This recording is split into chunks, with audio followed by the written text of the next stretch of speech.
Alrighty, here we are. Good morning, good evening, and good afternoon, and welcome back everybody to a bit more Final Fantasy 5. I hope you have a lovely day today. Let's see, who is here? Welcome to you, Dracogen, or Dracogen. Welcome to you, Racodactylus. Welcome to you, Grunt. Welcome to you, Nighty. Welcome to you, Berthus. Welcome to you, Luigi Martini, over on YouTube, and Thicket Basilisk Lure as well. Hope you're all having a lovely day today. Welcome, or welcome back if you've seen the previous part. Let's continue a little bit more with Final Fantasy 5 for Job Fiesta, where, well, last time we more or less just arrived in World 2. We have a Thief for support, Red Mage for, I guess damage initially, and now it's going to go into a support role, Monk for maybe damage, and Samurai for hopefully damage. Sure, let's go with that. Welcome back everybody. We're about to move into the Draken Mail. Did I actually buy Phoenix Stones? 12. I don't really have a good way of dealing with the dragons otherwise. You know what, I'm gonna go ahead and buy some more Phoenix Stones real quick before we move on. Resume. Phoenix Stones. Oh, I can only buy 4. Can I sell stuff? Probably. Don't need the Sage Surplus anymore. The Moodring Blades. The Ancient Sword actually technically still has some use. We don't need this anymore. Alright. If I sell just like one more thing. There we go, now we can buy 8 more Phoenix Stones and throw them at the dragons. Why not? Specifically the zombie dragons. That guy was perfectly blocking me. He's a good goalkeeper. And hey, welcome to you as well, Northrex. Hope you're having a lovely day as well. Alrighty. Welcome to the North Mountain. Do you have... Let me give you bare-handed. Let's make Butts a strong attacker with the Twin Lance. And I think the Thief Glove is a fine choice here. Is it? Do I care about stealing anything here? No, actually not really.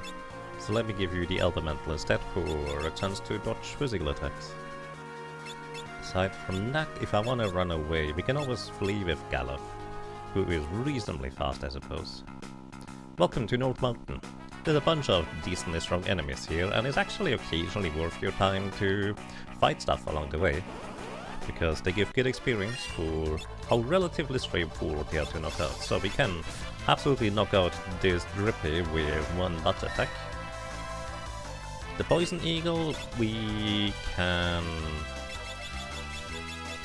Probably... What's your weapon right now? Dancing Dagger. Don't need the Dancing Dagger. Let's give you a Flame Rod and probably move you into the back row afterwards. Yeah, Flame Rod.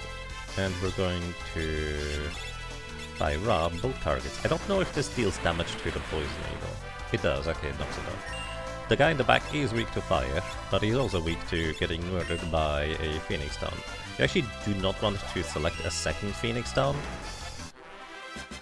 because you will, like, the game considered it used until it would be the turn of using the Phoenix Stone, and then it gives it back to you, which consequently means that we actually lose the Phoenix Down if we queue up a second one.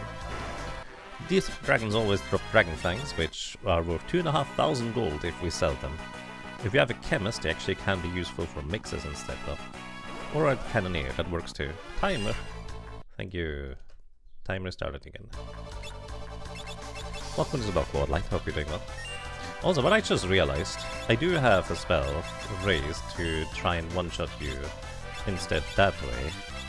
That technically works as well instead of using Phoenix Stones. I think this has a lower chance to hit than Phoenix Stones for what it's worth. So I'm still happy to just throw Phoenix Stones. I actually forgot Red Mage even had that. It's been a while since I had a Red Mage, honestly. Alrighty, knock out the Drippy. Maybe I should aim to knock out the Sting Eagle instead. That's fine. Raise. Nice, that worked first try. And then we try to hit this guy. In fact, let me just cast Fire at you. These things have a good chunk of physical evasion, so it's just easier to cast a spell and knock them out that way instead.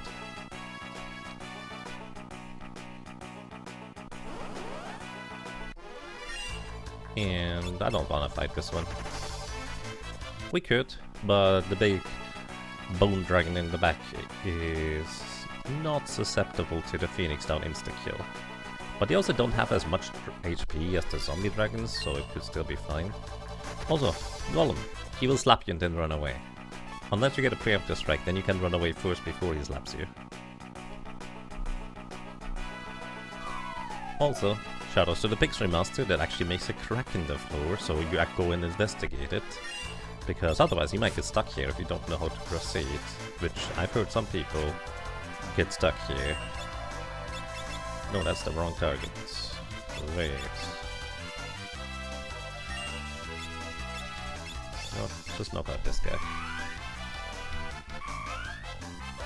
Very nice. That actually hit.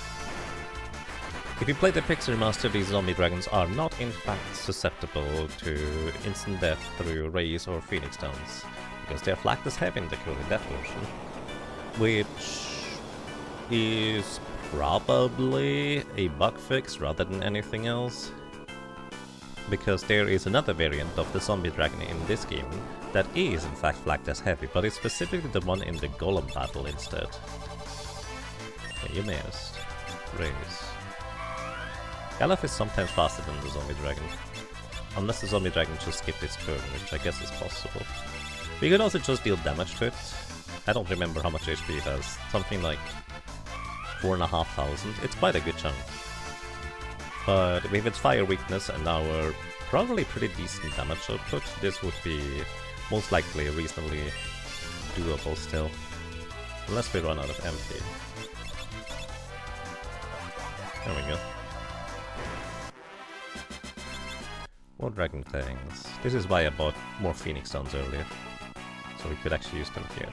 We also get a new weapon for our samurai, the Wind Slash. This weapon has a 1 in 8 chance to trigger a Wind Slash attack, which is decently strong. The weapon itself is only marginally better than the Asura, but it is a strict upgrade for the most part, unless the enemy happens to be immune to well, wind for some reason. Alright, I think you have enough MP to cast a fire spell. This thing might have enough magic defense that fire is not gonna knock it out, but I'm not sure. It doesn't have that much HP, so if it hits and deals a decent bit of damage, it probably knocks out.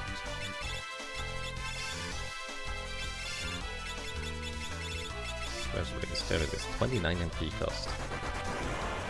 Okay, that actually just knocks out, how convenient. And that also does. Excellent. And we gained some levels along the way. It's been a while since we fought anything along the way, but this just feels worthwhile. And Butts apparently just gained extra attack power thanks to leveling up. So you're entirely out of MP. So let me give you a Dancing Dagger and attack here. Because it's a 50-50 chance when we do get a dance for it to be a sword stance, which never misses. Okay, you are... yeah, I figured you would be out of MP, so Phoenix Stones. There we go.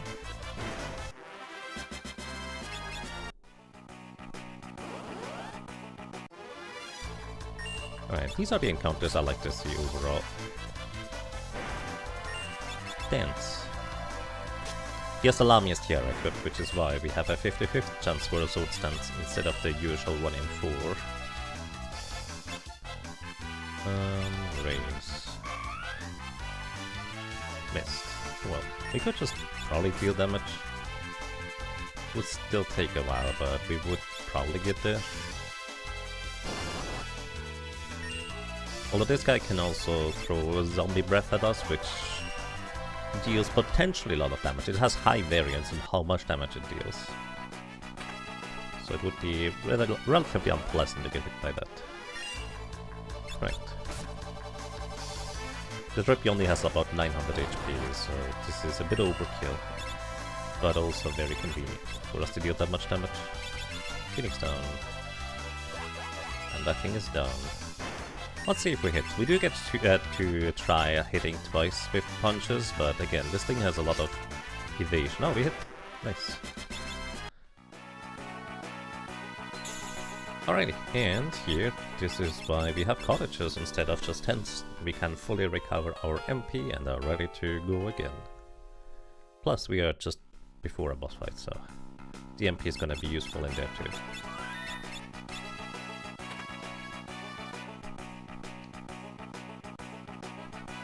I actually don't know if the red mage will have enough oomph to knock out the little flowers, but I guess we'll see. Anyways, in case I decide to physically attack, let's go with you in the front. Is there any trickery I can do? Not really. Alrighty. This is the Dragon Pod. The big flower has 12,000 HP, and all it ever does is summon the little flowers. Each one of the 5 little flowers has one status effect that they guaranteed inflict if they do attack. They can never miss, so you cannot actually dodge the physical attacks from them. And, well, that's kind of a bit annoying. So, my hope here is that with the Flame Rod equipped, Galaf will be able to deal enough damage to knock out the little flowers. Because they do only have 100 HP each. Nope, they have a decent chunk of defense. Let's see if Kick knocks them out. Kick might knock them out. Oh, it does, okay. So that's nice. I think punches, I don't know if they have a chance to miss. Anyways, so I guess we have Elena that can knock them out. Probably reliably, so that's nice. Kick doesn't really come into play in this version all that much because of the, well, reduction when an enemy is in the back row for it. But it can still be occasionally useful like here.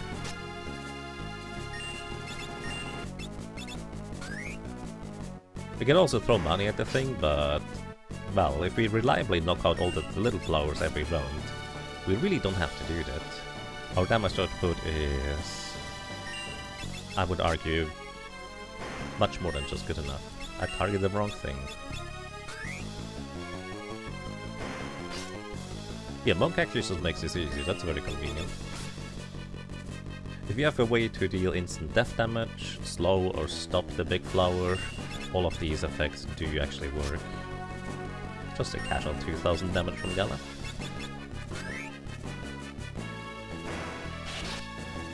Nice crit, and we win.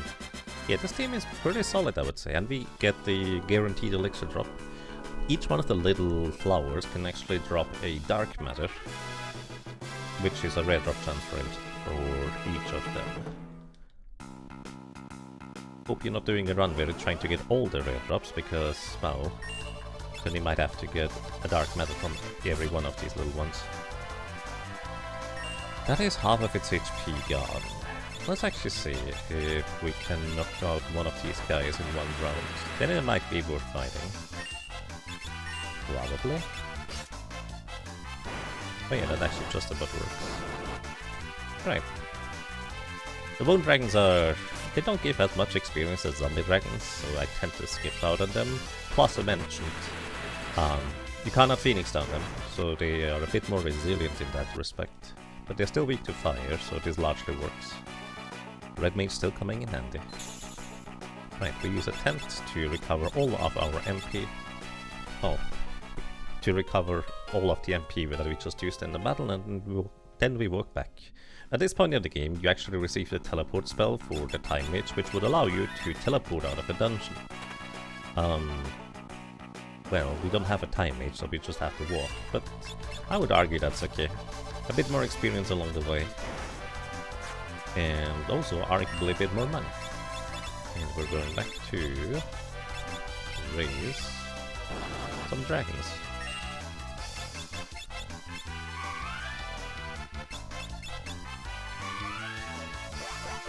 There it goes.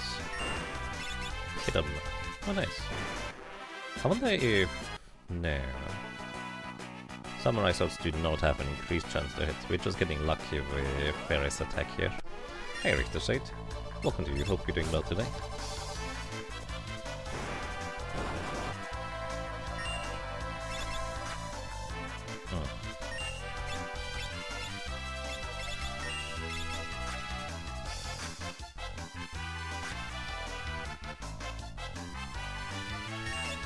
Yeah, welcome as well to Laxon. My brain sometimes works in spurts, so I'm not sure I said that already.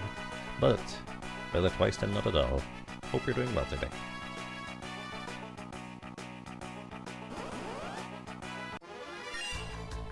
Okay. I don't feel like fighting this. We could. By the way, these Sting Eagles, they do have a rare steal for a Gale Bow, which at this point in the game is a really strong ranger weapon. Has a 1 in 4 chance to activate rapid fire when you attack with it.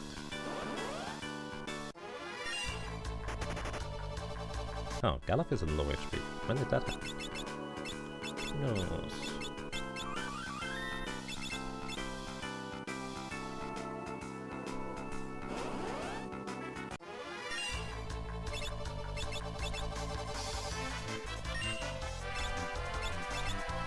Let's raise a dragon. Let's raise a dragon.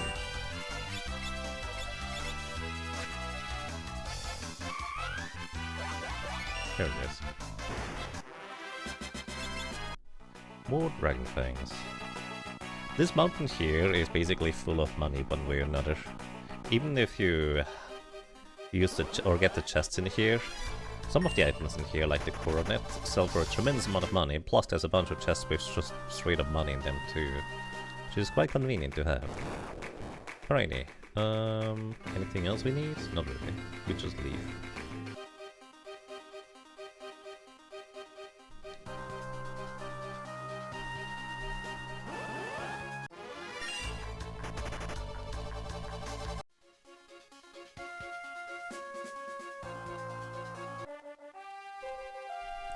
We can also go and pick up the episode for a little bit extra money. Because, well, we might as well.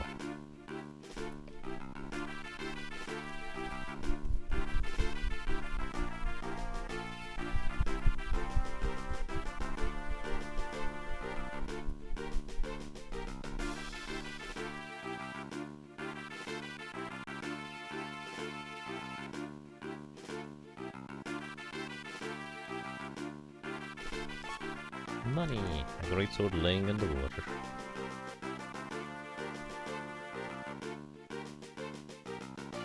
Greatsword is just a really strong sword for this point in the game. You could pick it up when you first leave the castle, or actually just before you first leave the castle, through the canal bridge here.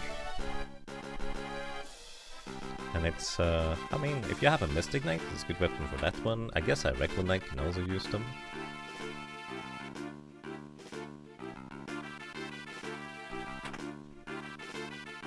Is the sword really going to be all that great if it's been sitting in the water? Well, I mean, you have to interact with the wall on the left side inside the water in order to get it. So maybe it's just stuck in the wall rather than the water. Actually, no, it specifically says that it's laying in the water, doesn't it? Never mind. I mean, maybe it's not been laying there for too long. Or maybe it could be much greater if it...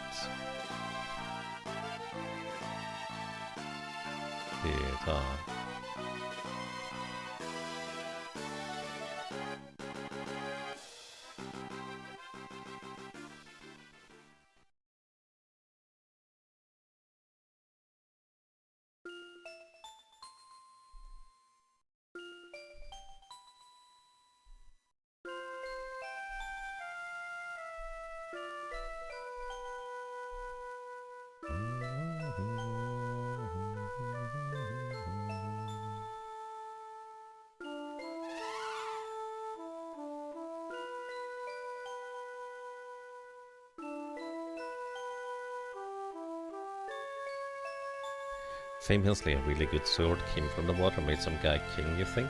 You didn't vote for him, though. We already have a king here. Strange women lying in ponds distributing swords is no basis for a system of government. No?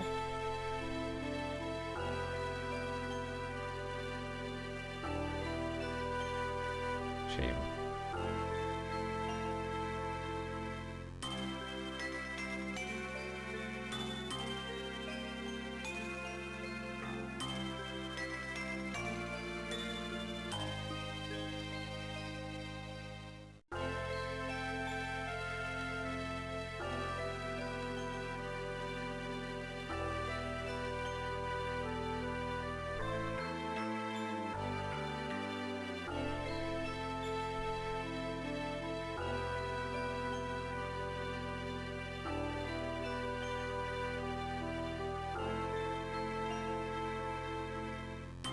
Oh, that's kind of fun on how much of a magical cue the dragon grass actually is.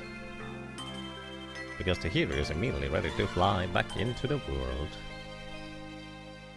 It's probably a good thing, because if I had to just walk around for half an hour until the hero has rested enough, that would be a little bit more boring, I guess. Can you imagine a game that makes you actually wait however long it would take for normally a cactus wounds to heal after a battle?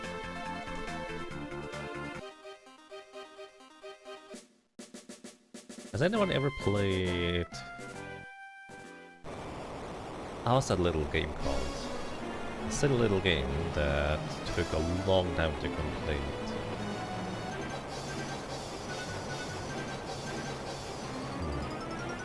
It was a little like troll, no, not a troll, like a more gremlin guy.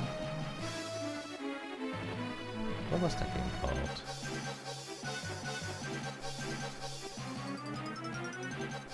You play a bunch of idle games and you played old MMOs, so you can absolutely imagine needing to wait in real time for cactus wounds to heal. Yeah, alright. That's fair. That still describes a lot of games.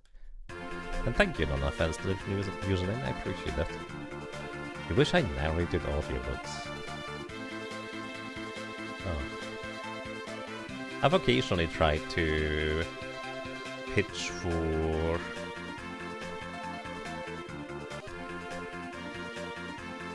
What's the word?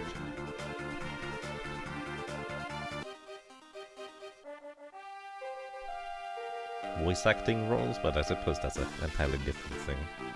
The long... Yes, I think the longing was it. Yeah, I think that sounds about right. I think it was the longing. Where... it takes, like, quite a long time to do basically anything. Which is quite fascinating to me. I never actually played it. Play Crystal Project 2 when it releases. Yes, that is absolutely on my menu.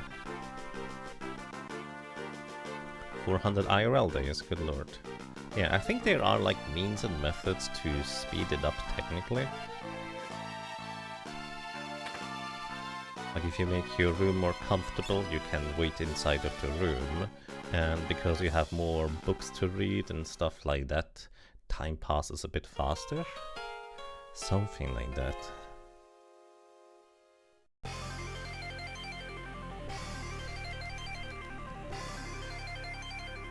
Trying to think.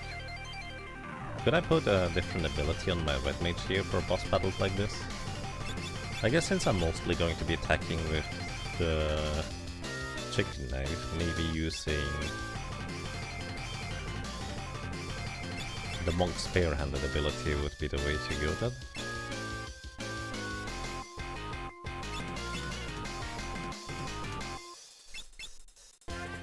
Also, funnily enough, bare-handed would deal more damage right now than the samurai's regular attacks too. You do have bare-handed learned. We could turn you into the red mage instead of Gallop. You're not sure, let's go and do that. we're gonna have a very strong, punchy Lena here with barehanded. Unequip all. You're gonna get turned into the mob. And you can have red magic, as usual. No bone mail.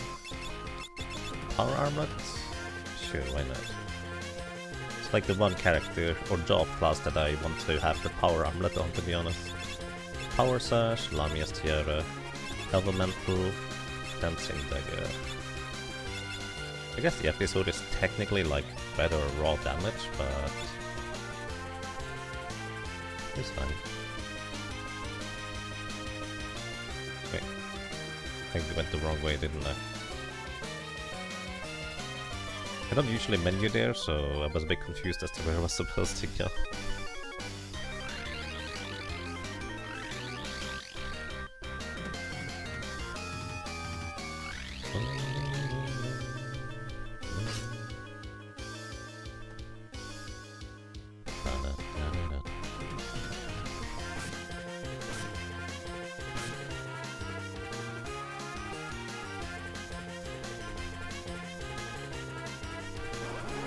Alrighty. These gobbledygooks, or gobbledygook, excuse me, don't really survive, that's just hitting them once. Our thief dealing so much damage at this point in the game is absolutely absurd. And you can do this with any ability that transfers the other drop classes strength over, like equip swords, equip samurai swords, or well, katanas, equip bows I think also works. There's a bunch of things that work. So we just attack. Actually we can steal stuff from him, right? He has a Genji gauntlet that we can steal from him. Anyways, we're gonna have our red mage attack as a priority because she's going to have the highest damage potential. But the other characters I'm gonna have cast protect here. I didn't heal up Gallo, that's okay. Because these two have the lowest maximum HP, so we need a little bit of extra protection on them. 2 attacks and Enkidu already comes in. Gilgamesh has 8,888 HP, and when we bring him below 6,000 HP remaining, Enkidu comes along and casts White Wind, healing both of them for 4,000 HP. Couldn't steal. So, I guess we're just gonna try and hit Enkidu, because otherwise he's just gonna keep healing. Probably. Can you confuse him? I don't remember. Maybe. It would be nice if we could confuse Enkidu in the back, because that guy is a bit of a menace for us. Since he's in the back row, he only takes half damage from our physical attacks. Welcome to Yagamo's chat room. Thanks, Twitch. Why was I disconnected? Ow. Alright. You continue trying to steal the Genji thing. You try to hit the guy in the back. It's time to heal. So Enkidu also has the ability Vampire, which deals damage equivalent to his missing health and heals him for the same amount. Normally, that only deals damage equivalent to half your missing HP, but the Game Advance version is a bit special in that respect. Wind Slash. Ow. Come on, give me the Genji Gauntlets, please. I didn't equip the Thief's Glove, because I forgot.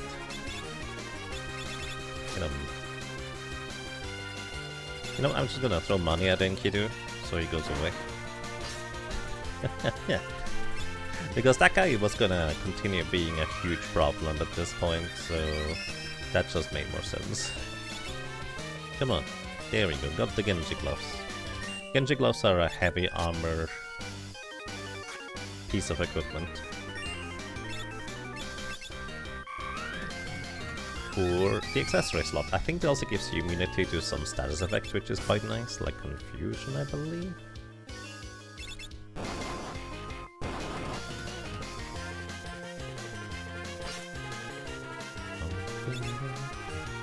Jitterbug.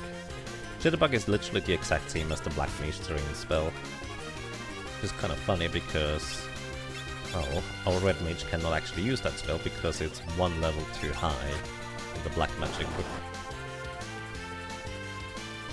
Death Claw puts a character into critical HP and paralyzes them, but it only has 66% baseline chance to hit, so he missed.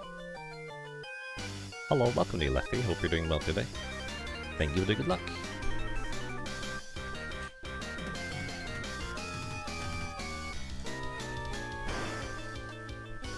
And that worked out pretty well.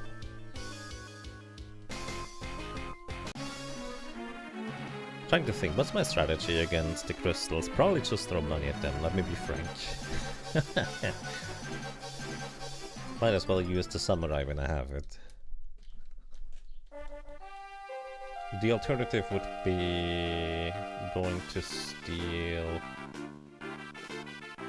some flame rings. I guess we could do that too,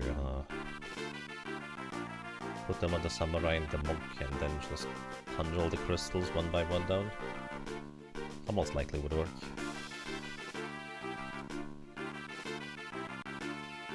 Plus the monk has the tendency to just mess up our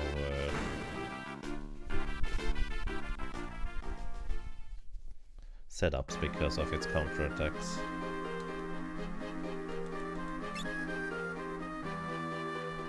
You're doing well now that you've made it back home and taken a cold shower after being outside. Yeah. It's pretty warm. Way too warm.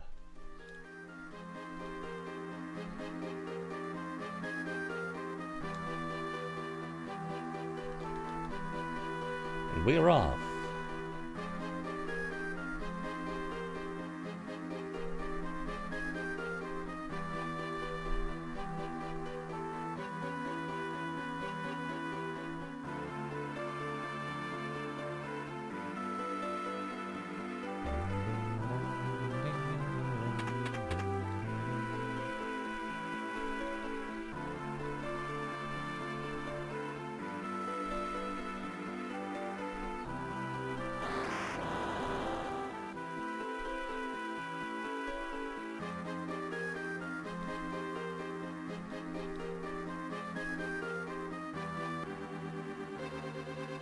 It was around 30 degrees Celsius and humidity factored in at 10 AM. Yeah, that's actually pretty much how it is around here. Well, warmer now because it's in the afternoon.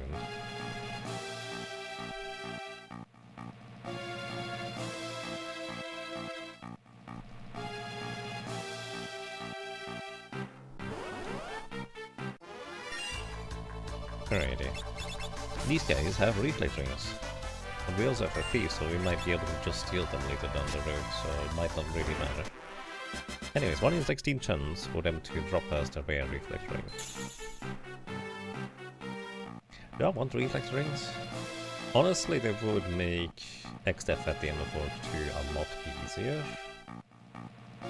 I guess it depends a little bit as to what we're gonna get, but I think that's always gonna be true. So sure, we're gonna grind out 1 reflect ring, just in case. And 1 flame ring, sure.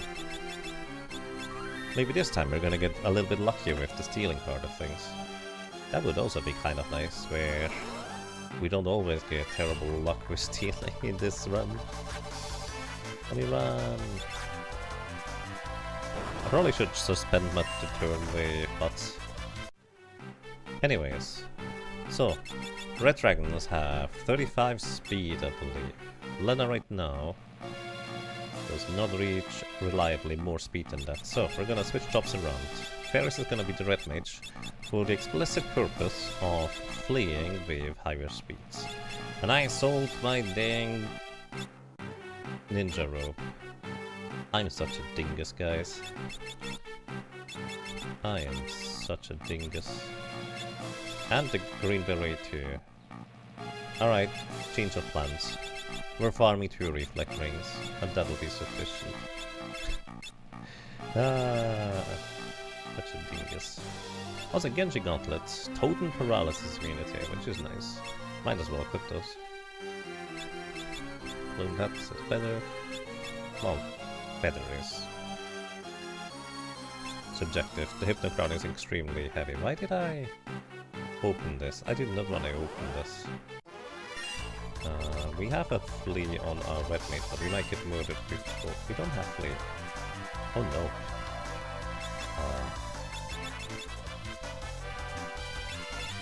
Oh, this could be a problem.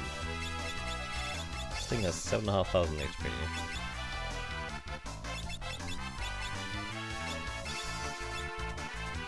Well, we just saved, I guess. Break the frost rods. Okay, he didn't atomic ray murder us. That's arguably good news. He's also undead, so we could technically throw potions at it, but unfortunately there's also...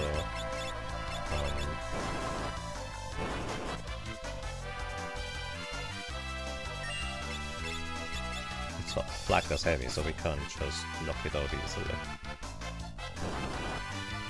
Oh, Lena survived an attack. That is unexpected, but broken.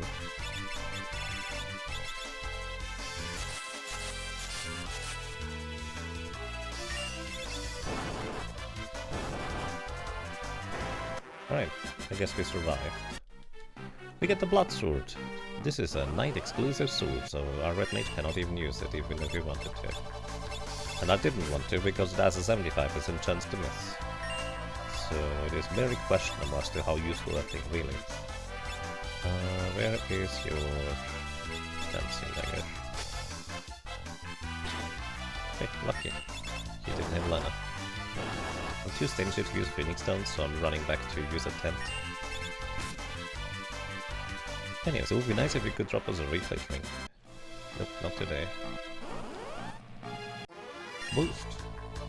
Thank you.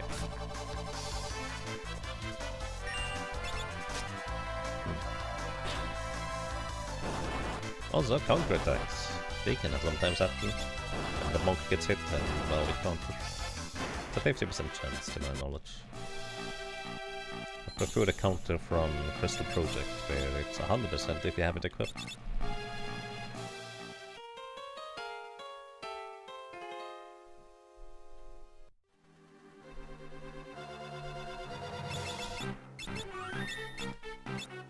Alrighty, so from that red dragon, by the way, I could have tried to steal flame rings from. It is a rare steal, but I didn't feel like fishing for it, where if I accidentally sold all my speed equipment.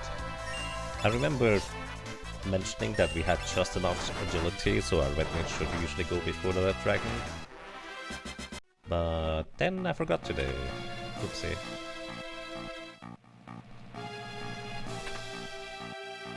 So I guess reflect rings it is. I guess if we keep the...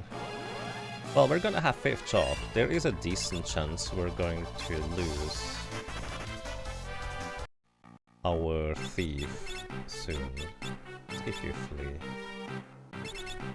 Elemental powers. Actually, you know what? You can have the bone mail for significantly reduced damage taken because the defense is so high. Just need to remember to unequip it when I actually want to revive it. So this room has a frequent encounter with reflect knights in them. Also, it turns out our characters are just slightly too slow, so we're gonna put Flea onto Butts here. Which means he's gonna deal significantly less damage now, but at least we can just fish for the encounters we're looking for. Experience boost. I forgot to inquire as to how that works exactly. We could take out this encounter, but we don't really have a good way of dealing with the travelers and the magnetites. I guess the magnetites are weak to lightning, so we could do that, but I'd rather just fish for these encounters. And in the meantime, we're also powering up our chicken life, I guess. These things have 1,600-ish HP, I believe. It might be exactly 1,600. I think that's the rare encounter. Still, I'm just looking for the singular reflect knights here. Sorb and P. And we get a wind slash. Oh, nice.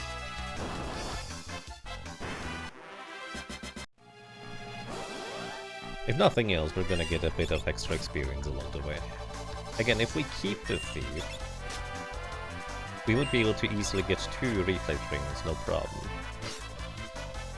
But I'm kind of leaning towards keeping the red mage instead. We will absolutely want to keep both the monk and the samurai for the late game, so we can use the little combo for using Kaiser Knuckles on the monk. I guess it depends. If I get a black mage or a white mage, I will probably replace the...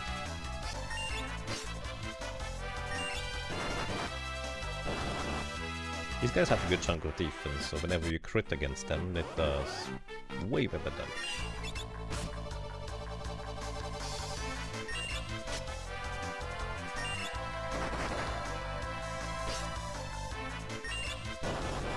We can also use Lena's MP to heal up here. Because she occasionally is gonna get mystery balls that refills her MP anyway, so... It's more efficient to use your MP instead of anybody else's.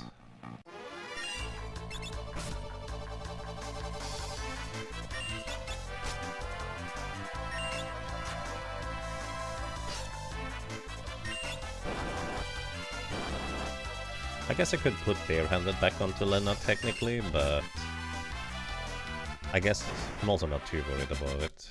It would allow us to one-shot the Reflect Knights with sword stances,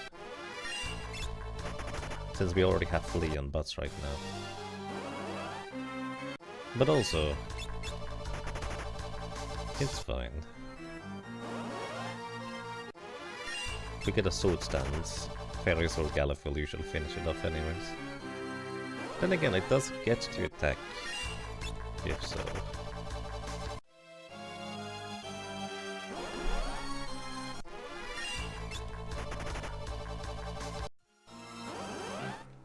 Hello and welcome.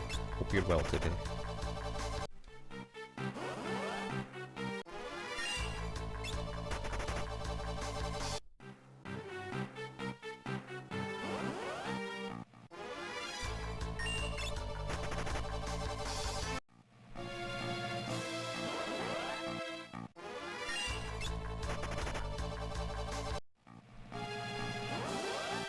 This might be one of those teams where I would actually prefer to not have 5th job, because I kind of like the composition as it is right now.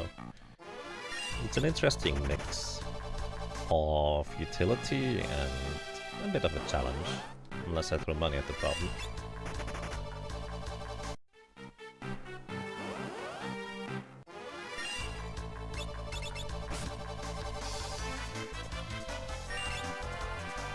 So it's the ends. I guess it knocks out anyways. At least sometimes.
No reflect rings.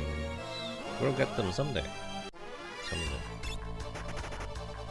That day is hopefully today. Otherwise stuff might have gone really, really wrong if we don't get it today. Considering I do plan on just staying until we get it. Oh. Yeah, he survives another one of those, it's fine. Nice crit.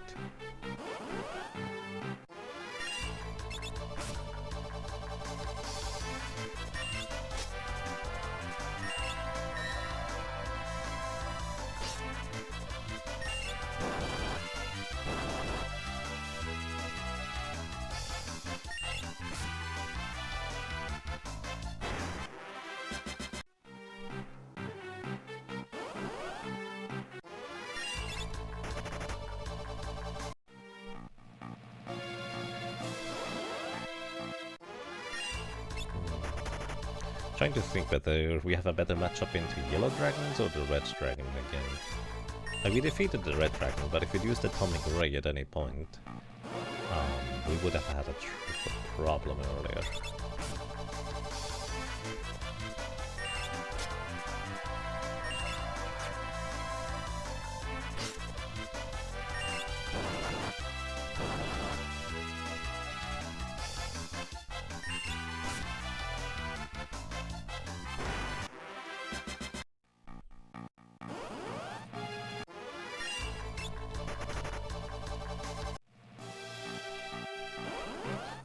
Yellow dragons are mostly dangerous because they use like area effect attacks that hit your entire party for up to half of our maximum HP. But I guess this is where red mage is once again quite handy. We can easily heal against that. Well, maybe not easily, but we can heal against it.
There we go.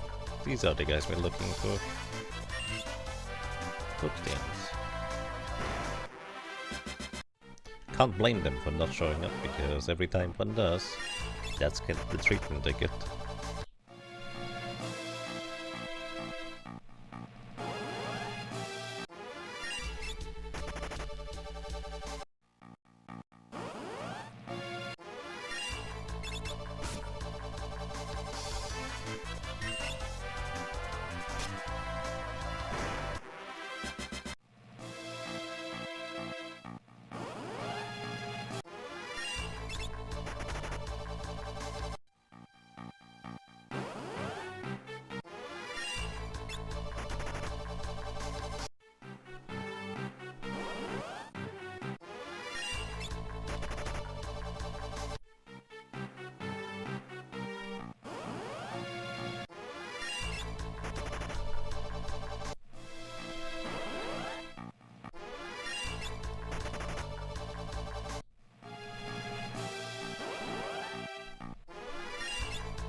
Hey, we got one. Do I need a second one?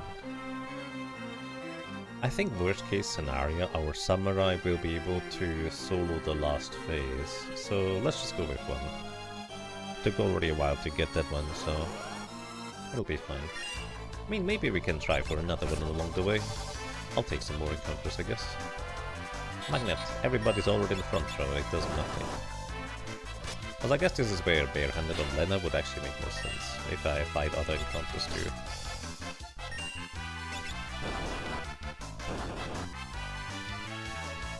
That way our red mage would get an additional damage boost.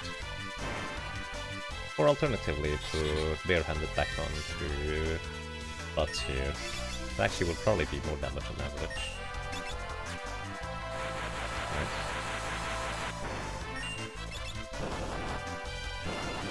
These enemies I have the memory of, they are rather dangerous when they are the last enemy remaining in a battle, so I don't know if it's true for this guy too. He just physically attacks, so maybe it's fine.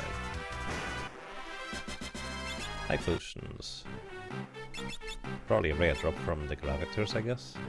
Anyways, no, we leave your, your ability, we give you barehanded. If we want to flee, we can flee with Lena. You can have Elemental, Power Surge, Twist Headband, Twinlands. Who has the Power Armlet?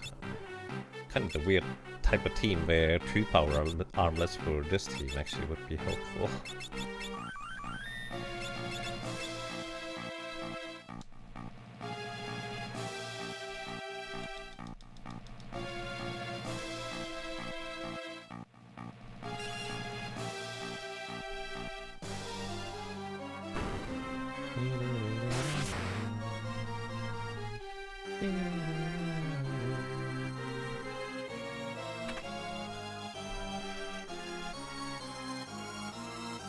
Right, let's go over here.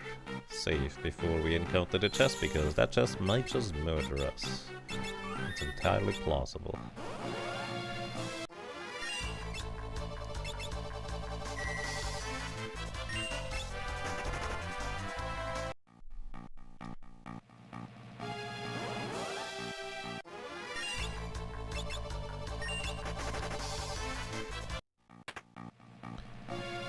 Alright, let's heal back to full. Absolute full. Even a little bit of missing HP could be a problem, because this is a chest that is guarded by either a red dragon or 2 yellow dragons. Both of them are rather dangerous. It is a red dragon, and we get a preemptive strike. That is very lucky. Alright. Let's try to defeat it before it can nuke us. We could try Dancing Dagger here. But the problem is, because it's undead, if we get the Jitterbug Duet for Mystery Waltz, we feed it HP, or even MP for that matter. MP doesn't matter, aside from it just doing nothing.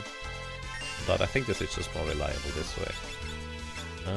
I might throw money at this guy. That seems like a reasonable play.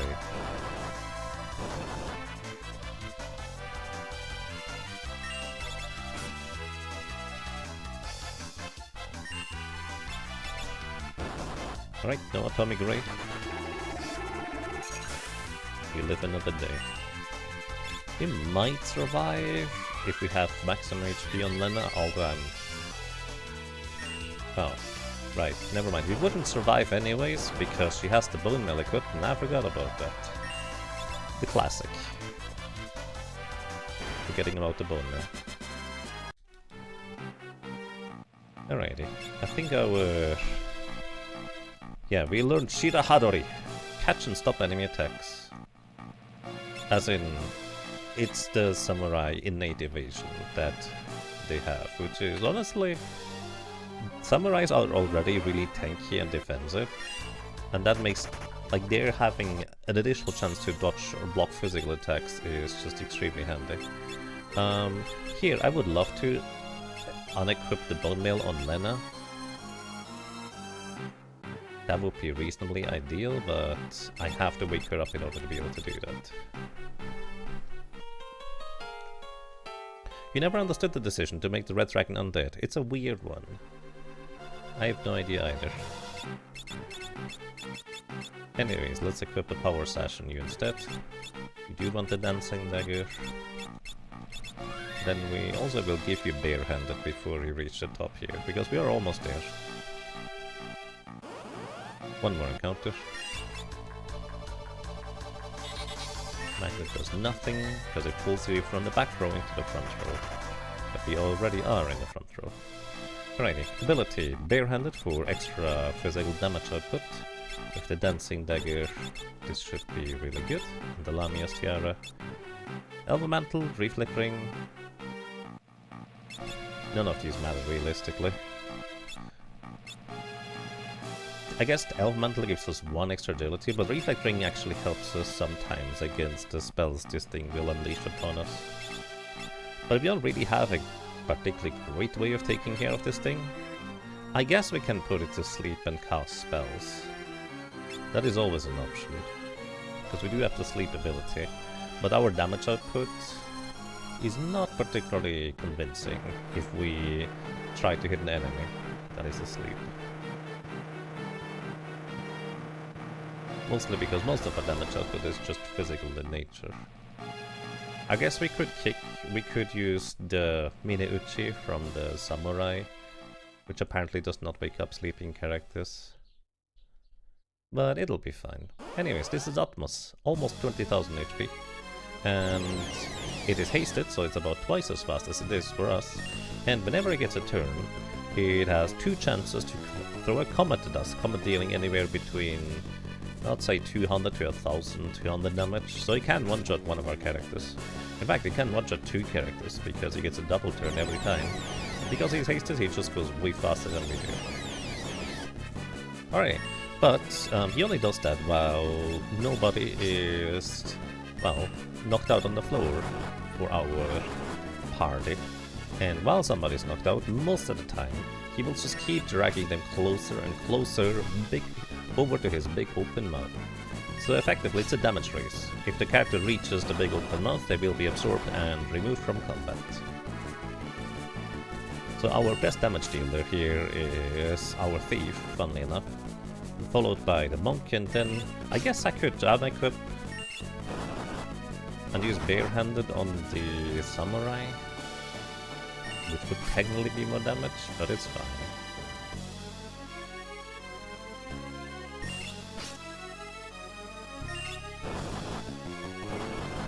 Anyways, yeah, we have plenty of damage to chew through its 2000 HP before it becomes a problem. Because what we can also do here is we can tell Galef to knock himself out. That's actually not quite enough damage, is it? Ult.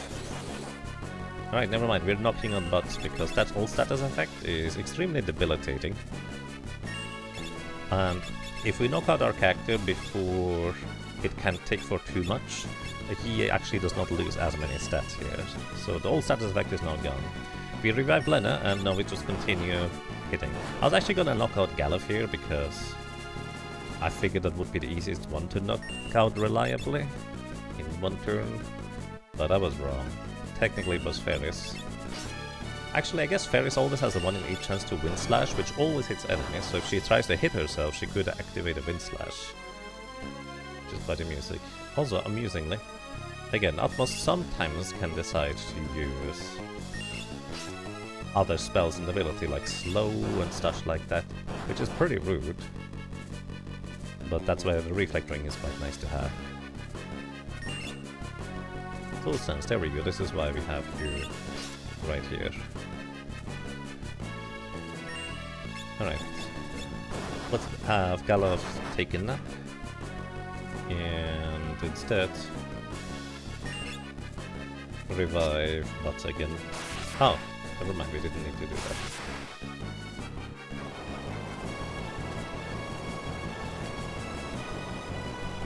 Alright. We could also put Atmos to sleep. A Red Mage can put stuff to sleep. We just didn't really have a particularly good way of dealing damage during that phase. I figured this would be faster. And we win. Something like that. But we also lose, specifically Z's out down there. Which is quite unfortunate, I will say.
We could theoretically choose to farm some light staves to make XF at the end of World 2 here a lot easier, because the red mage can break them to cast Holy with.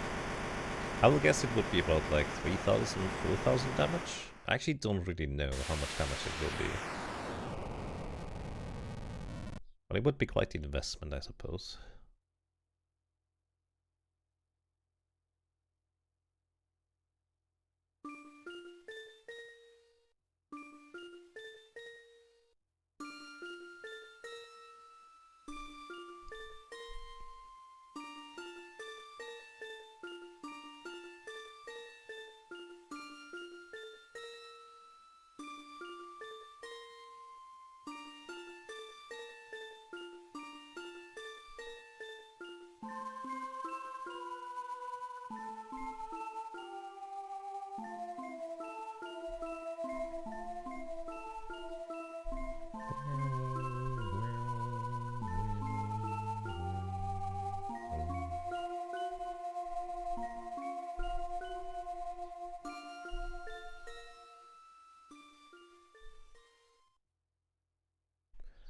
Alrighty, and we get to drive through the sea. We don't really have any reason to fight anything for the most part. Again, we could technically benefit from getting the Staves of Light, which is a rare drop from the Metamorph enemies, but the Metamorph enemies have... Oh, we're dead. It's fine. The Metamorph enemies have 7000 HP. They are weak to wind, and we could buy daggers that deal wind-based damage. Except for Galuf, of course. Well, our monk, technically.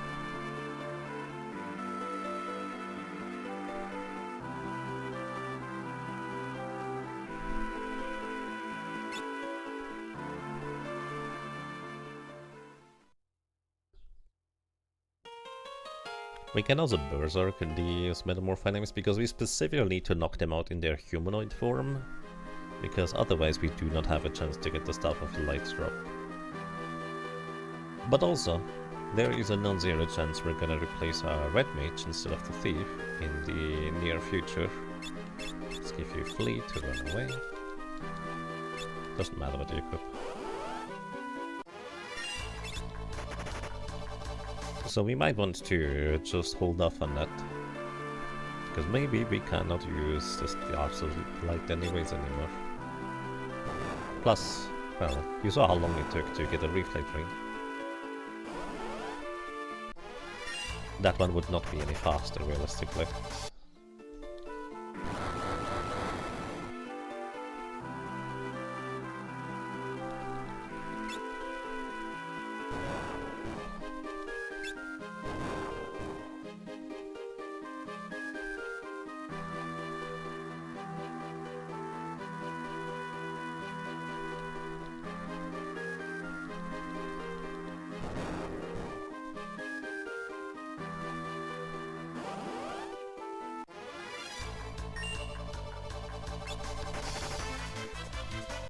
I mean, unless you get lucky, of course.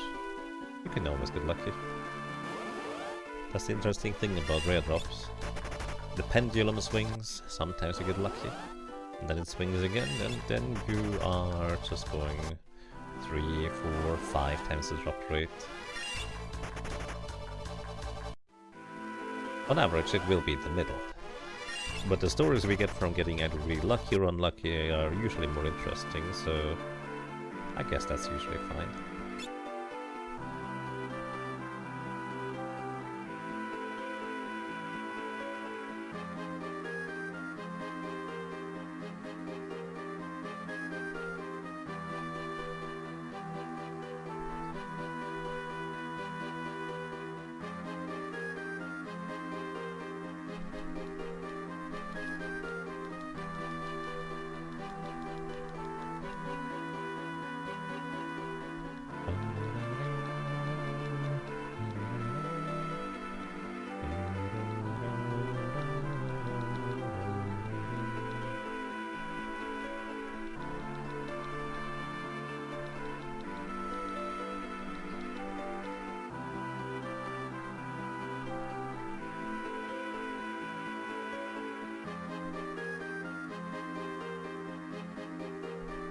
If you have a blue mage, there are some metamorpha enemies that can transform into one of these wind fan enemy kind of things that can teach you Aeroga, the highest level wind damaging spell, which is really good to have on a blue mage. It's your most reliable, consistent damage dealer against basically everything. And especially nice if you can use it against the metamorphos too, because they read the wind.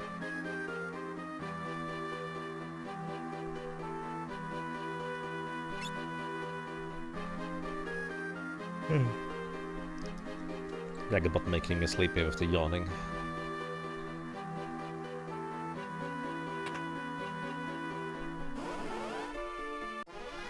And look, Metamorpho.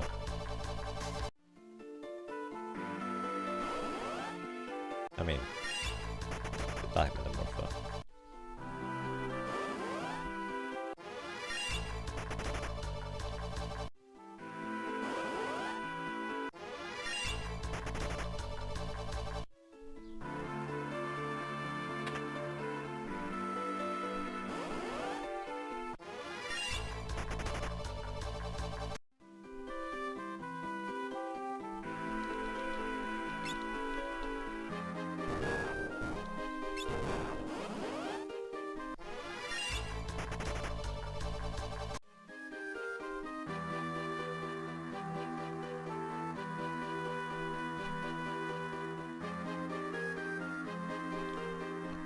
Alrighty. Through the underground and onwards we go.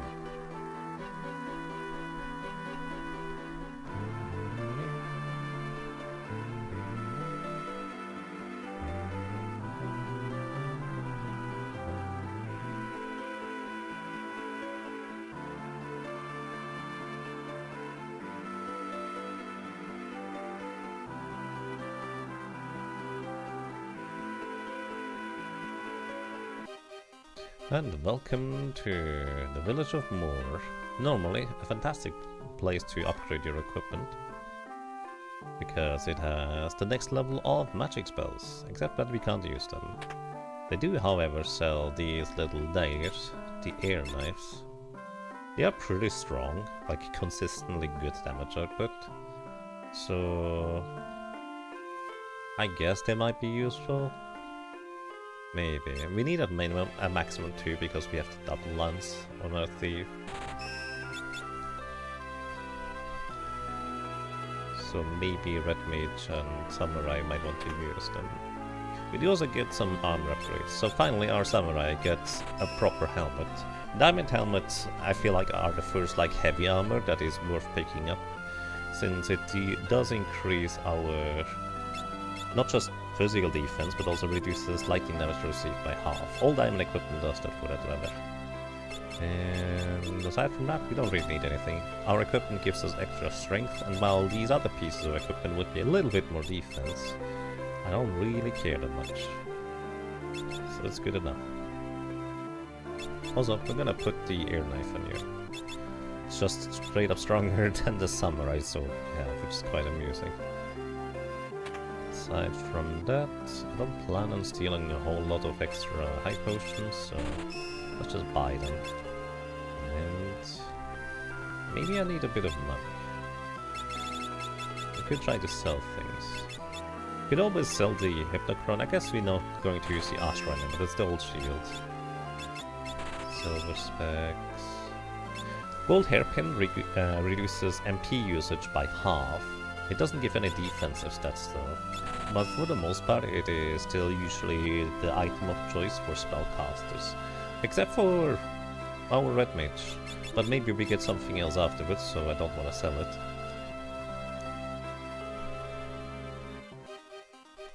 So...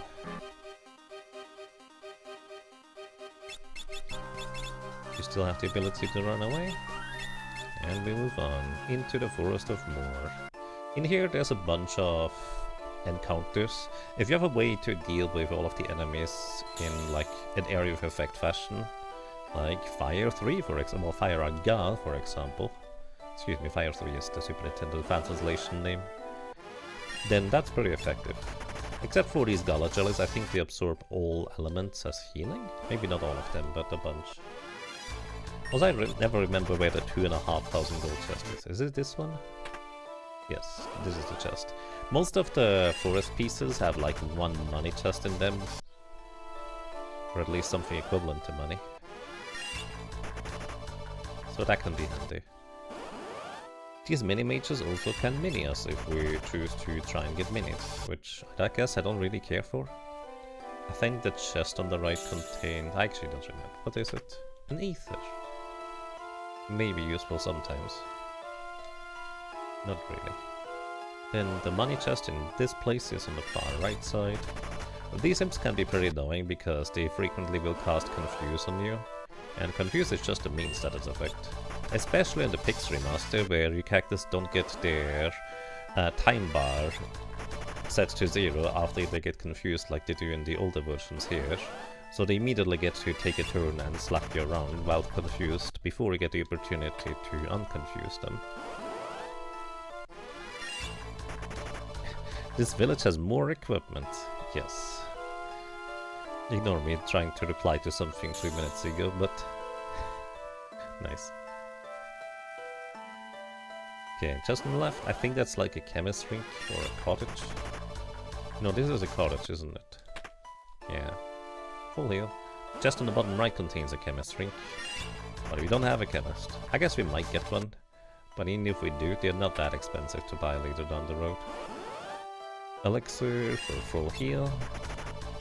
And technically a weapon upgrade for the red mage if we want to use Morning Stars. Morning Star is a staff type weapon that uses the damage formula from Axis.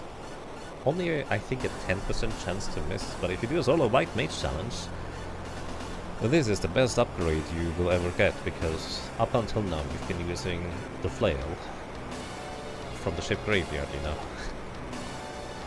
Takes a long time to get here with a solo white mage.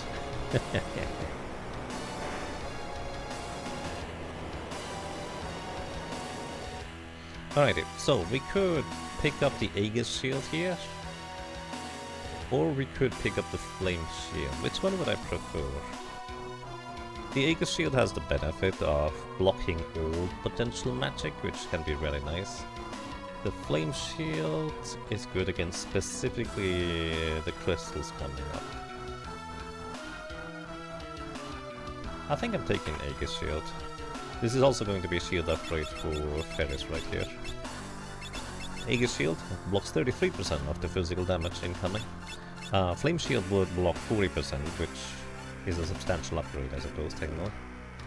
But also, the Aegis shield gives us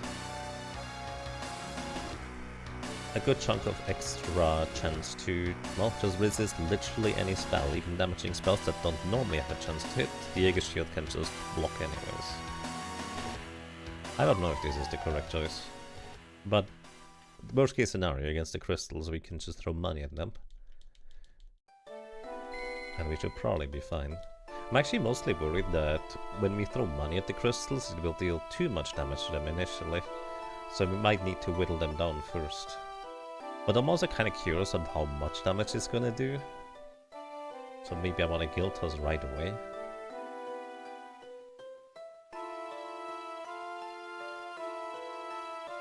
No, Mr. Noodle tries to go this way, sure.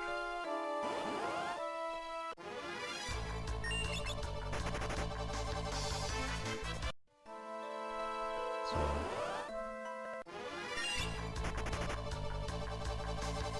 but yeah, it's gonna be, I guess, technically a mildly risky strategy, so... I'm going to go ahead and... move you guys into the back row. Save. And we're gonna give Galuf the bone mail, I guess. Which you have. Just to speed up the cutscene afterwards. Plus I haven't done that this year yet, I think. Actually, I guess we did this in the opening race.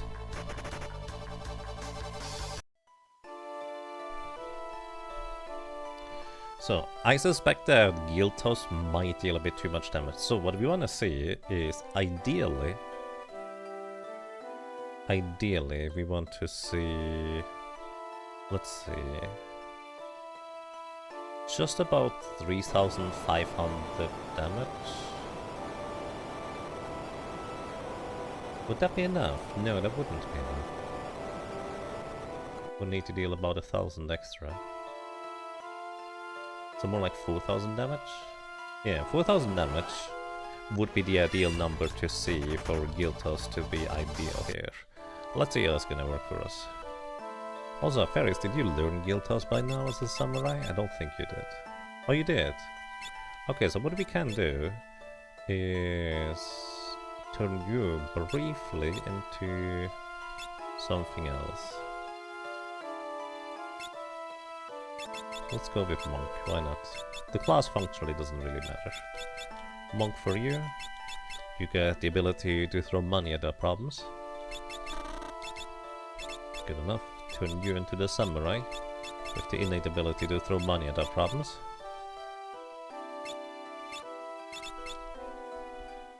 And then we see how that's gonna go, because, well, I'm not sure.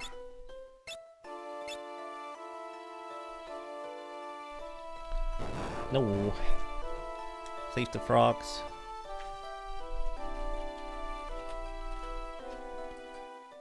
Oh. Sure, they are safe now that they're no longer there, I guess. Anyways, welcome to the Seal Guardians. This can be a bit of a battle that can stump you because, well, each one of these crystals has 7,777 HP, and once they drop below 3,000 HP remaining, they will use a very powerful, like, area of effect spell to hit your entire party with, which can be rather difficult to survive, unless you have Shell with the White Mage, for example. White Mage can easily heal you through it. However, other teams might not be so lucky. So, what we're gonna do is we're going to just throw money. 3,600. You know, that's... wait. Is that good? 3,600. If basically, we need to get them... So they have now 4,166 HP remaining.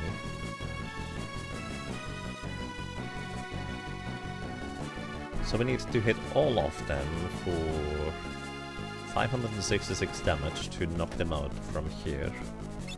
Alright, we can try that.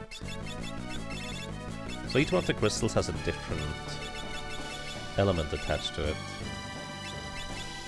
Most of them are susceptible to fire, they are immune against a lot of other elements. So I guess let's begin. We need to deal 500 damage to each one of them before we throw the second volley of money at them.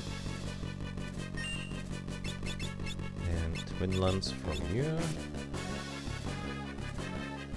Okay, that's almost enough. You equip the Fire Rod or Flame Rod.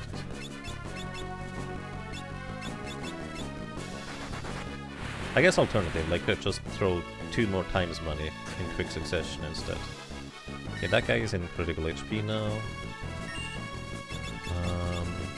This guy is in critical HP now, don't crit. Thank you.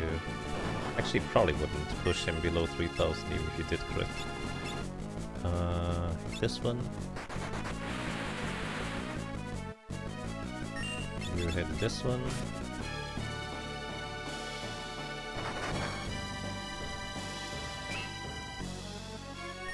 Ferris potentially counterattacking and messing up our strategy could be a thing too. So hopefully Ferris doesn't do that.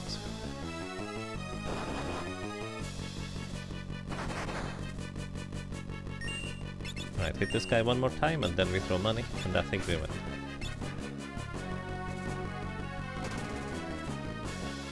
Boom. I guess I could have just thrown like money through 2 more times instead. That would have been way easier than trying to whittle them down just a little bit more. But it also costs you a lot of money to actually throw the money, so I'm not sure I had enough. I probably did, I just don't remember how much it would be. experience boost. Welcome to you. I hope you're doing well today.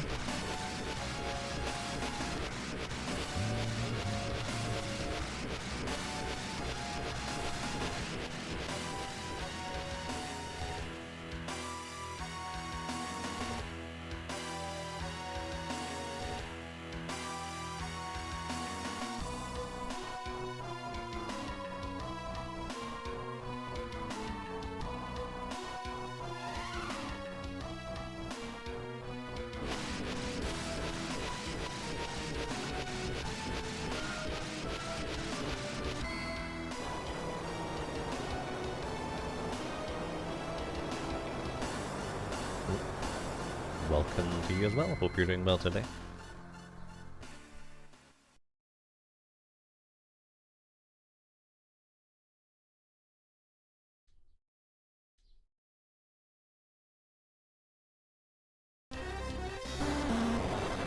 Waiter.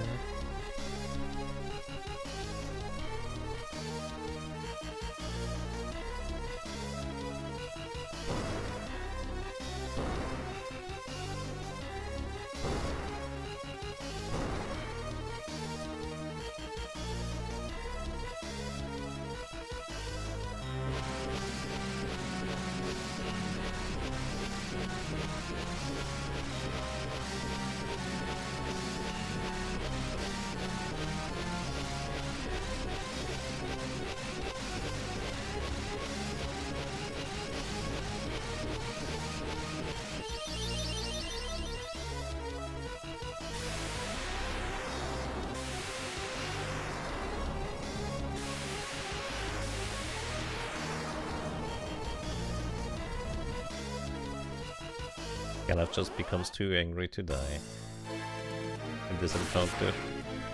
Because normally, the way you battle this is by defeating X-Death by just hitting him for about 7,000 damage before the battle continues. However, the developers kind of didn't account for you ending the battle early by virtue of having the bone mill equipped and using a phoenix down yourself, because he cannot normally die through regular statuses, but some variants of instant death actually still end up working. So you can also throw a phoenix down at yourself while you have the bone mill equipped. That works too. Might actually work better. And there we go. And X-Stuff is so shocked by what Galaf just did, he falls over backwards and runs away. This is a strategy X-Dev absolutely did not expect Galaf to take. And he's just so taken aback by it that he needs to flee. Unfortunately, this also means Galaf is now going to take a nap for good. I guess on the bright side, we're gonna get our 5th job here, because one of the optional for Job Fiesta rules you can go for is you can say that Kryl comes with her own job. It used to be that she would just have replaced Galaf's jobs directly, so whatever Galaf got at the Earth Crystal, well, you wouldn't have for long, so there was not really a whole lot of a point in investing any time into it. But nowadays you can just choose which job Galaf is going to take with him into his grave. And, well, good night, Galaf.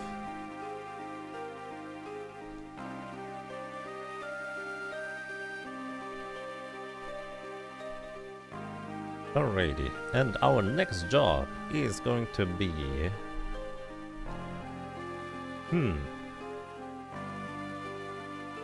Interesting. Mystic Knight.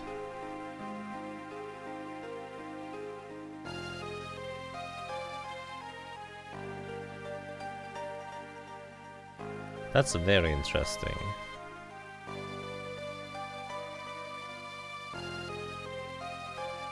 We could be replacing Thief or Red Mage. Again, I kind of want to keep the Monk and Samurai combo for the late game.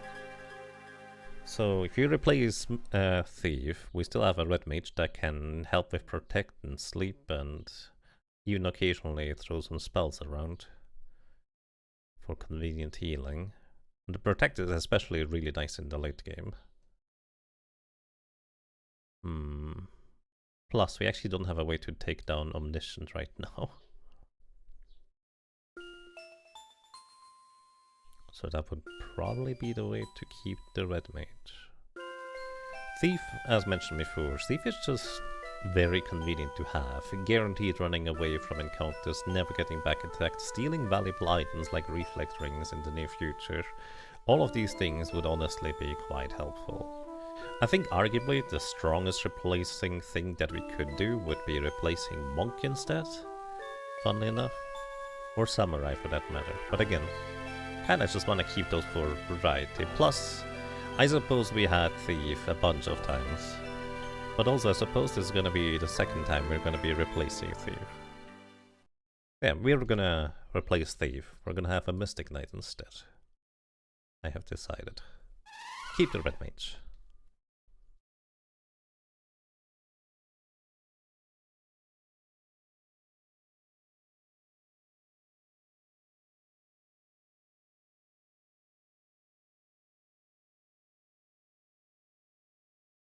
Which also means nobody can use the extremely strong double lance anymore. But in exchange we do get the Mystic Knight. So Mystic Knight is what I think a hybrid spellcaster melee combatant should be to an extent.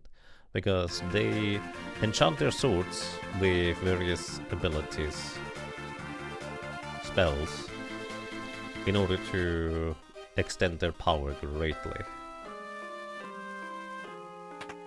However, they do usually need a setup turn, so they are a bit slow for random encounters, which is not ideal. And we're actually going to be missing a few spells because we cannot actually go back and buy the earlier level white magic spells, and black magic spells for that matter, because, well, we already have them. Because I have the red mage. Never mind, ignore me. We have them already. But we get Firaga, Blizzaga, Thandaga, Drain Sword, Break Sword, and Bio Sword for our Mystic Knight to deal a lot of damage with. So, no more Thief. We're gonna replace this one.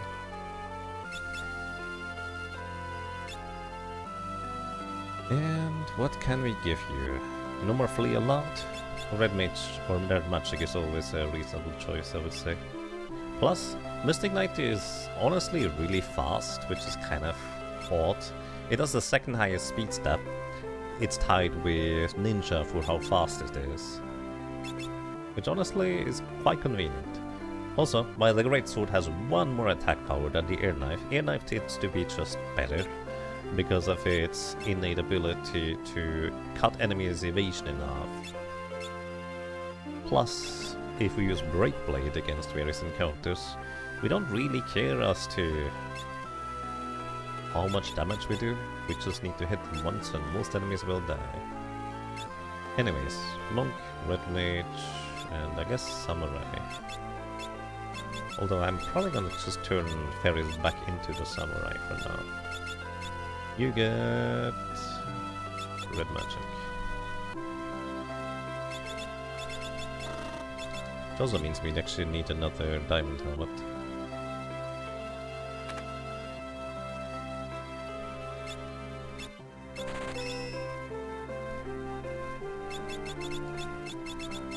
The Hypno Crown, and now that I know what our last job is, we can just sell all sorts of things that we no longer have any use for. So, speed shakes, these are drinks for a chemist. Really good, honestly, but, well, we can't use them. Same with the iron draft and these things. We can still use the elemental rods to throw them around if we want to. So that's still useful. Dark matters we don't need anymore. Turtle shells we don't need. Power drinks we don't need. Ribbons we don't need. We don't need the dragon fangs. The wind slash, I guess, if we want to use that, technically still useful. The ancient sword we can actually use now on the Mystic Knight. They can also use swords for that matter. Blood swords we cannot use. A flame tongue we cannot use. Hypno Crown. This would have been a Beastmaster item to take control of enemies more reliably. But well, we don't need that. And also, We don't need a gold hairpin for this team. I guess I'm not gonna immediately sell it, because maybe I'll want to use it against Omniscient or something. Twinlands we no longer have any use for, same with the Thief Blood. And... well, that's most of it, everything. We're gonna get other shields very soon, so we don't have to buy any of these. Alrighty, what's my plan against Dexter? Do we need levels, or are we just good to go? We are probably just good to go. It's gonna be a bit of a slow battle though, but I think we can handle it thanks to Red Mage healing. Once again, actually being reasonably helpful. Although, funnily enough, I will probably want to single target heal, so I do plan on using the reflex ring. Alright, Monk, for you. You go and punch people.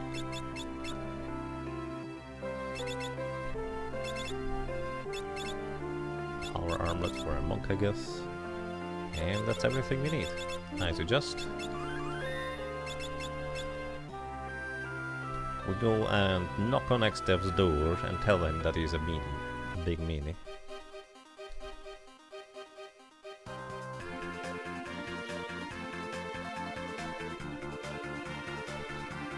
I don't think we necessarily need to fight anything.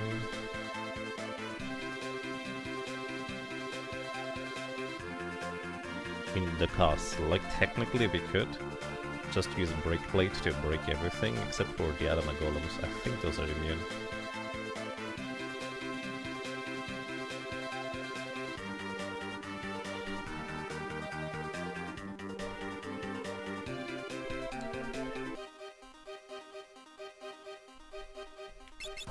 Also, no more super speed zooms, just regular zooms. Welcome to X-Dev's Castle, or Castle X-Dev, as the game calls it. In the back here we have a healing spring, very convenient. And now that we no longer have a way to reliably run away, this place is actually going to start becoming a lot more dangerous, for a lot of the enemies will be, well, potentially rude to us. I think these things are weak to fire. Let's see if that's true or not. I think it's weak to fire. It's honestly hard to tell, because our damage from the red mage at this point has kind of fallen off. I'm pretty sure they're weak to fire. So this actually is maybe one of the few encounters that is worth fighting, because we can knock them out reasonably easily. So yeah.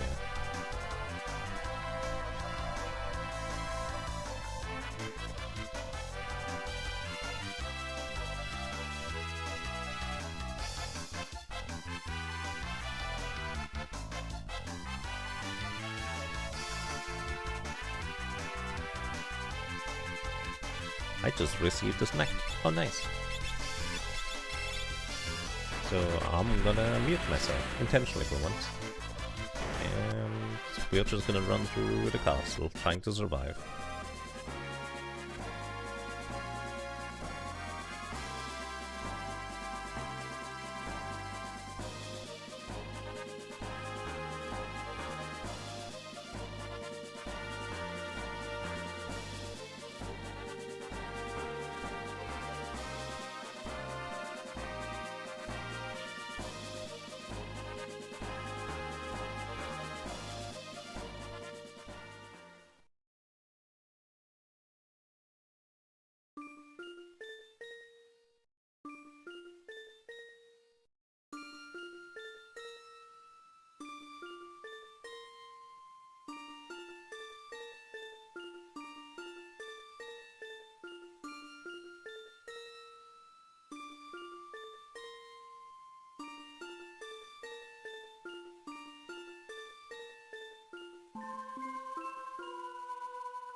Alrighty, I'm back. Snack hat, very tasty. Welcome to the meat castle. If you have well, the ability to cast wind spells, these magic dragons are weak to wind. They notably also, well, have 2900 HP, so it's... Well, it might take a bit to take them down, but if we have Breakblade, what we can do is we can just use Breakblade, wait around. Kral didn't want to wait, can't blame you. And then just hit. So Breakblade inflicts petrification. As long as we physically hit the enemy, it doesn't matter how much damage it would deal. If they are not immune to petrification, they will just go down to Breakblade. It is actually kind of ridiculously powerful for what it's worth.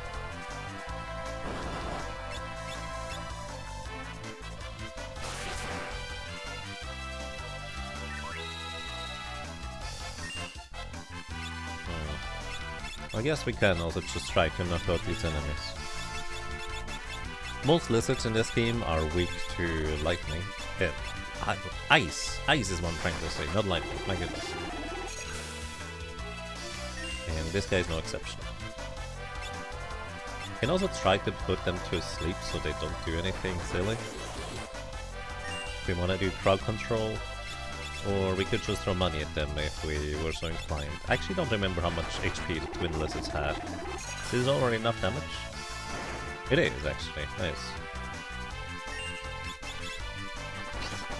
So we just knock you out. These Reflect Mages, if you still have a Thief in your team, they do have only a rare steal of Reflect Ring. The reason why that's convenient is because if you have some way to put them to sleep,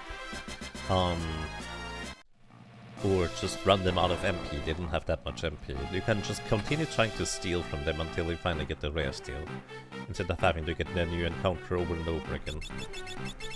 Alrighty. Also, we now have an Ice Shield. Ice Shield is a strict upgrade over the Gold Shield. 40% chance to block physical attacks, which is really good in my opinion.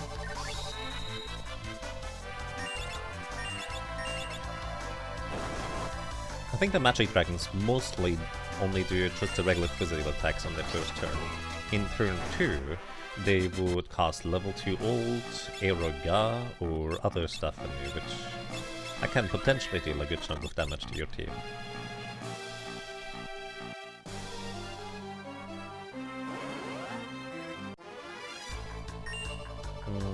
I mean, we could just fight these things, I guess. This is where it would be nice if we already had more abilities. Can you put these guys to sleep? I actually don't remember. Oh, apparently the answer is yes. How convenient. Sleep. And sleep. Again, enemies that are asleep never ever wake up, so we have all the time in the world to just have our Mystic Knight knock them out one by one. The nice thing about the Mystic Knight status effect weapons is that they literally don't check for chance to hit. The only chance to hit is for the physical attack to not miss. But if the physical attack connects, it guaranteed inflicts the status effect. And again, that means if an enemy is not immune to instant death, by petrification they will just get knocked out entirely. There's a bow through the wall on the right in the lava, but the lava deals a lot of damage, so I'm gonna avoid walking in there if I can. And also, these guys are the reason why I usually stock up on more gold needles than I necessarily need, because gold needles remove petrification. What happens when you remove the petrification of an innately made out of stone creature? Well, they just die in this game. Which honestly is reasonably clever.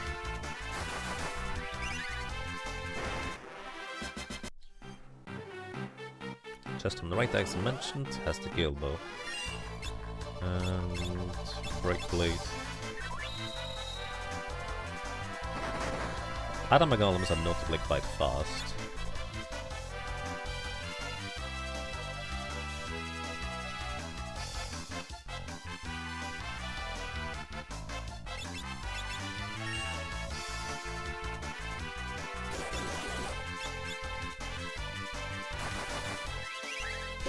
I received more snacks. Also, I tried to cast Probably Sleep on a random guy. So 50-50 chance to hit the correct target here. Oh, well, I think it was the correct target, because otherwise the reflect animation would play on the reflect mages. So I got lucky there, but they still resisted it.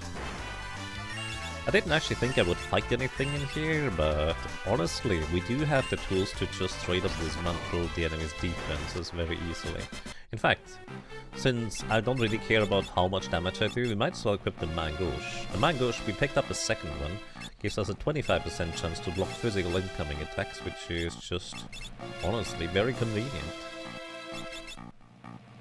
Technically, I guess we could move our samurai to the front row, trying to deal damage instead.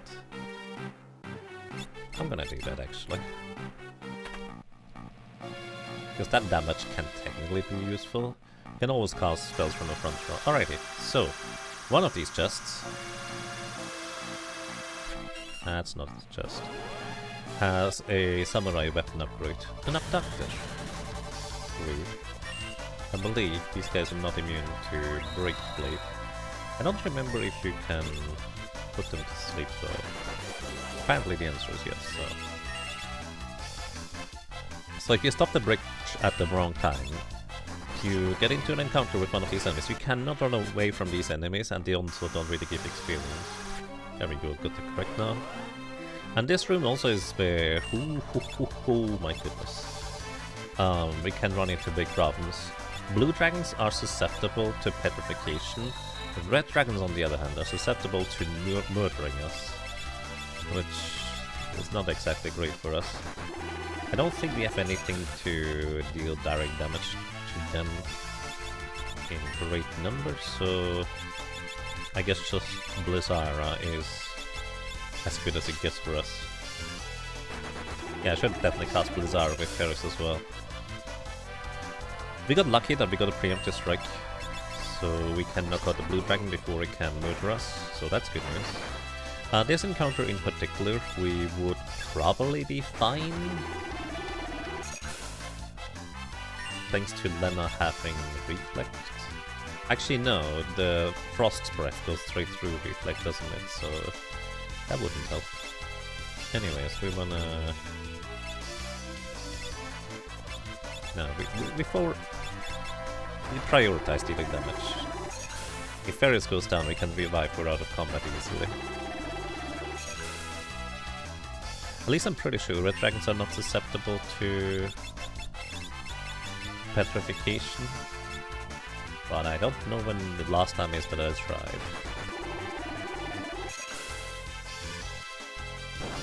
Alright, we get lucky. We don't get an atomic ray, which would knock out Ferris. Potentially knock out some other characters too. Actually, I think everybody has enough HP to survive, aside from Ferris right now.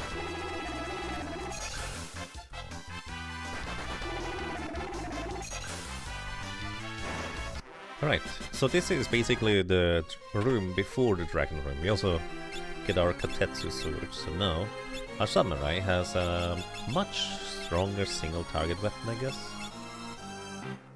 Maybe saying much stronger is a bit of a... not quite accurate enough. Who knows? Alrighty. The chest on the left contains a knight sword. It would actually sell for a good chunk of money, but stopping the bridge at the appropriate time is honestly mostly just chance. You can get good at it, but because it also randomly speeds up and slows down, it's anything but reliable. So I don't need the money, I don't think. We have over 100,000 coins right now, so I'm just gonna skip on it. Chest on the right contains, I think, an elixir? I never remember which. One of these chests is money, one of them is elixir. Okay, I don't... You can't break blades on yellow dragons, right? Or thunder dragons, are they called? Let's see... They are immune to petrification and sleep, which are the main two status effects we can use. They're also immune to confusion. So we can't really do anything against them effectively. They also have like 8,500 HP. So I think we just try to run. Here's my current idea.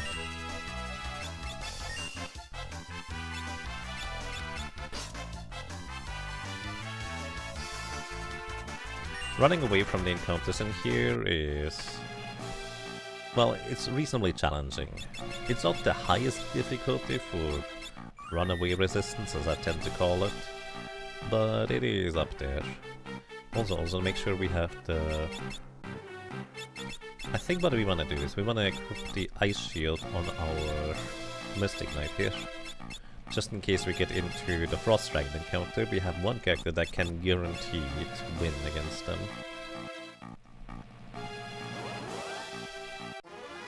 Red Dragon. Alright, what I can actually do here is we equip the Air Knife. In fact, I probably should be in the front row with you, shouldn't I, for this room in particular. Blizzaga Sword deals 4 times your damage and also targets the weakness of this guy. Now, alright. Yeah, I think I'm gonna focus on trying to keep Ferris alive. No, not Ferris. The other guy.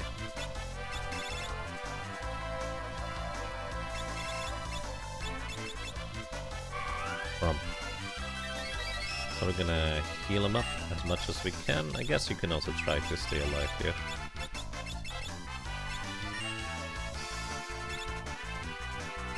Throw some potions over too.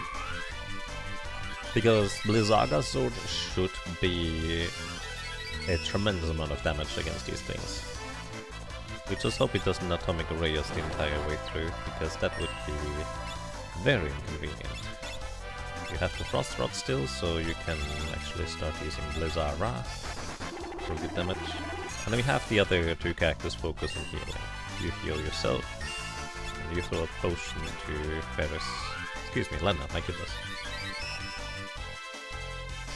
Brain's working half-time.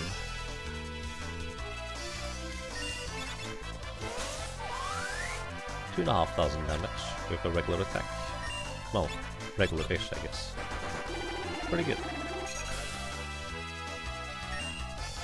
And we do want to complete this in as few turns as possible.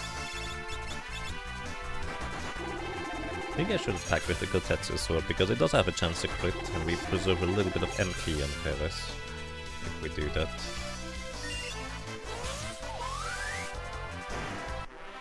Alrighty, pretty good. Let's move our Mystic Knight to the front row, just for these encounters in particular. And I guess the Monk as well? Nah, the Monk stays in the back row. You're basically secondary Death Mage. You already have a red tunic on, so it's quite fitting. Alright, Spellblade. We're gonna switch over to the Mangoes here for Breakblade. Mangoes giving us an additional chance to block physical attacks. Drain, one of the few spells that goes straight through. Reflect. Gold Needle on you. And then you don't need to do anything. You're fine.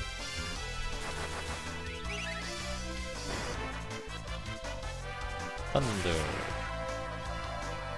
Not much damage because it's not even Thunder. Not yet. We're good to go. So this is basically just Dragon Room Part 1. The previous room we were in before the save point was like Dragon's Room Part 0. Because those encounters in there are not usually dragons.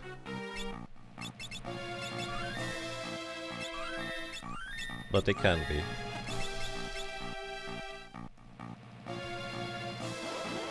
One more encounter in the Dragon Room and we're good. Okay, nice. We're very good in fact.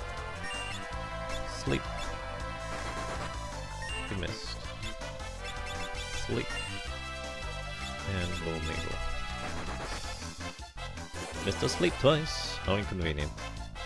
It's arguably better for me to knock out the Black Warlock. These Black Warlocks are pretty annoying because they frequently like to cast Confuse. On the other hand, the Reflect Mages, all they do is either cast Thunder or Thundara or Fire or Fire. Basically, it's not particularly threatening for the most part, or even annoying, it's just a bit of damage. We can easily heal through that. We're almost level 26 in our characters. Anyways, now we get into Dragon Room Part 2. This time, with the floor is lava, so every few steps here I'm taking. This is, I guess, where we're gonna switch over to the gold hairpin, so our red mage has reduced MP cost. And with a few steps I'm gonna heal up. There's a chest to the right, which I think contains a ton of money. But I'd rather get through this room sooner rather than later. Right, last step off. Ground damage, back to giving you the Lamia's Tiara.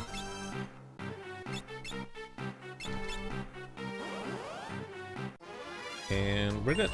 This is not even a dangerous encounter. Although I will say it's gonna be a bit annoying. Let's give you Thunder Blade. So, level 3 elemental swords, so Thundaga, Blizzaga, Fyraga, all of them instantly kill their target if they are not flagged as heavy in the code.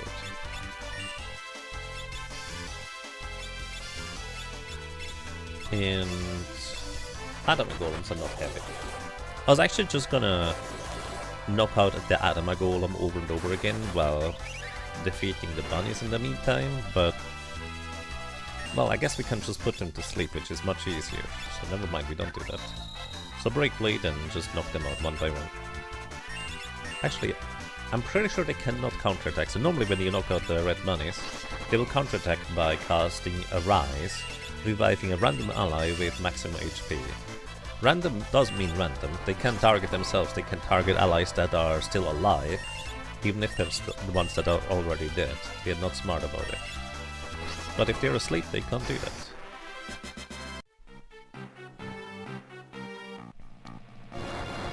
You can also mute them because it is a white magic spell.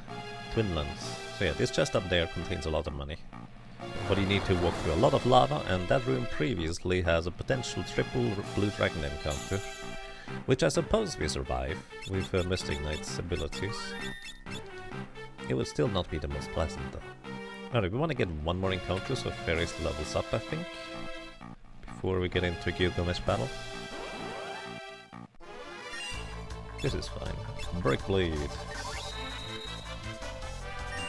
And red mage sleep. Red mage sleep. Sleep is so nice for these random encounters. Like sure, it's more efficient to just nuke these guys and defeat them before they can do anything at all. But this is the next best thing. Disable them from doing anything at all. I think we could also silence them, which would achieve a similar effect since they mostly cause black and white magic spells.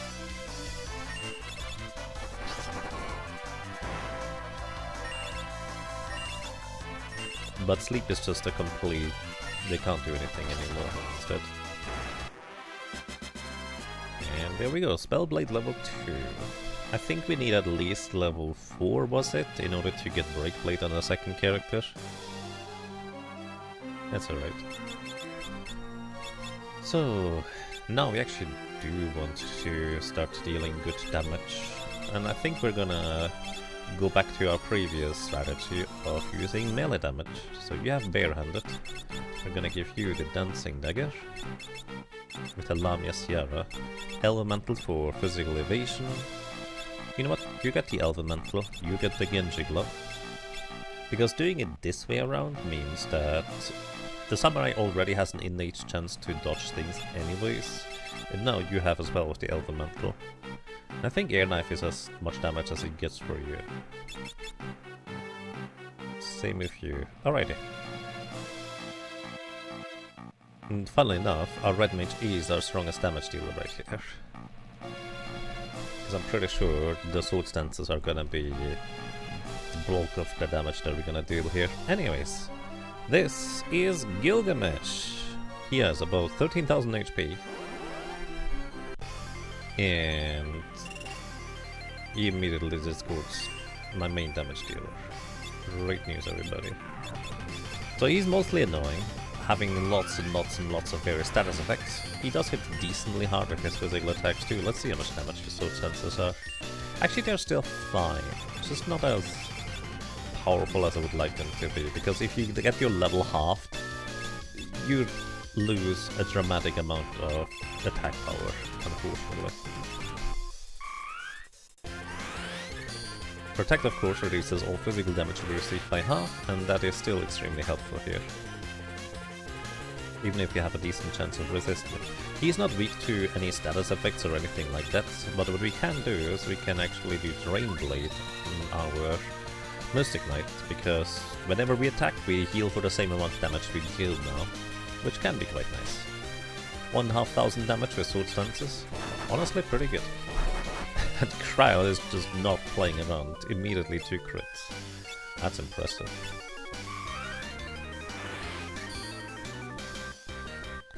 For a casual player, do you think one of the upcoming XF fight is one of the toughest? Yes, absolutely. He is, without a doubt, one of the more challenging encounters in the entire game. I will think that, sure, Shinryu and Omega, we don't count for these because they're optional, but only aside from this XF, only the final boss XF, I would argue, is more difficult. Anyways, start hitting stuff. Nice crits. I think we can just hold down the button and attack for the most part. Because our defenses are really good, thanks to Protect halving all the damage received. Our attack power is really solid, especially with the crits. Discord, by the way, would be the most debilitating thing to get hit by if you're a monk. Because monk, both your attack power is determined by your level, as well as your attack multiplier. So you kind of like double dip. You do a quarter damage instead of half after you get your level reduced. Alrighty. As soon as he starts talking, we effectively win. So what we can do now is we could just move into the back row and just wait for him to complete his talk. Back row means that he doesn't deal any... well, his physical damage is 1/2 half at this point.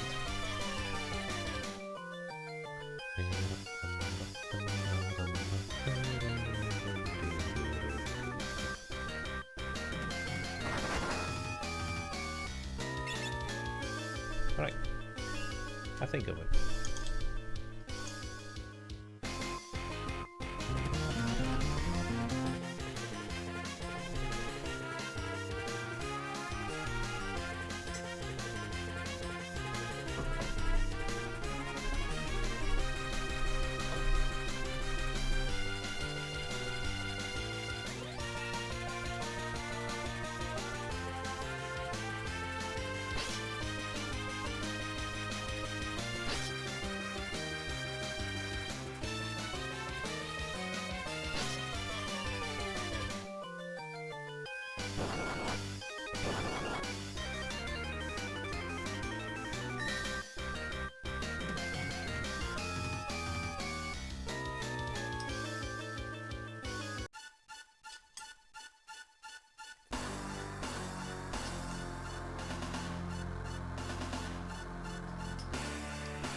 I always feel like this battle here should have, instead of a victory with an exclamation mark, it should have victory with a question mark. Because, you know, sure, we won, I guess, but was it really our doing that won? Also, we have a minute character. So this is actually interesting, because minute characters have their shield evasion doubled. So this means the ice shield right now, instead of having the usual 40% chance to block attacks, it has actually 80% chance to block physical attacks. So this could be a strategy we could employ to survive.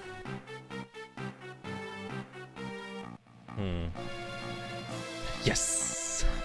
Yeah, like PlayStation. So yeah, theoretically we could decide to keep the minute character, because there's not really an easy way for us to get more minute character. Actually, is that true? Can I cast mini? I think... Oh, I can't just cast mini. Never mind, it's not a problem. I forgot, we have a red mage. It's not usually something that I tend to do, I guess. Oh well. Let's go back and recover our MP, and then I guess we set up for XDEF.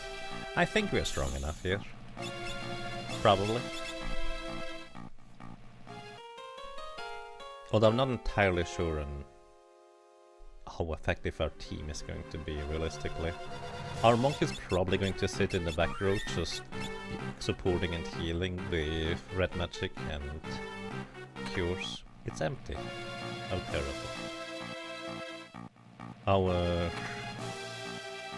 red mage would not survive too long in the front row, so I think just consistent damage from the back row with throwing elemental spells is going to be my play here. Then, who would like to have the reflect ring? One of my shield users, I think.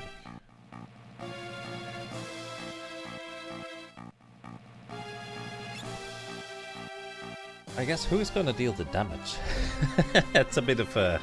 That's a big question mark right there. Just, I guess red mage deals consistently okay damage. It's not great. Our damage is very lacking against this guy because he has a lot of evasion and stuff. I suppose red mage's still in the front row maybe, but I'm pretty sure we get mooted by vacuum wave. Well, maybe not with protect. Maybe if protect is fine for everybody to be in the front row. Do you have any ability we could put on you? Not really. If focus works from the back row for full damage, that actually might be the play here. But that's a fixed remaster thing.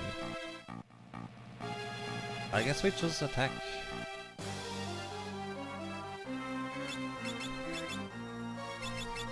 Yeah. The realization when I don't actually have particularly good damage, do I? Let's put a reflex ring on you, which means you don't get protect. Since I can't put protect on you because you have the reflex ring. Is that a good idea? Maybe not.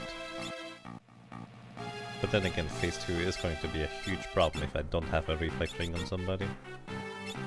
But it also would mean that you don't... You know what? Let's do this. White magic, mini. We're gonna mini our Mystic Knight, who will have double shield evasion if you a man goes for additional evasion.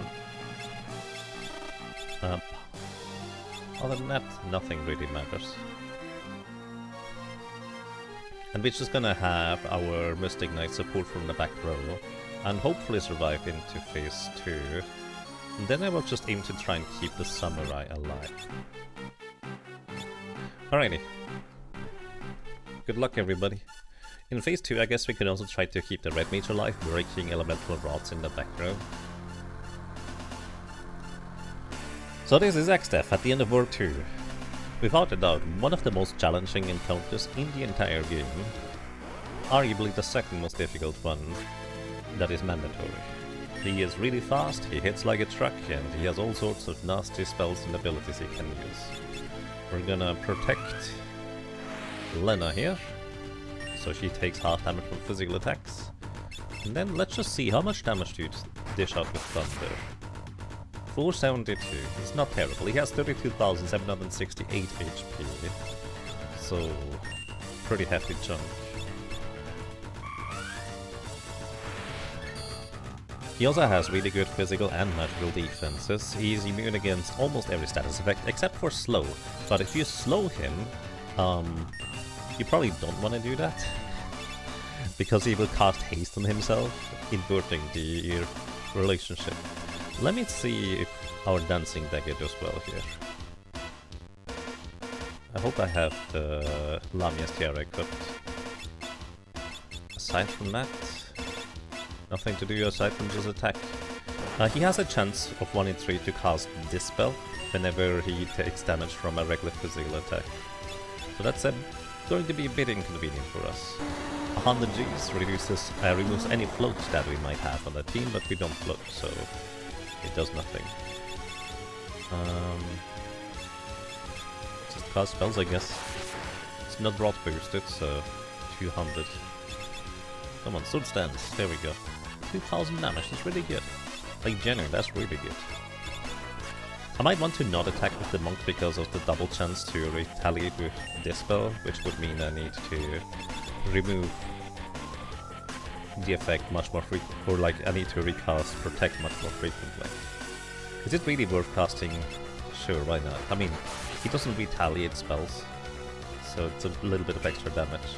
I honestly think Red Mage is going to be our main damage dealer, so I'm gonna move Kara into the back row. Cryo, excuse me. She's gonna frequently cast Protect, and, well, you cast Protect as a priority if you can.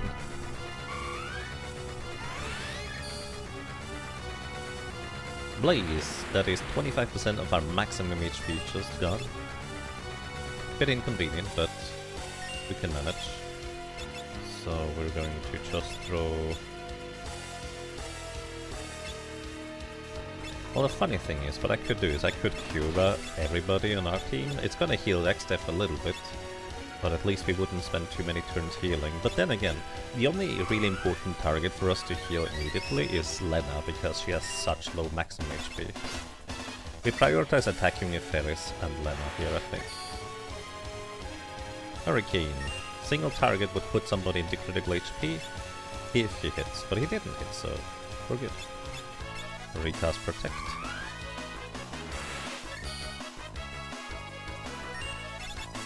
Come on, dance. And the second priority to heal is Ferris, because she's in the front row, so physical damage against her would be rather dangerous.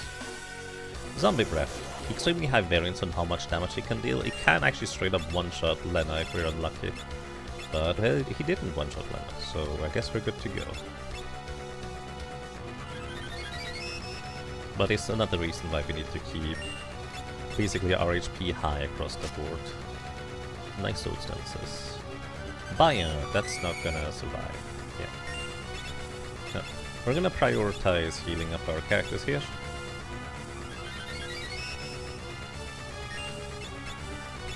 Before we revive Lena. Because we want to revive her, heal her up, and give her Protect more or less in the same move.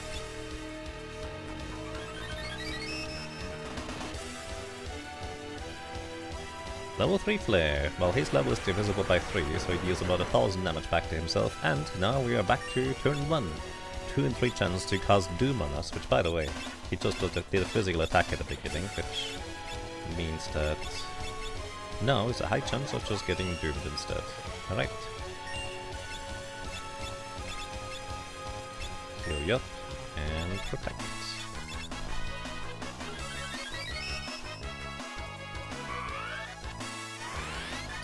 And this is one full cycle of Xdef's ability in a sense.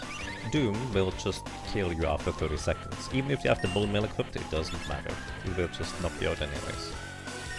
Alright, and I guess there's not really much of a reason to heal you, because the Doom counter will eventually get you, so let's just defend instead. Spellblades are not doing anything for us here. The only Spellblade that actually has any notable effect in this encounter is Drain, so you basically would be able to damage while simultaneously healing yourself. Dispel. That's fine. Well, I say that's fine. It wasn't fun. That's so rude. We will always prioritize healing with Ferris. He also uses a Phoenix down instead of using casting the raise spell. Because raise only revives you with what, 1/8 of your HP, whereas Phoenix Stones heals you for a good chunk more. Should have probably used an Elixir Fairies to get her back to full. Yeah, I think Lena doesn't survive a vacuum wave even if protected minus HP. But physical attacks are fine, I suppose.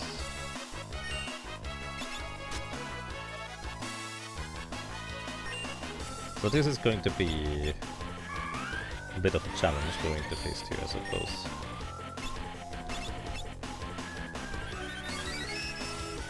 Is it possible to run him out of magic by dancing? I think he has way too much MP for this to be ever a realistic possibility. I don't remember how much he has, but he is not realistically going to run out of MP anytime soon. 32,000 MP, or the same as the HP then. Yeah, I mean you can reduce it to functionally 10,000 MP remaining if you give him an ether, because if you heal MP as a player character, the target will have a maximum of 9,199 afterwards.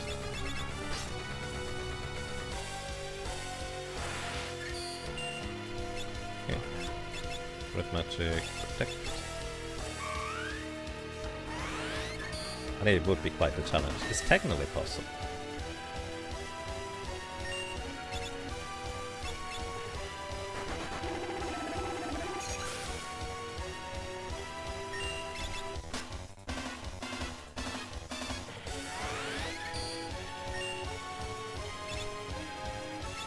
I think I prioritize attacking with Ferris. There's a argument to be made that we should leave Kryl in the front row, because she can retaliate occasionally, and her counterattacks are gonna be stronger if she is not in the back row. Right, you're going to cast Cura on Kryl, revive her, heal her. Okay. There we go, you go down, revive you back up, and immediately heal. Let's use an elixir here. So wait until the Phoenix Down goes through. Because I think the next turn he might use Zombie Breath again. We need everybody basically at max HP. He has a 1 in 3 chance to not use Zombie Breath in a cycle, which, you know, would be desirable.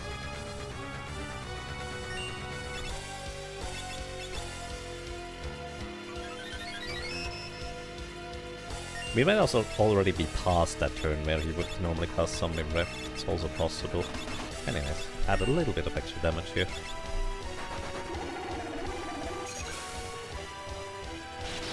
Nice crit.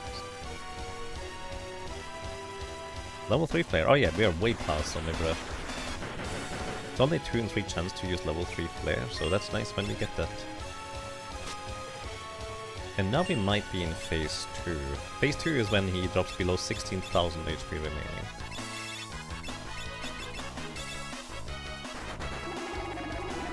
I didn't exactly count damage, but we did deal a decent amount at this point. Nope, he is still above 16,000 HP, because Doom is not something you would do in phase 2. And hit exactly the guy. I would prefer to not get hit by that. Ay.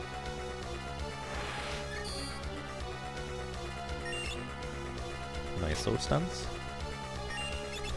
Need to protect you again.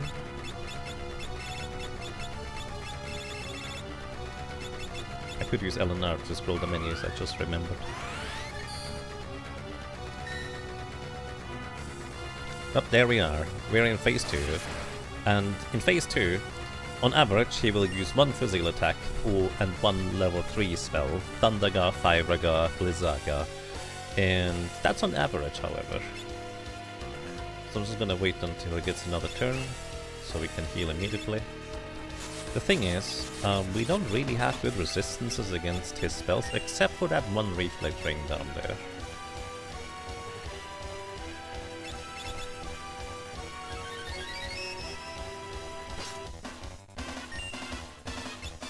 So I think what we're gonna do here is we're gonna equip the mangoes on Lena for the 25% chance to block physical attacks and move her to the back row now.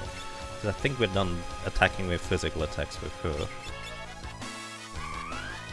Unfortunately, the Doom counter kind of thwarts my plans of just letting the minute character do the last phase here.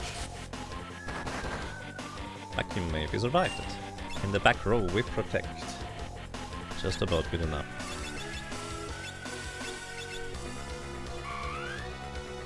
It also inflicts the HP sap status, so that's pretty terrible for us. Anyways, I think my next best option is to start breaking the elemental rods that we have no other use for, to cast level 3 spells on him. They are not elemental boosted, so they're gonna be not the greatest of damage, but it's better than we otherwise would be able to do. And while the Doom counter is still active on Butts here, we kind of want to just have everybody survive. Normally I like to just only like defend with one character or two to survive the final phase, so we have the maximum chance of reflecting spells thrown our way with the reflect rings, but well, can't really do that.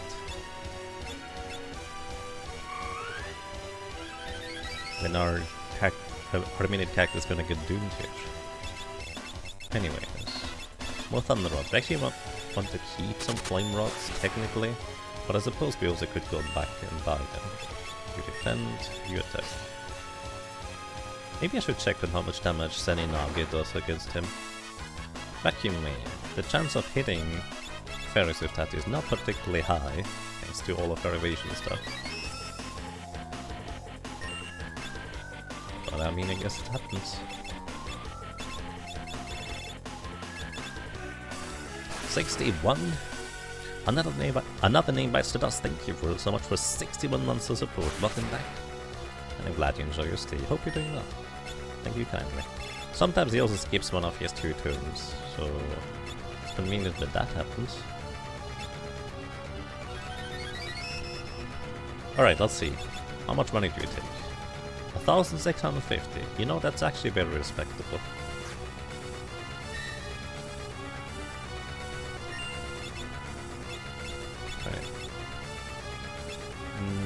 Let's continue breaking rods with Lena here as a priority.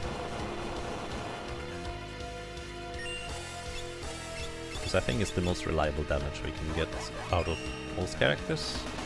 Move Ferris into the back row and probably just throw money. Realistically, the money throwing was always gonna be our strongest option. But I guess we easily survive with everybody else beyond that anyways, so it wouldn't matter too much.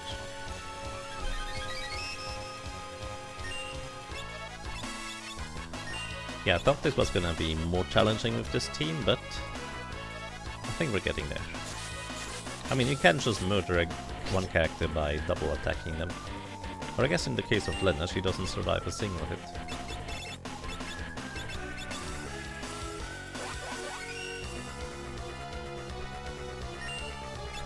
The funny thing is, High Potion will pretty much bring Lena back to maximum HP.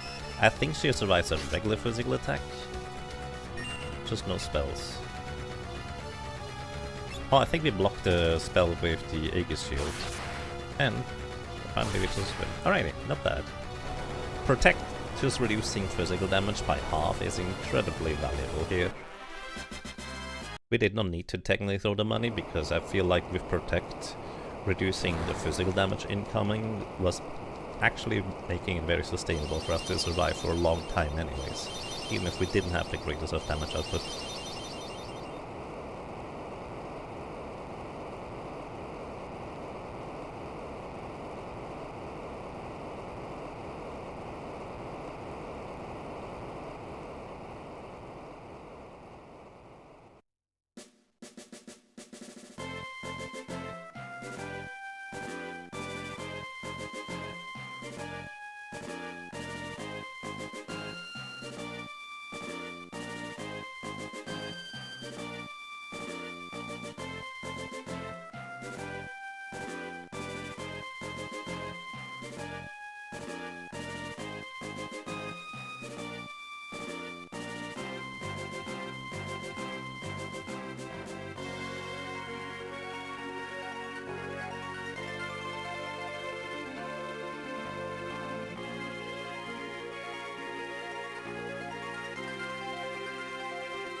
Oh, wait. Why was I Was I muted the entire time before? Hi, I got a coffee.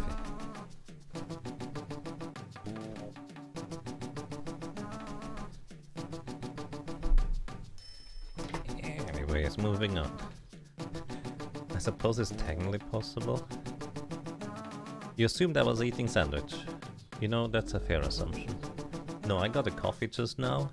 How long have I been muted before? Because I just pressed the mute button.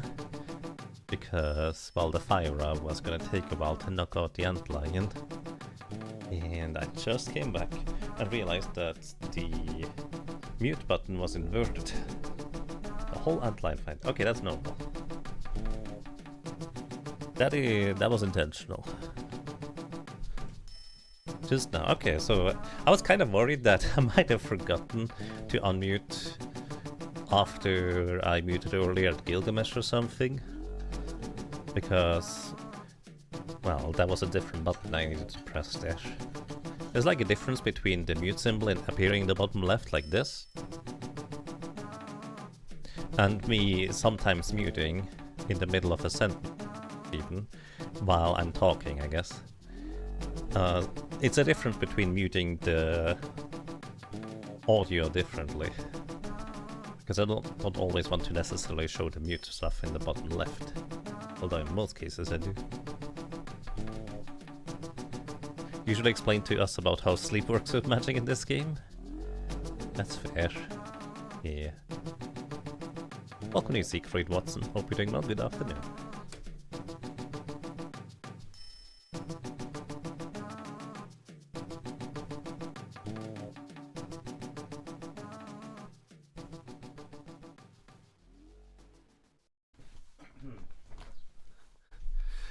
Siegfried is a fun name in my opinion, by the way. Because I have to admit, I've never actually...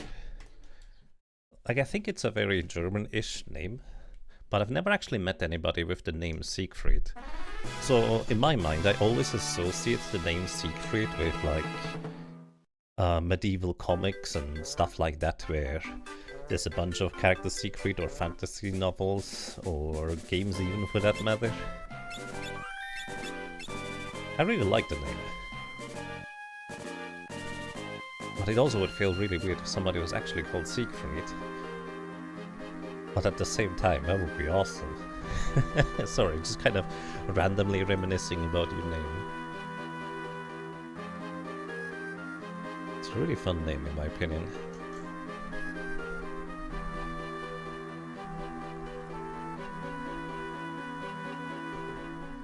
Alright. Speeding through the cutscenes.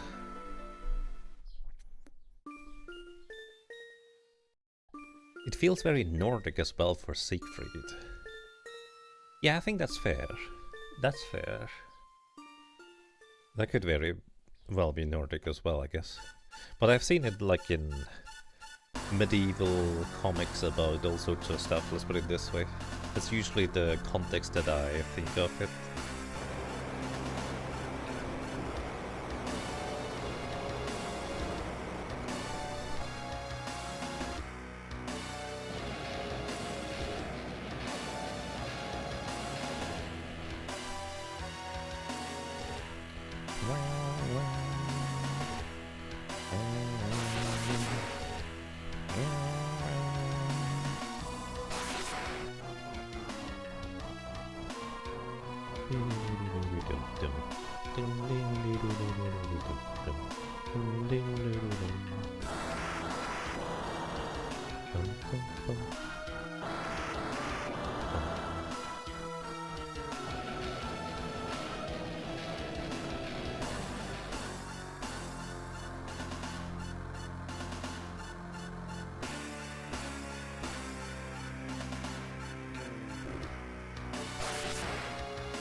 No help.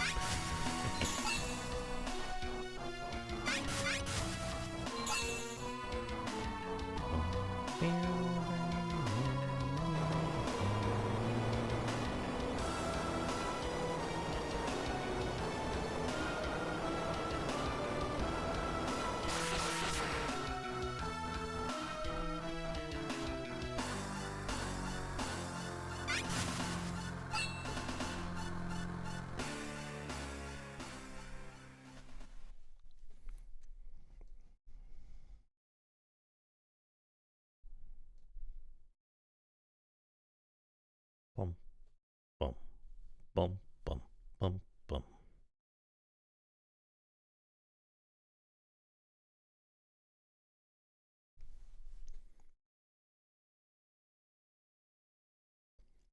I like how Guido is just follow children. Because of course to him, presumably being ancient himself, everybody's a child, relatively speaking.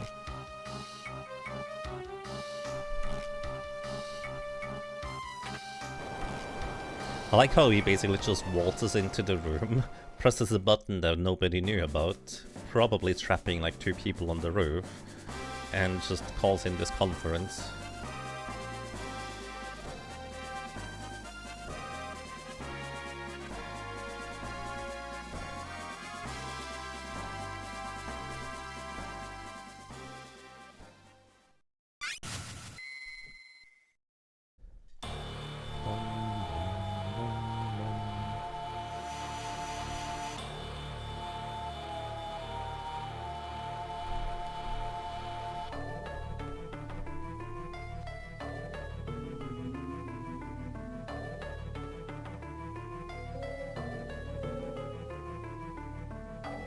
The turtle knows everything, even about the places never been before.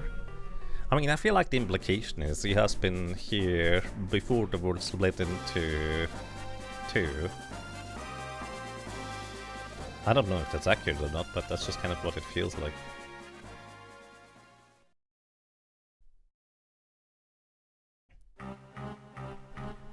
Alrighty.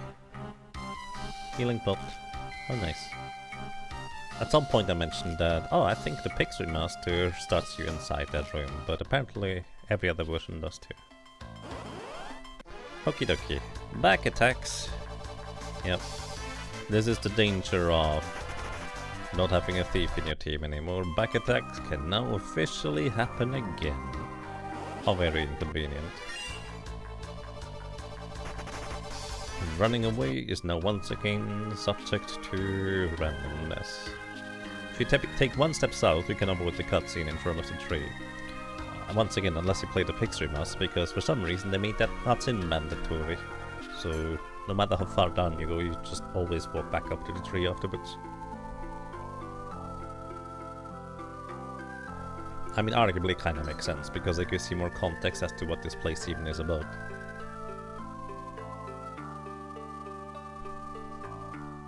And as usual, before we do anything else, we're gonna take a detour over here.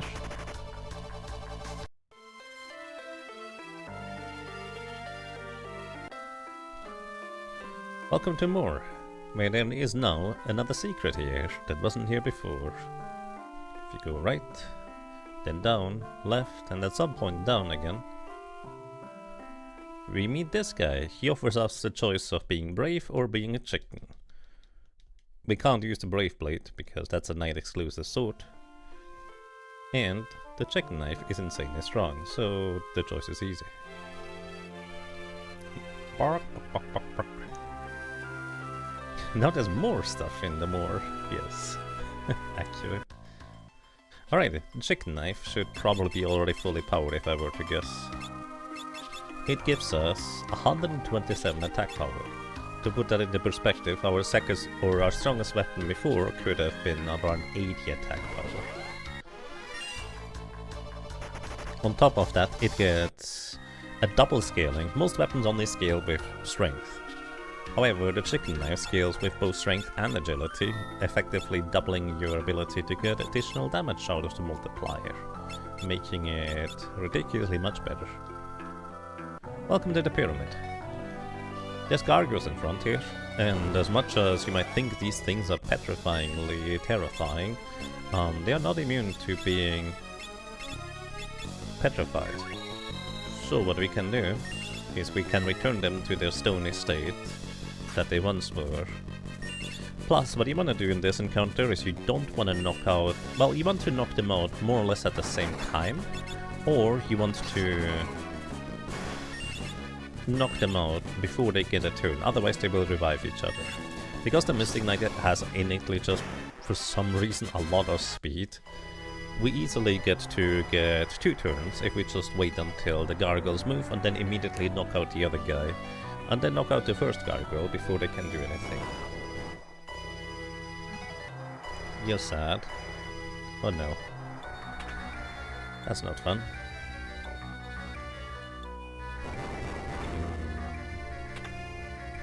Hey, we actually managed to get through that room without encounters for months. We can get additional stuff in here. Most of the chests are trapped, like this one. And I'm pretty sure these things are not immune to petrification, so we can just do that too. They do hit decently hard with physical attacks, but we do have also a good chunk of evasion, so we're probably fine. It says taking a ton of damage just now. Oh. They're not petrifiable. Okay, but surely they take money. Arguably not worth it, because we get a flame shield out of it, absorbing fire as healing. But often I also use it to just gain a bunch of money, but we just threw a lot of money against these guys to begin with, so very questionable whether that's worthwhile or not. Let's give the chicken knife to our red mage here, because it has a 25% chance to let us run away from the encounter. I don't know if we can inflict any status effects on this one. I don't remember. Oh, apparently we can put her to sleep. I didn't realize that. Can you get petrified too? No, petrification does not work against you. So this one would just summon enemies against us. Actually, do you take poison damage? I mean, I assume you also have a chance to resist it. Let's try again. Yes, alrighty. Zephyrus, as you might be able to tell by the traditional RPG thing where the less clothing a woman has, the more defense she has. This one has a lot of physical and magical defense for the most part, making her rather tough to take out on average. And what she does is she summons a random enemy. Well, one of 3, technically speaking. And those enemies can be rather dangerous. It's usually just enemies that we have fought and defeated before, so it's not, generally speaking, that big of a deal to knock them out. The most notable one is the Bio Soldier she can summon, because if you capture that one with a Beastmaster, it actually releases the Flame ability, dealing 25% of all enemies maximum HP and damage when you release it. And that's very useful for the boss right after here. You want to play Breath of Fire 3, but your PlayStation 2 doesn't work anymore. Oh, that's unfortunate. You have like a repair shop somewhere nearby or something?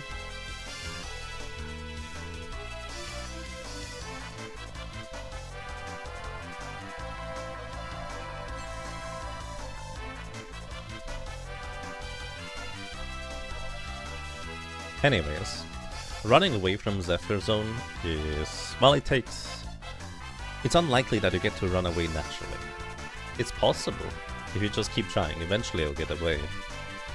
But if you can just put her to sleep, maybe that's easier. Although I have to admit, I'm not gonna wait until she goes down to poison next time. That just takes too long. Let me actually find a replace your reflex ring. Elemental is better. Because even if the enemy attacks magically, the elemental gives some magic defense, a bit of speed and stuff. Oh, by the way, the chests I left there, one of them contains a dark matter, which we can't use because that's a chemist thing, and the other one contains, I think, a white mage robe, which, even for a white mage, you want to use the black robe anyways, because vitality in your piece of equipment only affects how much healing you get from regeneration status. So at most it might be helpful for a time mage, I guess. Also, these mecha heads, they are not flagged as heavy in the code. Can you sleep them? I don't think you can sleep them. And they are susceptible to lightning. And the funny thing about enemies that are susceptible to an element while not being heavy is the level 3 elemental swords, Thundaga in this case, well, they just die to one hit. So we have a very easy way to deal with these mech heads. They don't really give any experience, So 4 ability points is all we get out of these encounters. They can be mildly dangerous for what it's worth. I believe we can confuse them, however. I don't know how likely it is to land the confusion, but that technically works.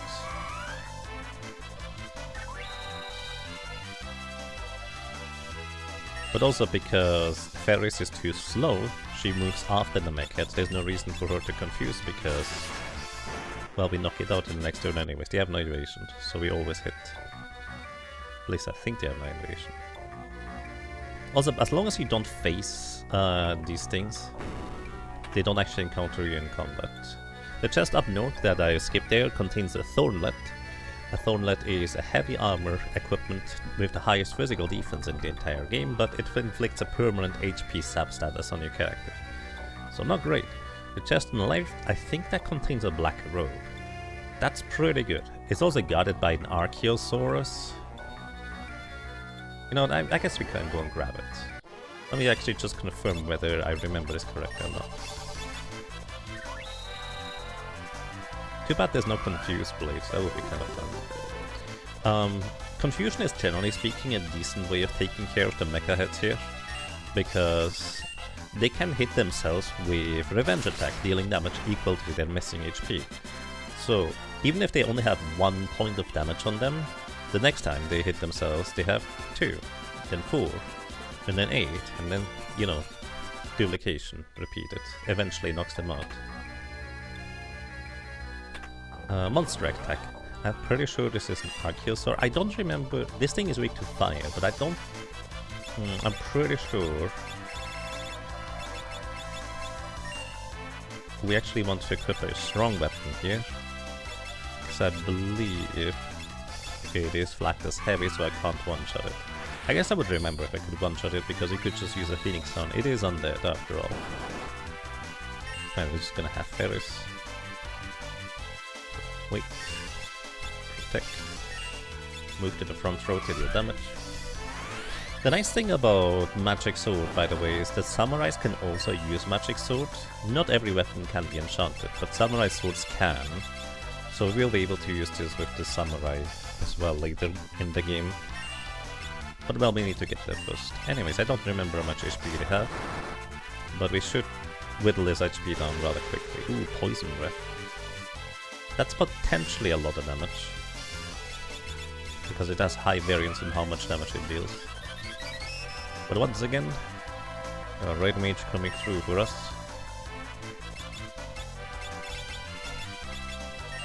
Healing our party very easily here.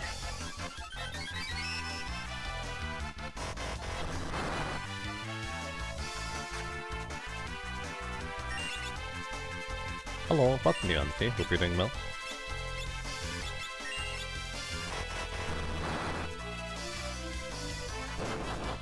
Just hit number 3, right?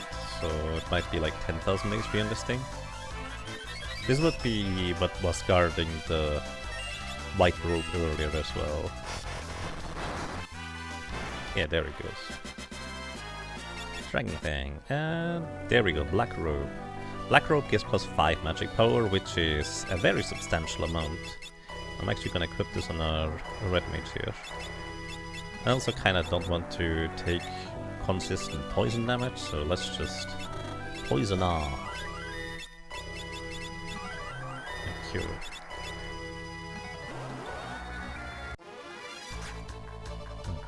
These things are weak to fire, but also they are not immune to being broken.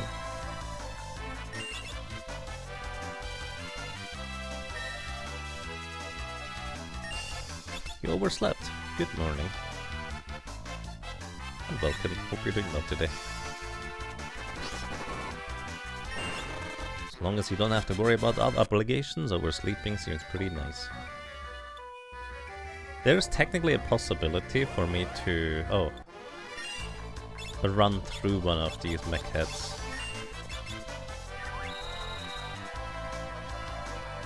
Miss out, 75% of our current HP just gone. But that's alright. Not a big deal. Anyways, I'm going to... Did I? Huh? Did I enchant the wrong elemental sword? Very confused.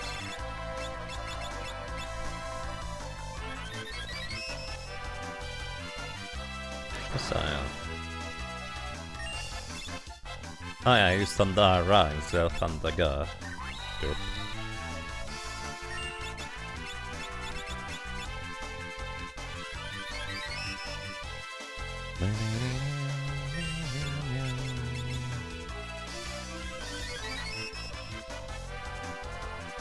Reverse polarity brings the back row to the front row and vice versa. Yeah, couldn't skip through that guy. Thundaga.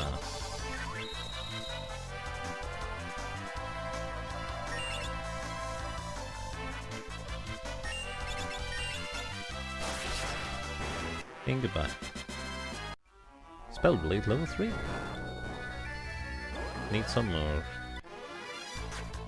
Nice dodge. Oh. So, these things are weak to fire and holy. I think also petrification, if I'm not mistaken. But we can also just cast Raise on them to try and instantly kill them as well. They're also really fast.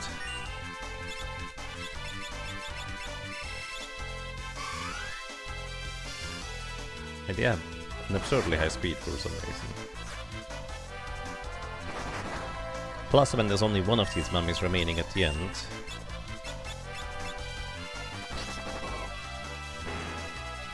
then that one will cast Duns Macabre, turning a random character in a party into a zombie.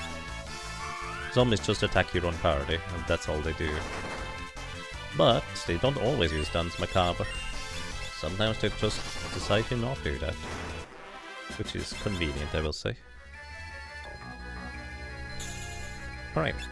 Item... cottage.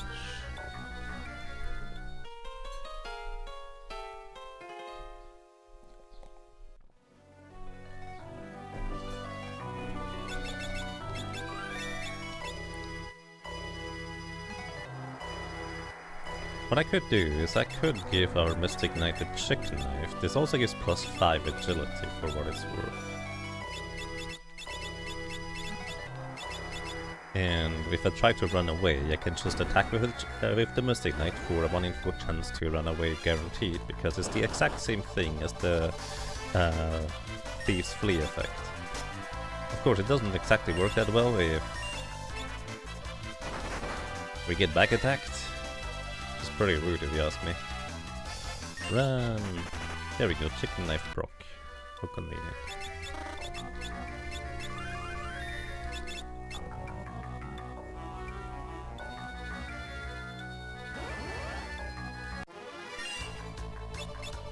This guy again.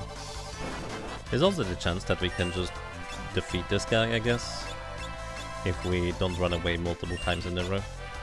We just hope that it's not harmed that keeps getting hit by the physical attacks. The reason why we go into the front row is because, well, it is a lot of damage that we are doing.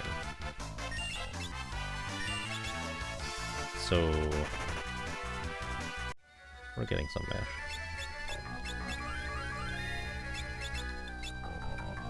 Save the frogs! Frogs are friends, not food, guys. Please. 3 in a row! And we ran away from all 3. Those guys specifically, well, that guy specifically appears in this room, and you can only defeat him once. However, I think you can catch him and release him as a Beastmaster. Chests on the left contain dark matters.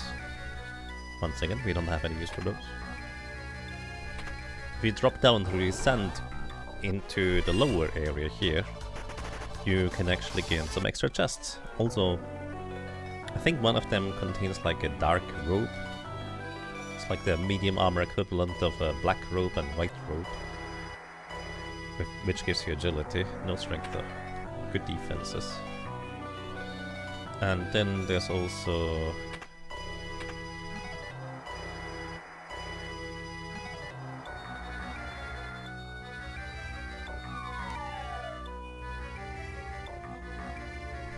what else is there over there? I don't remember.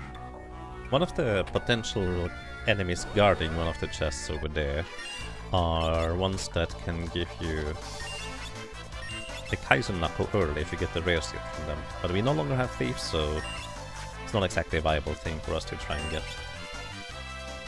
Go forth, creature of darkness! Gold needle. The black robe is more of a ninja robe, right? Since it gives agility? Yeah, pretty much. I mean, it's basically just an upgraded ninja robe, if you will. It's a very good comparison, actually. Chest on the left contains a Gaia hammer. We don't have a berserker to use that with. And even if we did, it might not be the best weapon anyways. Protect ring. This is a really nice accessory, giving you pretty decent defenses, both magical and otherwise. And it also gives you innate regeneration status, which is quite convenient. And the only way to get regeneration status if you have the bone mail equipped.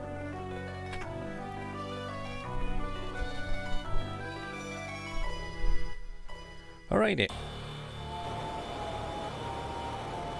Hey Varlokar, welcome. Hope you're doing well today. Oh. I just saw you said that 3 minutes ago on YouTube. I'm as terrible at reading chat on both sides. Anyways, I hope you're doing well today. First time catching me on YouTube. Yeah, I'm streaming on YouTube, to be honest, mostly for archiving purposes. Although some people have told me that it's more convenient to watch on YouTube anyways, so it just kind of makes sense to just do that over there.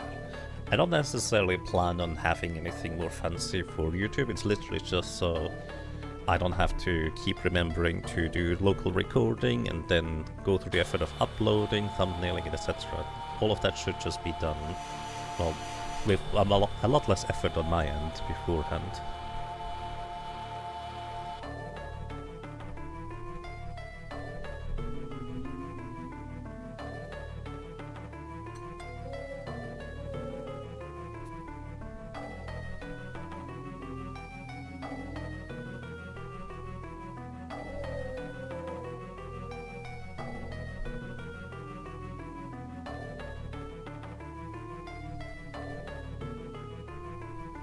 Watching on YouTube has an advantage. You can pause when taking bathroom break and then watch at 2 times speed to catch up.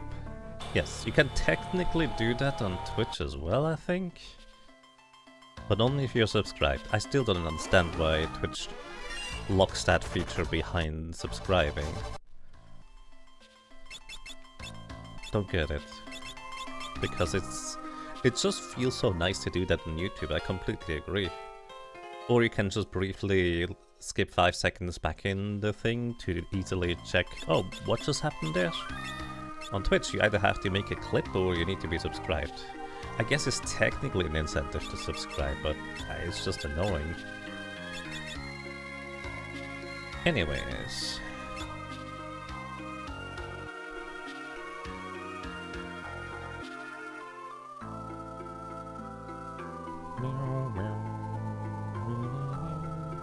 Yay! Thank you for saving the frogs, I appreciate that. Alrighty. So, this next boss here is, in fact, susceptible to being put to sleep and susceptible to fire. So, guess what? We still have our red mage to work with. Then again, we could just put it to sleep with the power of Mystic Knight as well.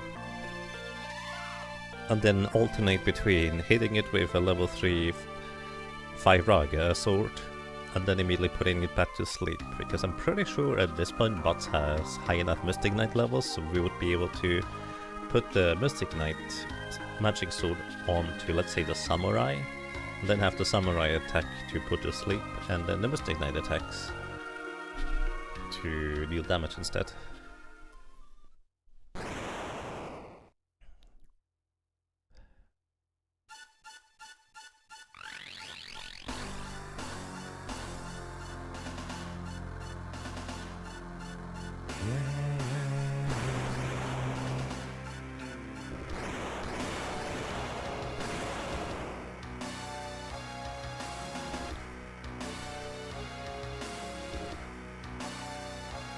It's just fork.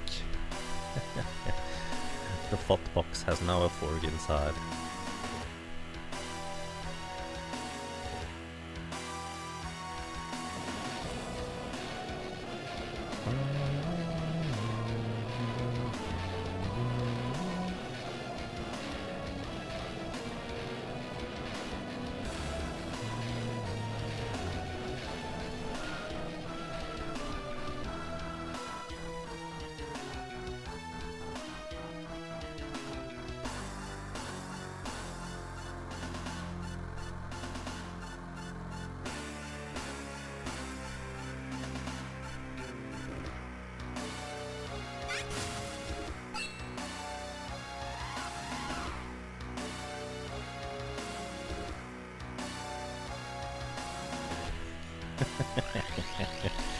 Wow.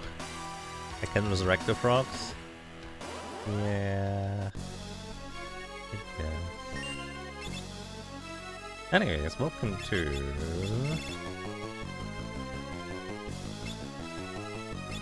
putting this lady to sleep. So...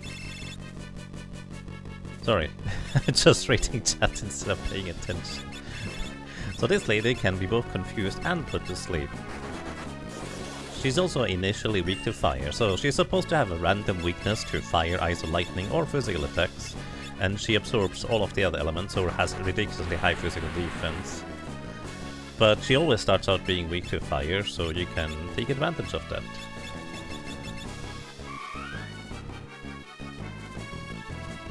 What I can also do is I can equip the chicken knife, spellblade, fire raga sword.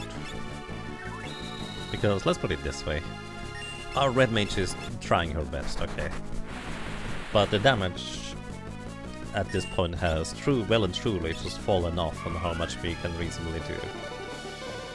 So for that purpose, what I'm gonna do here is I'm gonna wait until Ferris gets her turn back and then attack, or I'll try to. Because then I can effectively attack Melusine here and immediately put her back to sleep via Ferris's attack. Also, that's almost 10,000 damage with the chicken knife there.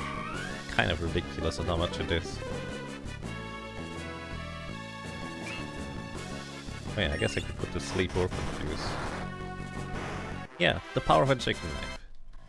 Mystic Knight has both great agility and great strength, meaning that it scales incredibly well with the chicken knife. The main downside is just that we have a 25% chance to try and run away instead of attacking whenever we try to attack. And because we do not have a way to circumvent that, which that's just going to be how our attack damage is going to be. Anyways, welcome back to the team, Lena. I think we need to turn you into a monk or something like that. Because this is a Job Fiesta, so that means we need to have at least one of each of the jobs represented in our party. And who wants to be the monk? Yeah, it's gonna be Kryle. Kryle is a good monk. She punched X-Def earlier. Red magic. Red magic is still helpful. Elemental, power sash, unarmed. Let's go. Oh yeah, right, Lena doesn't have any equipment right now. Then again, she's gonna get equipment soon, so I probably don't need to worry about that right now.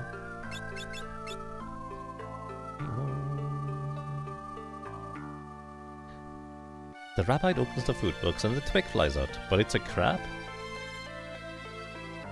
Not the name by does steams the crab. What? Steamed crabs. Do I have Spellblade learned on anyone else?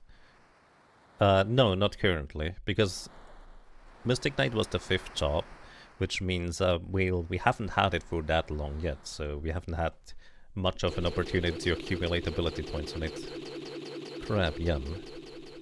I've never tried crab, because I'm kind of against the idea of how it is normally prepared.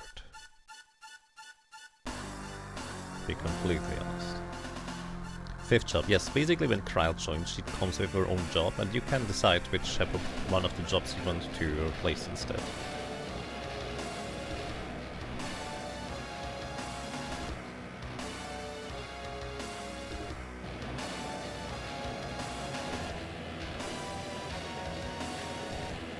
Which job did last? We had a thief.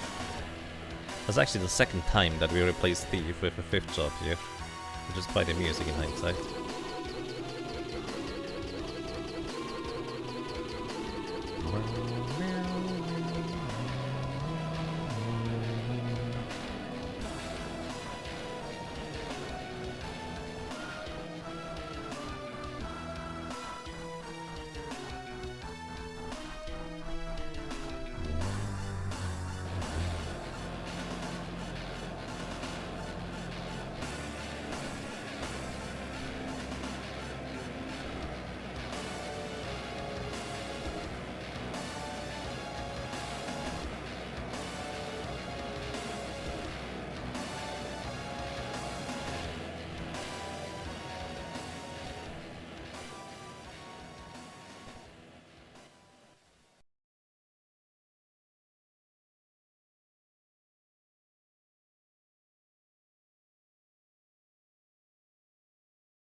Alrighty.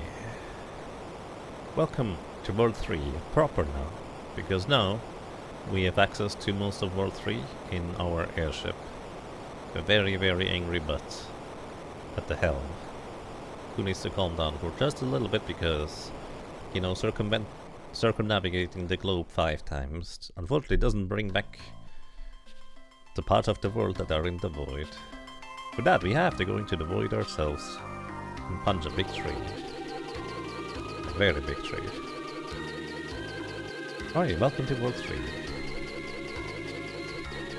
You know, no, this is fine. First stop, we go to Mirage Village, which is a random encounter in the forest here. Well, it's actually not that random. It's guaranteed encounter if you get an encounter in the forest, if you will. Unless you play the Pixel Master version, then one of the forest tiles is randomly the thing. Also, you can interact with the thingy here and it opens up. Can't do that in the Pixel Master, you have to interact with the box instead. It's silly. Anyways, we're gonna buy Hermes sandals. These things are just absolutely insanely, incredibly powerful. I think we only need 2 realistically, so we can go and buy other equipment with them otherwise. So let's see. What do we want? We have a black robe already for our red mage. We also have the Lamia's tiara. But we could buy a circlet here. Circlet just has better defenses, the same +3 magic power as the Lamia's tiara. But I guess importantly, the defenses might be nice. Could equip the black garb on basically everybody. This does not give us the strength boost that the strength armor provides, but it also has plus agility and better defenses. So in general I tend to just equip this on most of my characters anyways. So nobody else can equip that stuff. We could also buy a crystal shield. That's a 45% chance to block physical attacks. But I think we're good. That's all I really need. Alrighty. Hermes Sandals gives you permanent haste, immunity to immunity to slow, stop, sleep and paralysis effects. Like, it's not enough that permanent haste is just insanely powerful, literally doubling your character's turns. But it also gives you a bunch of immunities on top of that. Very convenient. Then who else would like to have that? I guess you.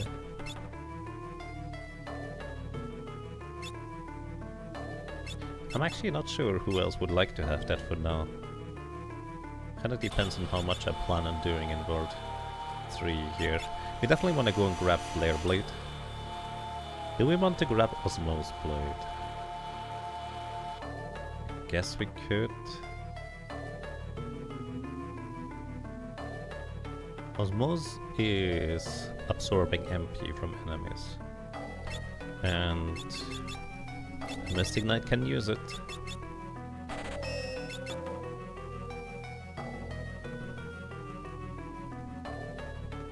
It's mostly to run enemies out of MP rather than anything else though, because it reduces their current MP by 1/8. Which doesn't sound like a whole lot, but if an enemy has literally 10,000 MP, you reduce it by a crazy amount. Do I want anything from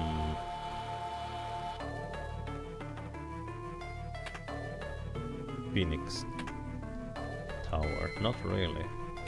We could get ability points in there.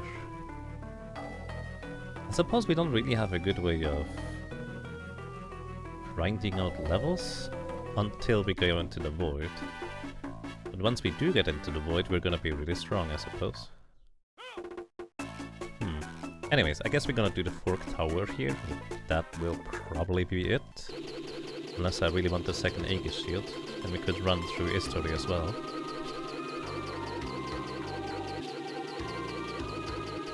Okay, order of operations. Let's go and grab the magic lamp, for which we need a yellow chocobo buddy. And we can also get our first batch of legendary weapons if we want to. Which ones would I want? Well, which ones can we even use, I suppose? Monk literally cannot use any. Also, I guess we go into the trench now, think about it. Because we do want the monk Tyson Knuckles. So yeah, Monk can't use any. We absolutely want the Masamune.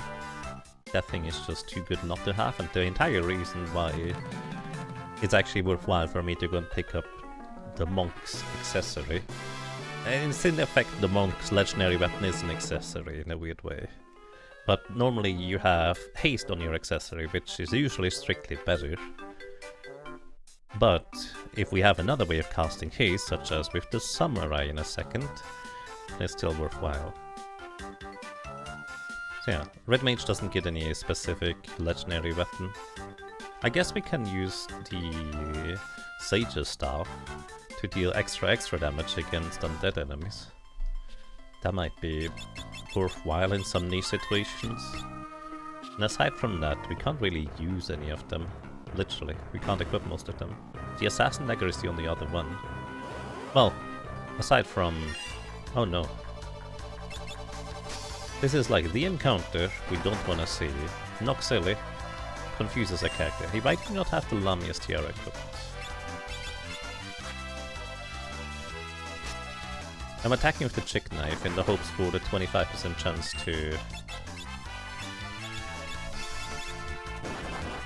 run away. Don't crit, Clio.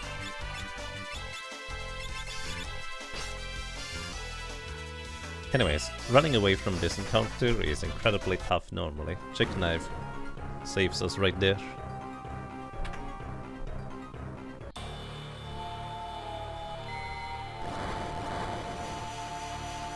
Closest thing might be the enhancers for the Red Mage, for a legendary weapon.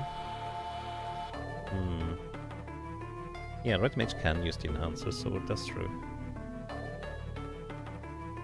But yeah, I guess technically we can use only 4 of the legendary weapons. We always want the Masamune. The Samurai Sword, this has good attack power. We can even enchant it with magic weapons from the Mystic Knight, which makes it even better. And importantly, it gives us an ability to cast haste if you use it as an item in combat, but you need to be able to equip it in order to cast it that way. Then the Sage's Staff. This deals 8 times damage, ignoring enemies' defense and evasion to undead enemies. It's not the greatest weapon, unless the enemy is specifically undead. Then it's amazing. And then technically we could use the Magus Rod to boost our elemental damage, but we can just equip an elemental rod for the same effect. So, we equip the Assassin Dagger instead for a 25% chance to inflict doom upon our enemies. Which, to be fair, on average is not going to be nearly as important as the Mystic Knight just casting Breakblade and one-shotting enemies that way instead. Also, I just realized we don't have to worry about Almagest at all.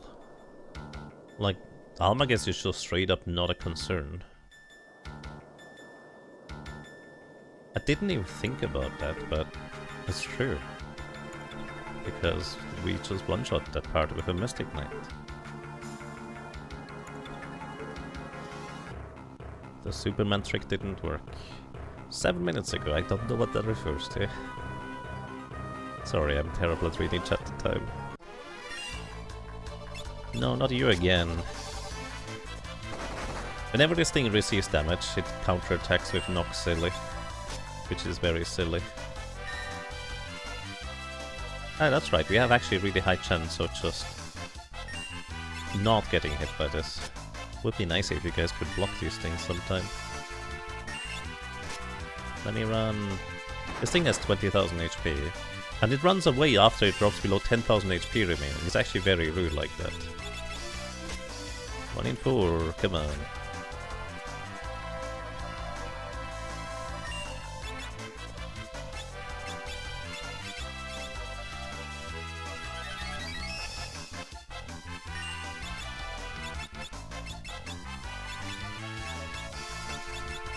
Let's see, Mangosh for you. Knock Lena out of her stupor. Come on, buddy. Let me run. There we go, thank you. Without the chicken knife, we would still be trying to run from that very first encounter. Anyways, we also picked up the magic lamp earlier. That casts the strongest summon spell. in the game, then the second strongest summon spell, and then the third strongest summon spell, etc. The third one being notably Odin, which is always an instant death attack to any enemy that is not flagged as heavy in the code. So effectively we have a way to one-shot anything, unless they are, well, having the heavy boss flag.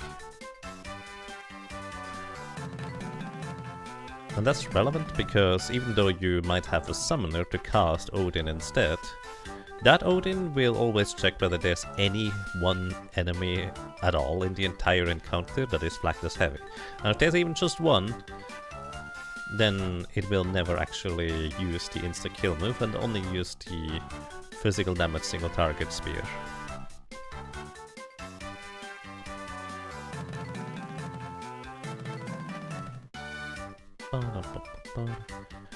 The forward-facing sprite is really good. Weird alien. Which one? This one?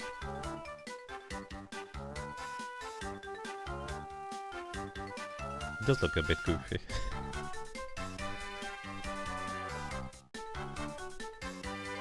Anyways, you might be wondering, what are you doing with the yellow Chocobo going the wrong way around? Well, I'm going on a world tour. Because if you take a world tour of the yellow Chocobo,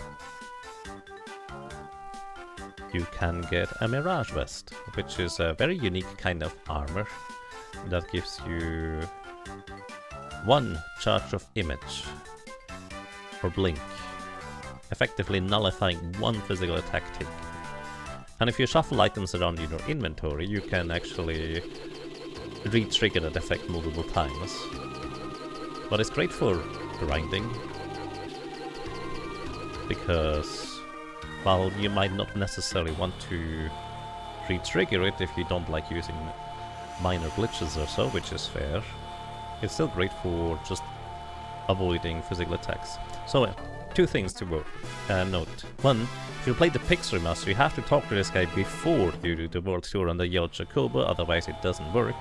At least, that's been my experience. And 2, if you ever enter the Void on the Game Boy Advance and Super Nintendo and PlayStation version before grabbing your Mirage Vest, he is just not here anymore. No idea why, but he is just gone. Alrighty.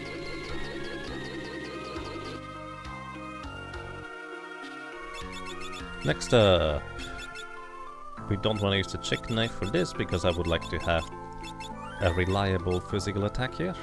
And then we go to knock over some gargoyles. Welcome to the Island Shrine. Gargoyles are breaking. Gargoyles are protecting this place, kind of like before.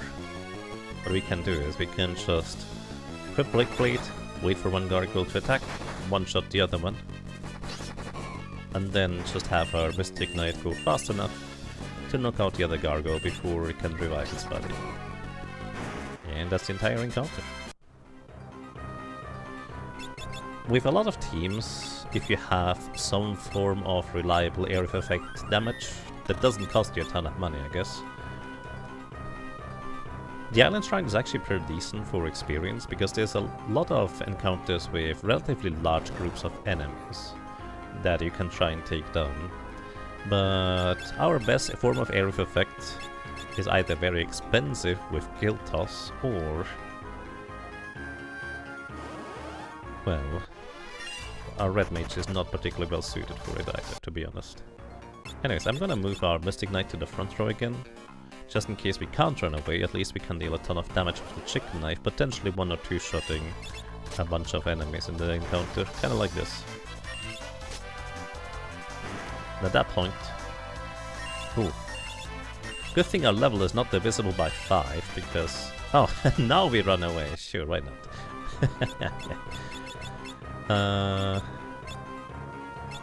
Let's give you the Mirage Vest for absorbing 1 physical hit taken, and let's give you the Bone Mail. The Bone Mail makes your character undead. You get healed from poison and instant death attacks.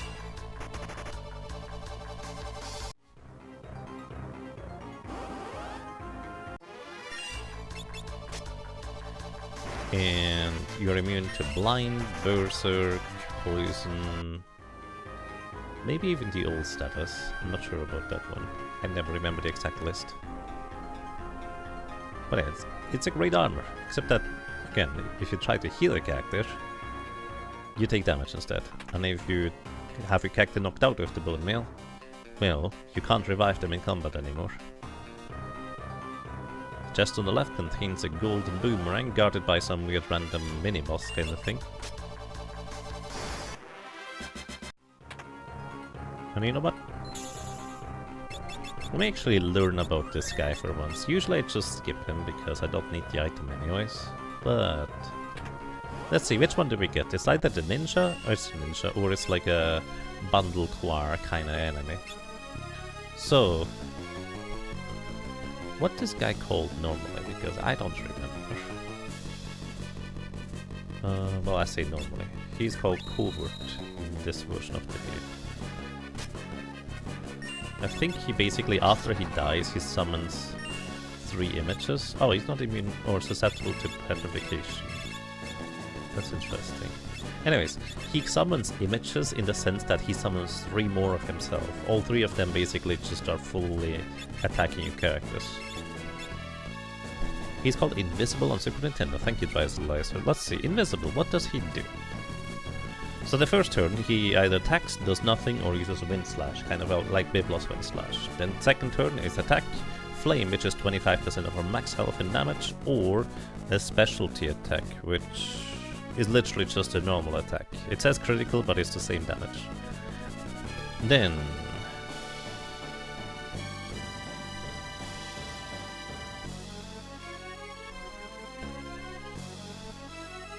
yeah, if we knock him out, he also has 7000 HP. If we knock him out, he will be, well, just reviving as buddies. Let's see. He does have 60% magic evasion, so a chance to land spells on him. It's not great. He's also level 52, so even worse. But he is susceptible. Oh no, he's not susceptible to sleep. Never mind. Misread.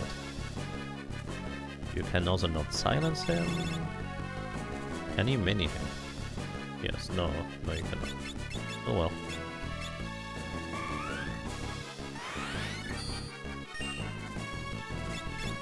And you know what? Let's give our samurai the Masamune to deal damage with.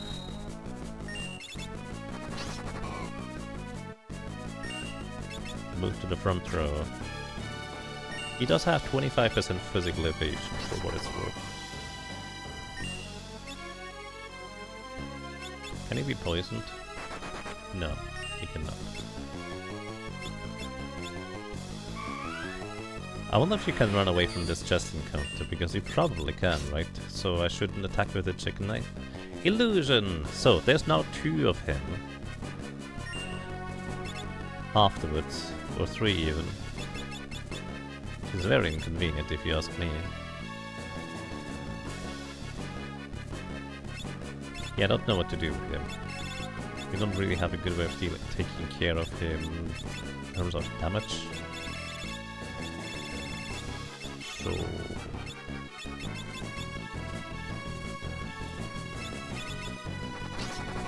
attack, I guess. Miss. Yeah, you can run away from this encounter. Well, let's see if we get the other one, maybe. No, we got the same one again. Run! Let's see if we get the other one. No, not this one, the other one. Can you just naturally run away from this encounter easily? Oh, there it is. What's this one called? This one... Oh, I figured... I think this one is a bundle quar, isn't it? 8000 HP. He just has a 1 in 3 chance to cast Blaster. No, that's a different guy, isn't it? What's your name, normally? Pantera. Pantera sounds familiar. Yeah, Pantera is a Pantera. Let's see...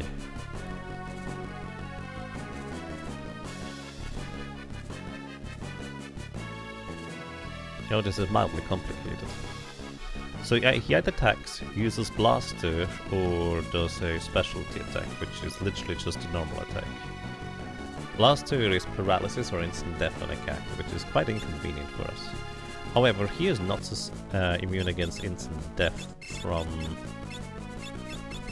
petrification, so we can just do that. Lately I've been running away from this chest until you get Pantera, so much easier to deal with. Yeah, he is not immune against status effects, like his buddy. Oh. Wait, wasn't he supposed to summon friends as well?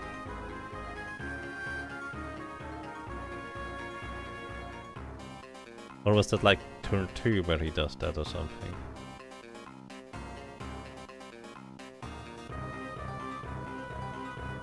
Huh. Yeah. Did you get a 5th job replacement? Yes, we did. Also, this is the reason why I did not give Ferris the Masamune.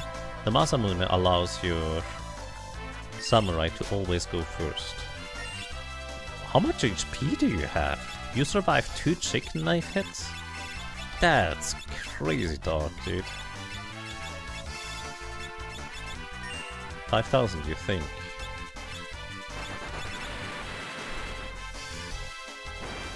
Four and a half, I would guess, because that was not quite 5,000 damage. I keep being surprised on how much HP these have. I think this is not the first time I've been surprised. There is a crystal helmet on the right side, but I don't need it. This chest is guarded by either machine head or a prototype. It contains another protect ring, which sells for like 15,000 gold, which is kinda nice. But I don't need the money, we're fine. He says, having a samurai in the team, ready to throw money around. Does that knock you out? It does. Just some random experience along the way. And in here we have a beast killer. This is a whip. Apparently you can steal this earlier from one of the weird enemies in Extev's castle. So I really need to unequip Ferris's sword here. Kind of awkward when Ferris gets the first turn. The Masamune's innate passive is that you always move first. Which, you know, if you want to actually fight things, that's a great thing. But if you want to try and run away, not that great. Just on the right contains a dragon fang, but I don't remember where the holes are in this floor. And if you step on the wrong tile in that room, you just fall down and have to go through the room again. I think there's like only 2 holes in that room. But I've fallen down a bunch of times. Keep stepping on the exact wrong tiles.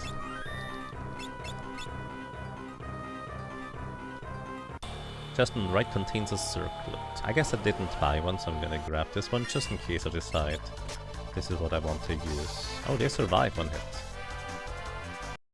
Man, I thought a chicken knife would just absolutely destroy everything in one hit. And here come the Shadow Dancers and non-blades that decide this is not the case.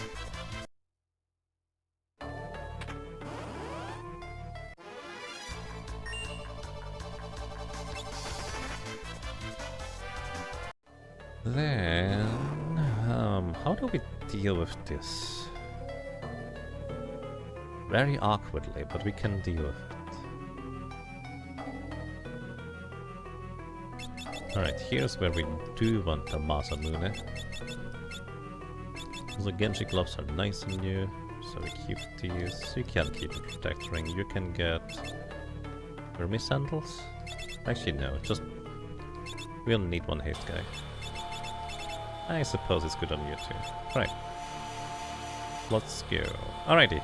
Battling here, we're gonna run into the Stalker. He has 20,000 HP. And the theory is that only one of them is real at a time. However, the reality is that all of them are real at the beginning of the combat. And they're susceptible to being put to sleep. So we try to sleep all of them. Normally if you use area effect spells, they do not approve of this at all.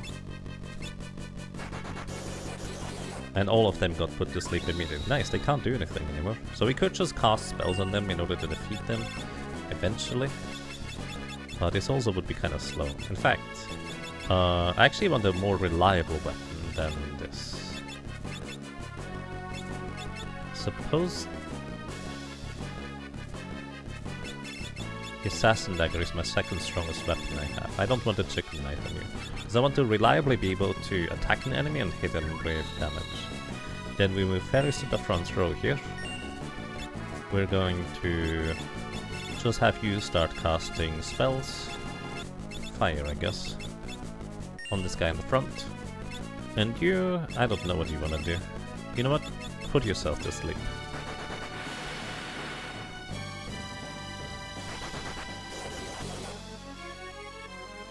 Then, order of operations, what we want to do is we want to wait until Butts' turn comes around. Then we attack with Ferris, wake him up, attack with Butts, immediately put him back to sleep. Because enemies cannot react when they are waking up from physical attacks, we can immediately put them back to sleep immediately after. Chicken knife would be much better here if we could use it. But unfortunately that is not how this works. Also, it's really awkward that Butts is so much faster than Ferris here. So I keep having to wait a little bit. There's also like a hidden character in this battle that technically controls like random changes between the stalkers changing locations sometimes. So if that thing decides to just switch locations, and I don't know how it exactly works, it can actually just mess up our setup because of it. Again, I don't know how it works, but sometimes the stalker here in some weird way manages to break free from the sleep cycle. Nice crit.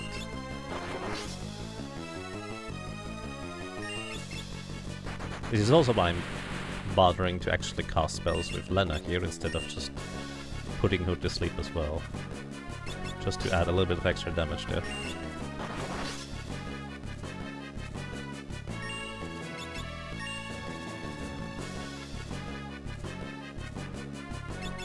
We actually do not want to cast a spell with Lena here, because anytime the stalker normally takes damage, they just switch to a random position instead of, you know, we can't do that when they are asleep, is what I'm trying to say.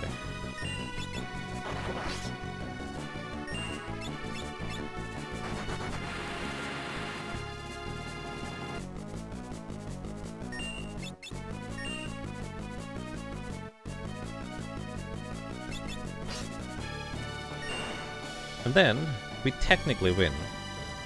Except for the part where these guys are still technically all real, and they're asleep, so they can't actually go away.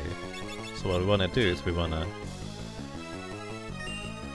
hit this guy. I think then he tries to switch positions, but he realizes that one of the guys is dead, so it just dies properly. I think. Anyways. Sometimes this battle can get a bit weird with how it sequences things.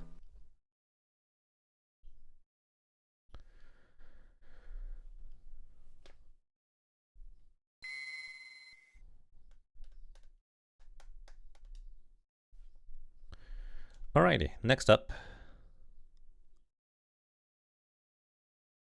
We need to walk outside. Then we get to the Fork Tower. Okay. Unequip your Mazamune. Equip it here. Unequip your Hermes sandals, because we mostly just want to run away.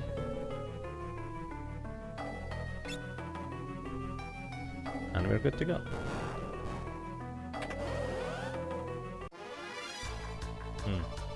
Maybe good to go. Confusion on my chicken knife user. Well, they immediately knock him out of confusion. We ran away. I like to imagine that Butch just now ran in circles like 5 times before he finally found where we are trying to escape to.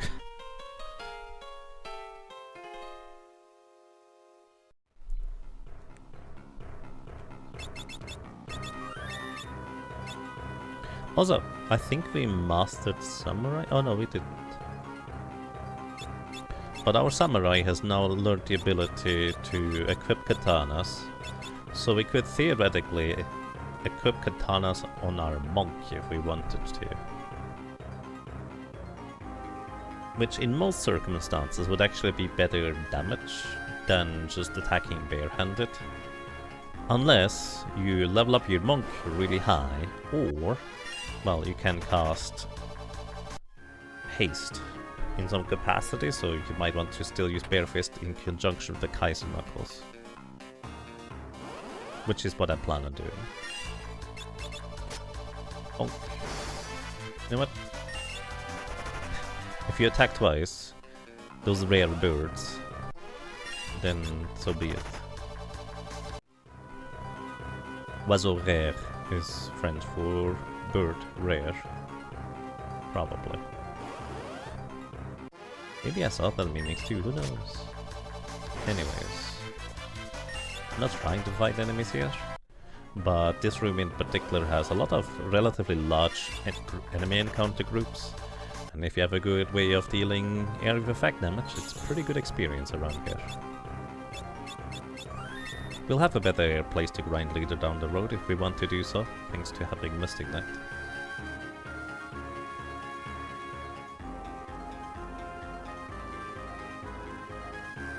Oh, Froggy.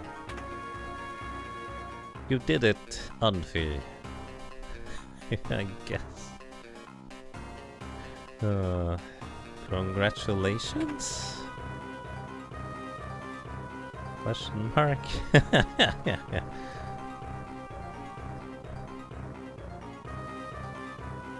It's like the World of Warcraft thing, Insane in the Membrane, where you need to get very friendly with some weird faction that... well, you need to really go out of your way to get friendly with. That includes defeating a ton of regular goblins in Booty Bay or even in the desert. Time to add the next tier. Or maybe time to have the most amazing epic redemption arc possible from Destroyer of Rocks at the very bottom. You could become the most amazing savior of rocks instead.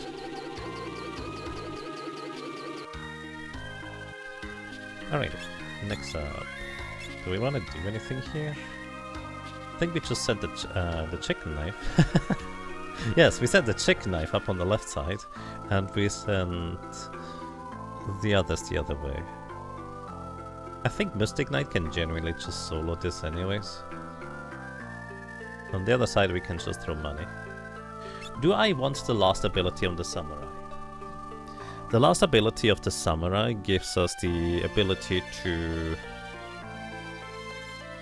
instantly kill enemies that are not flagged as heavy or are not immune against instant death. I actually don't know what it targets, but it's not entirely reliable. A lot less reliable than the Mystic Knight stuff anyways.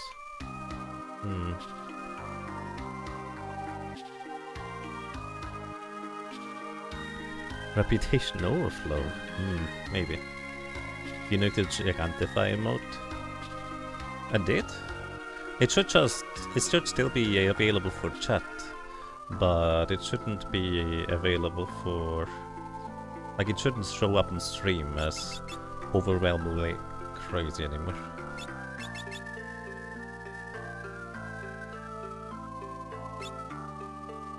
Alrighty, anyways. We still want to gain a few more extra levels on the Mystic Knight, so the plan, I think, for the end game is going to be Samurai with Magic Sword for the Mystic Knight. Then the Mystic Knight, I guess you could get Red Magic. Red Magic is always good. Red Mage, what does a Red Mage do in the late game? Dance is normally a really good choice for the Red Mage, but we don't really get to do that. I guess we could equip the Rune Blade and just attack. Maybe not the most reliable thing. The Monk is just gonna punch, probably. I don't know what else we want to put on the Monk in the late game.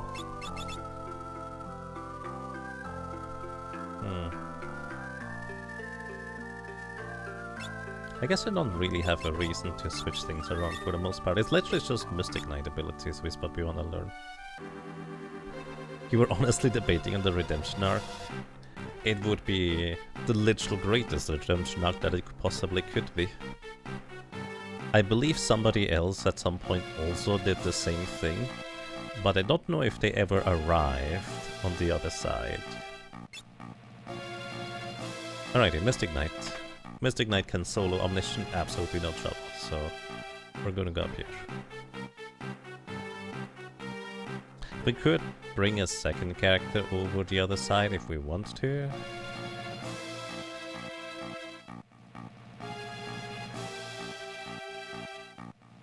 But it's not like the red mage can contribute much on the right side anyway, so we send her up on the left side anyways.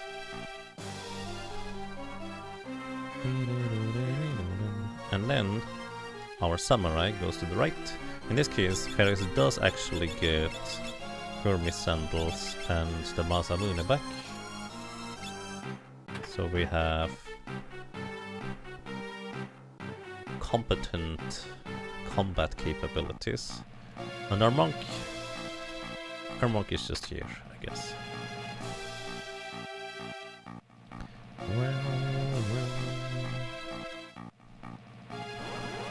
Wow. Immediate encounter. So, the gimmick of this fork tower is that one side of the tower, you do not want to do physical attacks. This is the magic part. If you attack these guys with physical attacks, they will counter with stuff like Meteor and Almagest, and I actually have no idea what these guys in particular do. I don't usually fight them. What I can, however, do is we can equip the Silence Blade and then silence them so they hopefully can't counterattack. I don't know if this actually works or not. Oh, we just run away anyways, so I guess we're never gonna find out. Anyways, basically in short, on the physical side, if you attack with magic, you might get retaliated on heavily, even if you one-shot the enemies. Unless you one-shot them by casting Petrification or something like that, I guess. Anyways, any damage from a type that they don't like, they will retaliate with extreme power. Gonna give you the Reflect Ring just in case I goof. And I don't know what else you want. Doesn't really matter.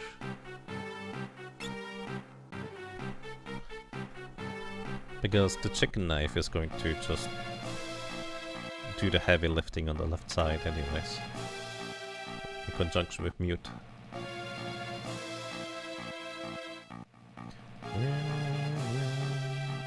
By the way, the two chests I'm skipping in this room and the equivalent on the opposite contain High Potion and an Ether. Think physical is High Potion, which is this one, and the Ether was on the other side. We get the Wonder Wand and the Defender as some of our interesting weapons. The Wonder Wand basically starts casting the weakest magic spell, white magic spell, and then it cycles all the way to the strongest white magic spell, and then goes through. So, we actually want to have as much evasion as we reasonably can have here on our attackers. So we're gonna do this. Gonna use Hermes Sandals. No, not Hermes Sandals. Protect Rings on you actually for extra defense. And then, the gimmick is that we're supposed to pick up both of these spells or encounter the Guardians at the same time, otherwise the tower is gonna explode. Practically, there's only a time limit for you to interact with the second one. In combat, you can take as little or as much time as you want. Anyways, you cannot normally cast spells in this encounter, but using items as spells still works just fine. This is Minotaur, he has 20,000 HP, and he exclusively attacks with physical attacks. I can't cast any spells, so Protect is out, unless you use the Defender Sword in order to cast that Protect that way. And just in case, we're gonna haste Crier here, and then we're just gonna start attacking him. Yeah, he frequently, I think 2 out of 3 times, will counterattack with a physical attack whenever I hit him. But this is why we equipped a lot of defense on Cryo and a lot of evasion on Ferris. Just gonna defend and that'll be perfectly fine. Oh yeah, actually, one monk ability I completely forgot about. The monk also gets another ability where they can cure their own poison and blind status, I think, was it? And also heal themselves for a little bit. It's almost never particularly useful because that effect scales with magic power, and monks literally have 0 magic power, tied with berserkers as the lowest possible.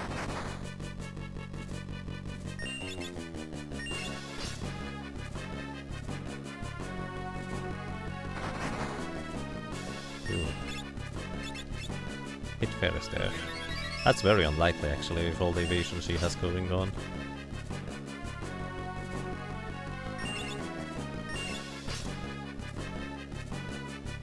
If you have a ninja, you can throw the assassin dagger at Minotaur for a one-shot. It's just kind of a special interaction where you specifically throw the assassin dagger at this guy. So it's really weird. Ow. I guess I should probably heal, but the chance for Ferris to get a hit is not particularly high. Plus, we probably are done with his HP relatively soon now. The power of holy magic! I think it's time you tasted its might. Holy! Not enough MP! Yeah, you can give him an ether. I should do that sometime. Just to see how much damage it does. Quick! Before it's too late. So in here, we're going to do the simple thing. This guy has innate protect and shell status, so he takes half damage for the most part. And normally landing status effects on him is rather difficult. Plus, if I attack him normally, he will just cast Return! Also about 18,000 HP or something. But if we silence him, Return is time magic, and would normally return us to the beginning of the battle state. So yeah, he doesn't get to do much. Notably, he is a boss that is flagged as heavy, which means status effects don't actually last particularly long against him normally. Which means we have a relatively small window of opportunity while we can still hit him, while he is still silenced anyways from Mute Blade, if I were to try and attack with Lena. So if I were to, let's say, get 3 or 4 times trying to run away with the chicken knife and then attack with Lena, it's possible that Omniscient would actually lose the silence status and be able to cast Return, returning us to the beginning of the battle again. So I'm just only attacking with Butt here for that. I bet that carpet is very heavy. Yes, it does look rather heavy.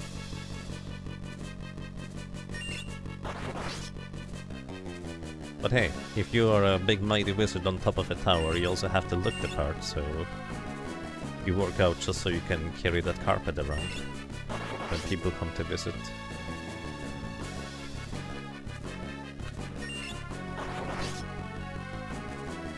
But yeah, if you will, the Mystic Knight just kind of makes a mockery of this battle. He's supposed to use magic. He's also weak to wind for what it's worth. Elemental, that is. But yeah, he doesn't get to do anything. Once he drops below 4000 HP remaining, he would cast Firaga, Blizzaga, and Thundaga. Well, if you got the opportunity.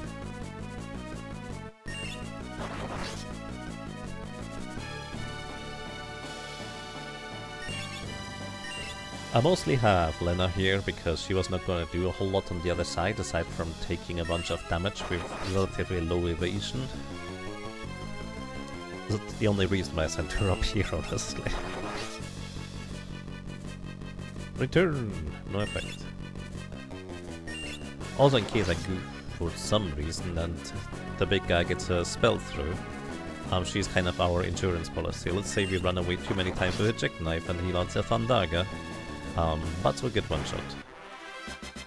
But it's very unlikely for that to be possible. But yeah. We now have a Quiet Flare and Holy. Both of these, by the way, we can in fact use as spell blades for the Mystic Knight. Holy being basically just Holy Element. If an enemy is weak to Holy, they take 4 times damage from it. which is honestly pretty decent, I think. But also importantly, if an enemy is weak to holy and not flagged as heavy in the code, that means they get one-shot by it. It's kind of like the level 3 elemental spell blades in the same way. However, Flare Blade is kind of your go-to bread and butter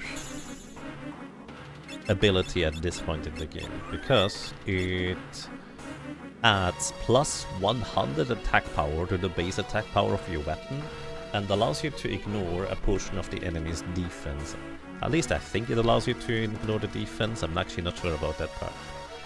Either way, just adding a flat plus 100 attack power to your weapon on an enemy that doesn't have any particular elemental weakness is insanely good. Also, what did the other person say? Kagebunshin no engineering.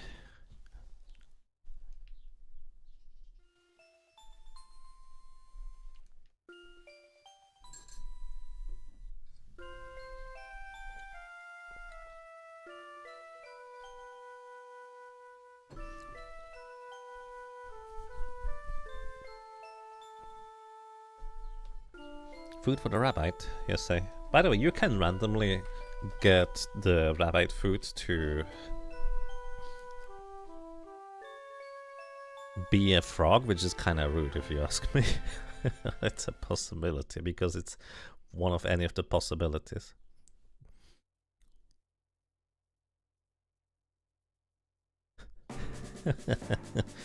Fish count as fruit. I should play Stardew Valley again someday. It's a pretty comfy game.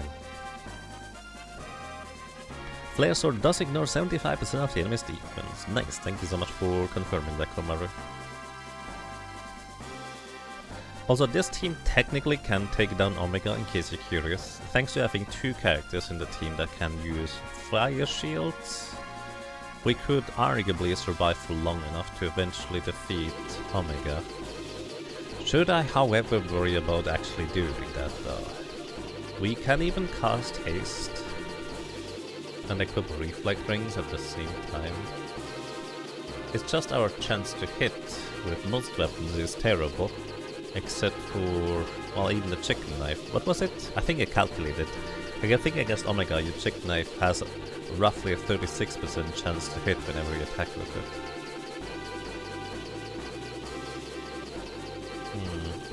Elemental Blade to a weakness at any level ignores all defenses. Yes, it does, which is very nice. One day I would like to land exactly on top of the trench, just after I go through the ocean. But I was really far off this time. Thundaga Blade should damage Omega well, but the chance to hit stings, yes. That's exactly the problem. But with 2 flame shields, I guess this would be fine. Wait, we only have 1 flame shield though. Oh, there's a reason I should have picked up a second flame shield, right? Can you get a second flame shield from anywhere? Surely you can, right? Flame shield. Twin Tanya's first form has a rare steel for a flame shield. Well, that's kinda goofy. Yeah. A Dueling Knight has a flame shield as a rare steel in the tower that we just demolished, so that's gone. A Grenade also has a rare steel for a flame shield, so we could go for that. Odin has a flame shield as a rare steel. So I guess Grenade it is then. So if you thought that my chance to steal a rare steel before was terrible and lousy with a thief, just you wait until you see the absolute ridiculousness that we will have to go through in order to steal something.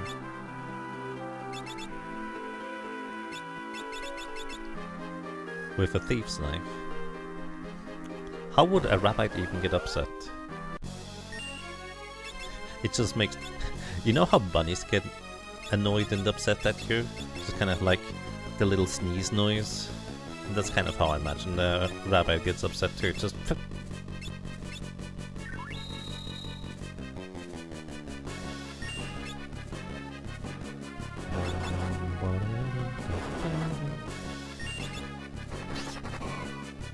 Also the gargoyles are just exact same as before, so... I guess Job Fiesta was a thing well before the era of randomizer came and went. I guess the era of randomizer is still among us. There's a lot of people that enjoy them.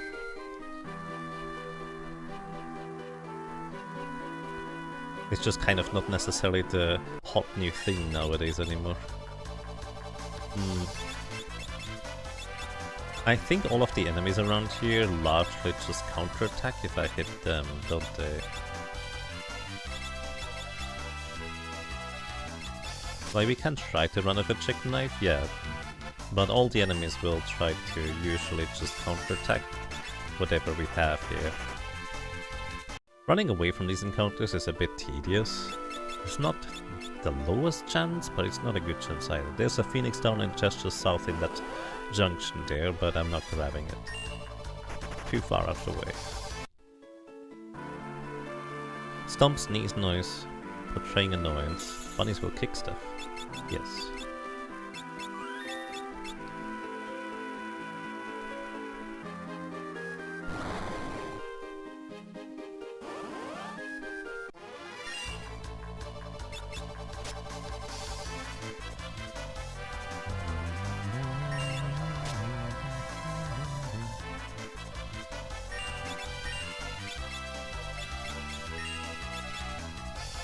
Thief, I missed the thief.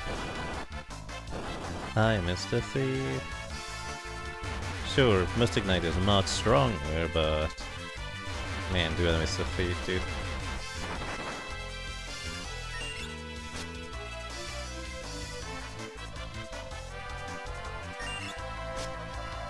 Bully. Wow. Oh yeah, right. Lena can just one-shot things. I forgot. You know what? We're gonna give Lena the haste, her mishandles here, for her to just one-shot things if we can't run away in time. Or actually, let's just have her always one-shot everything anyways, except for the skeletons, they have too much HP. But I think she can effectively one-shot everything else here, because the Sage's staff absolutely demolishes these enemies down here. It's kind of silly.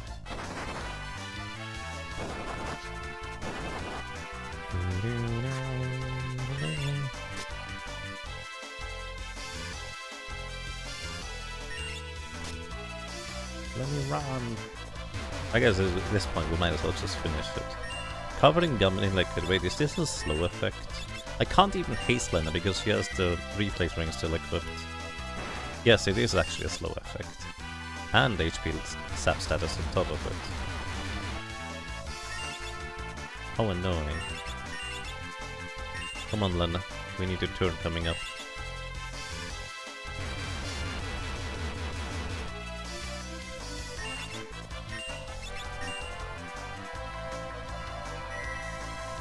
Alrighty. Let's give her mishandles to Lena here, so she can just wipe the floor with these clowns. Actually, don't do that. That sounds gross against these enemies.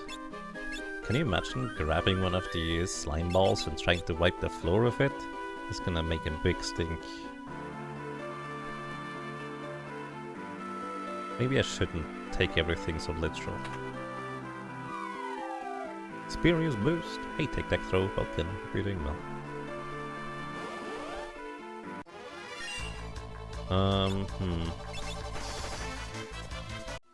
Okay. Again, the skeletons have a lot of HP, so our chance to defeat them like that is not that high. Also, here we have to walk through a bunch of goop on the floor. So we also have to heal up after every time we walk through this. I guess we don't have to, but it kinda makes sense to heal before we get into encounters, you know. What we also can do is we could use the magic lamp. Magic lamp casts Mega Flare.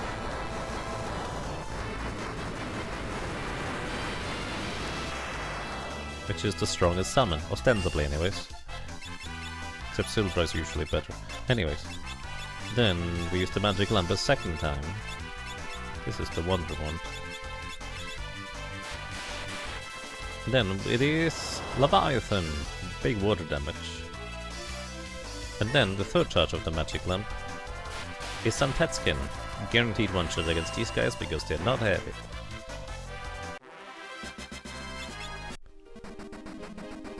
Alright, we made it through this place.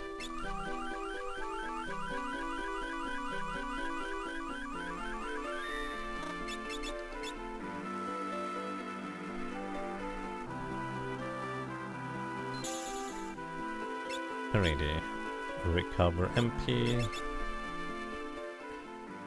Also, welcome to the Dwarven Village. There's some technically good equipment here, but you can all buy it over at Mirage Village.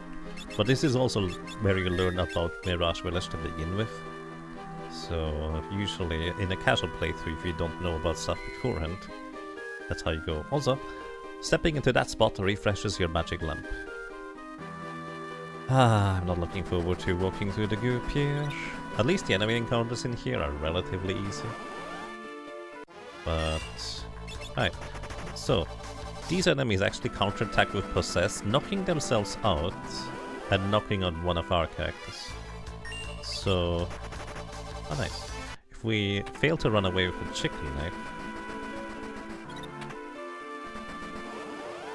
then at least one of them is gonna be gone. Well, one of us is gonna be gone too. So let's just hope it's not Lena. That works for me. Anyways, we need to press all 3 switches here in order to get to the boss. But we need to press one more switch to get to...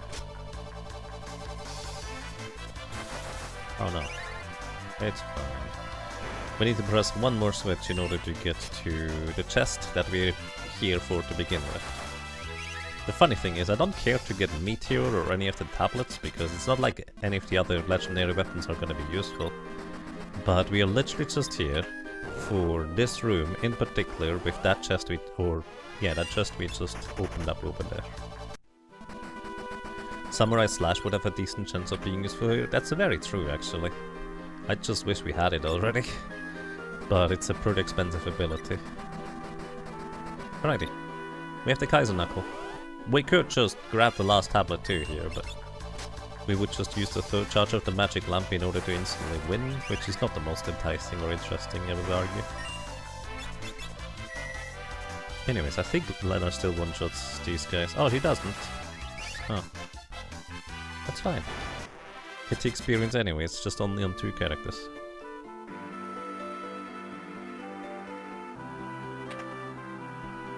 You almost always have something better. I mean, it's useful when you don't have any way of dealing with... or having good way to farm experience in a bunch of areas.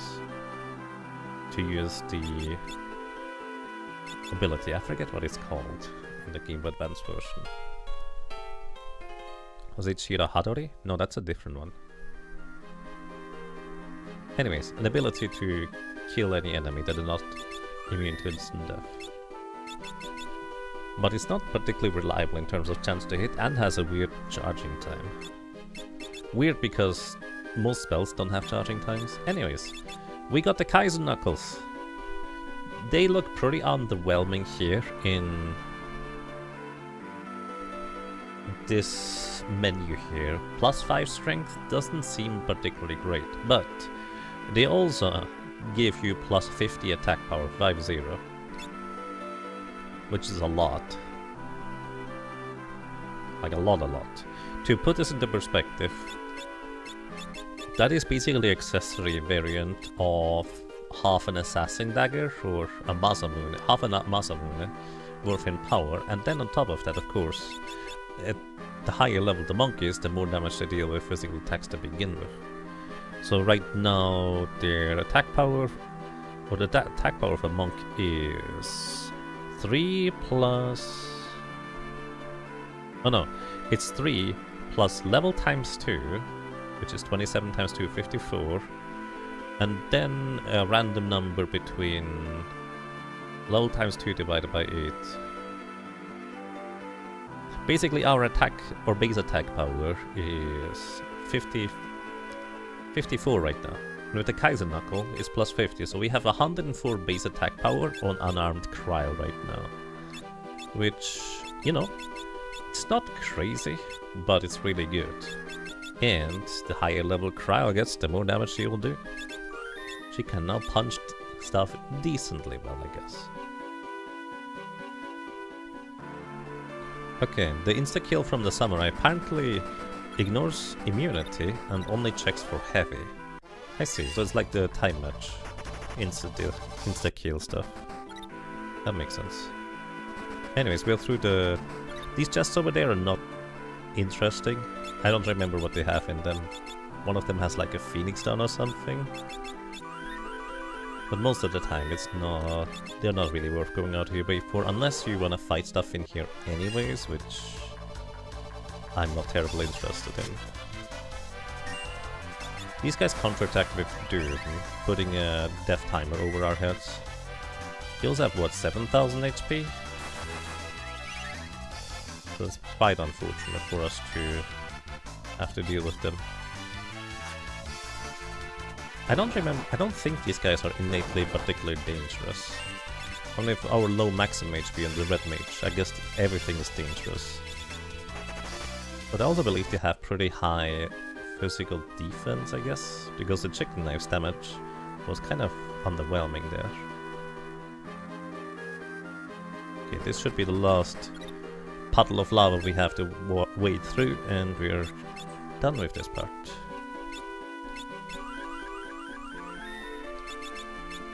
Oh, Yahinuki, yes. Yahinuki works like spells that can miss. Insta-kill's non-heavy, but it can miss. So it's literally Time Mage's X-Zone. Yes, this button here activates a bridge that gets you access to a chest up north that contains a flame ring, which if nothing else, oh, you can resist that? Interesting. Which if nothing else gives you just a bunch of money. You know what, if we can't run for this long, we might as well have Lena finish off the enemies here. Because she can one-shot all enemies in this encounter, except for apparently the big slimy guys.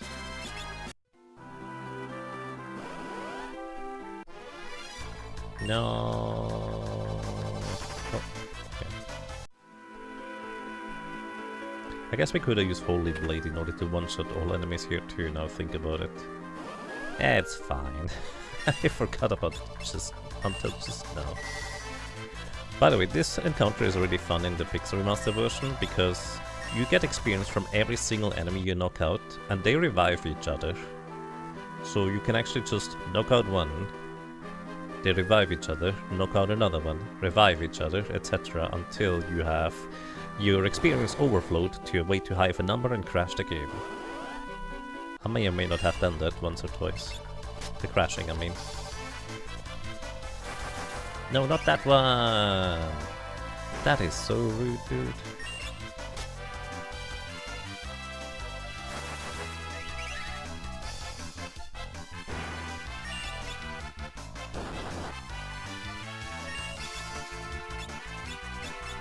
You know, I'm pretty sure they are weak to Holy. Goodbye. Yep.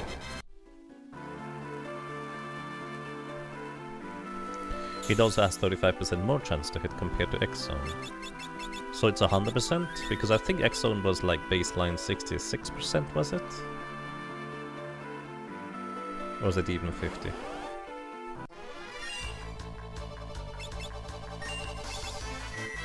Bonk.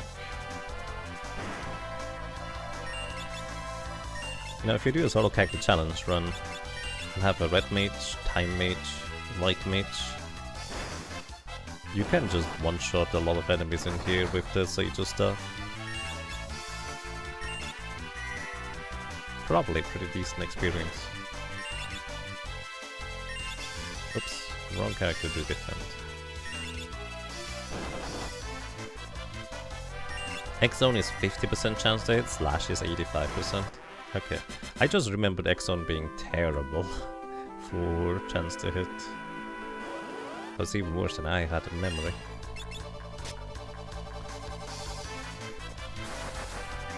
Man, that's just rude. keeps removing Lena from the equation. Plus your level minus a multiply by 100%. Yeah.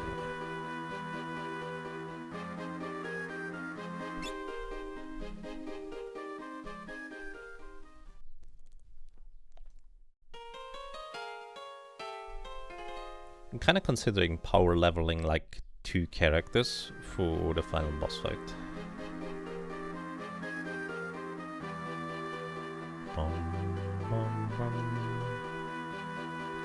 So, we have the Kaiser Knuckles, that's kind of most of what I came here for.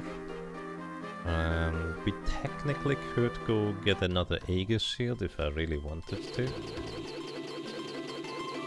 But it's fine, I don't think we need another one. So, let's prepare to go into the void. I actually don't want to spend all my money, just in case I decide to throw money at my problems. So... is there anything I even want from here? I think we have everything, right? Well, I did buy the black garbs, if I'm not mistaken, right? Yeah, we have 2 black garbs. I guess we can technically use up to 3. But it's fine. Actually, I need potions and phoenix stones. You could rely on Mystic Knight Autoshell for Almagest. Yeah. Yes. To be fair, that was my first thought too, and then I realized Mystic Knight has a slightly better solution than that.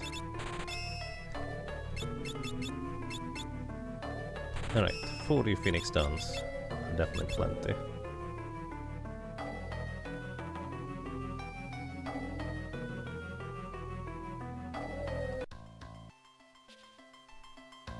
And with this we can go into the void.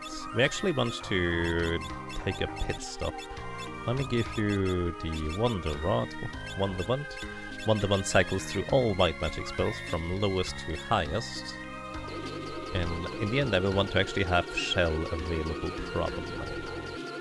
But also Berserk for Shinryu. Oh, so I guess I'm not gonna have Shell. That's okay. We don't need it.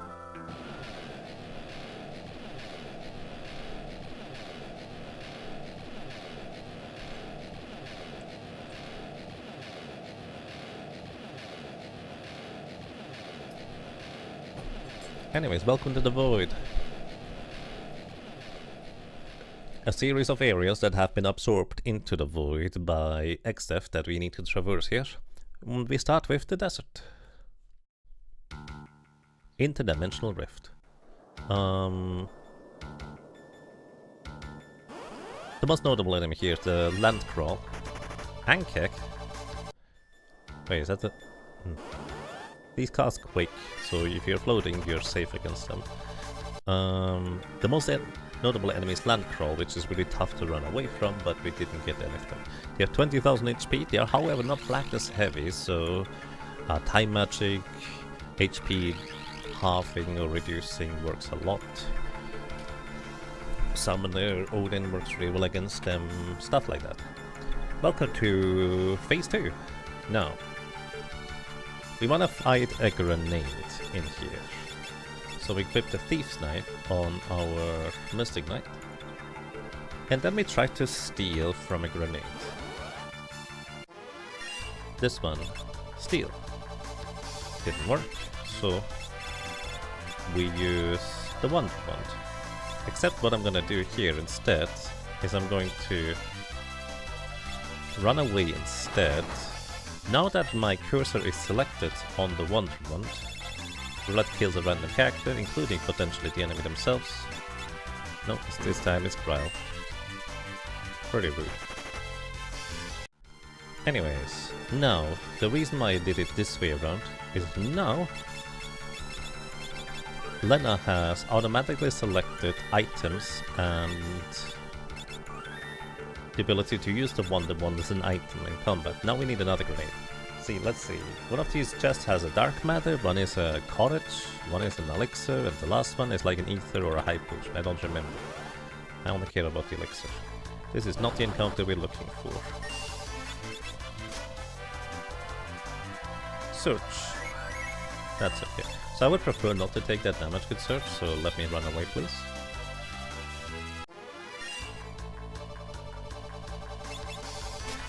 Stealing from a grenade? Taking the pin or the spoon from a grenade sounds like a bad idea. The spoon? But yes, we're looking for a grenade encounter, like the one we had before just now. That's a rare encounter. Alright.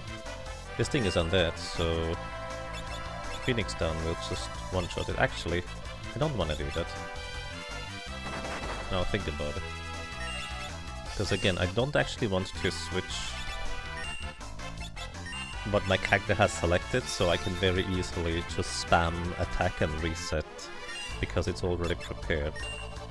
So we are actually defending with both Butts and Lena, just because I don't want their memory cursor to be not specifically on what I need it to be for the near future here.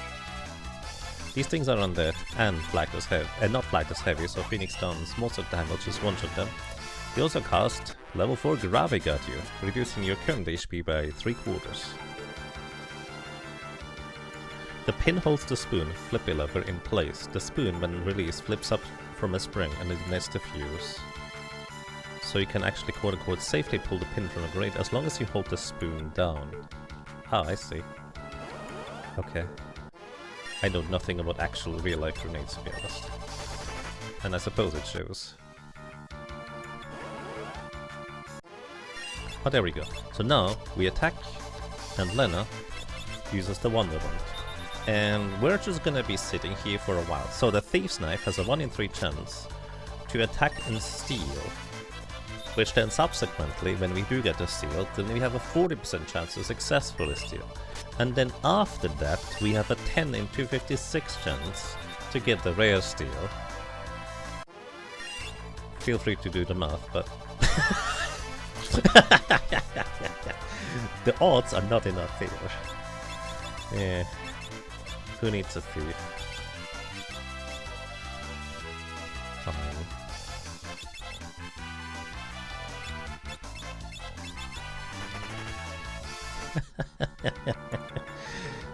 The flame shield is exactly what I was looking for. Just get it third try.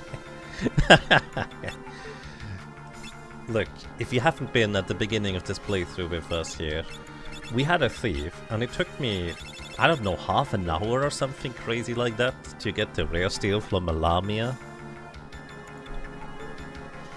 Man. No, you just get it first try. How convenient. I'm not complaining, just surprised.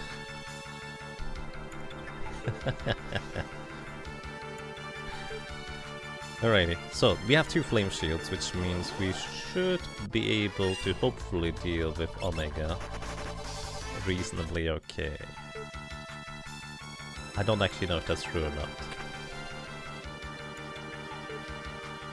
Wait, I only have 1 reflect ring, don't I? Yeah. Is there an easy way to get a reflect ring in here? I need another reflect ring.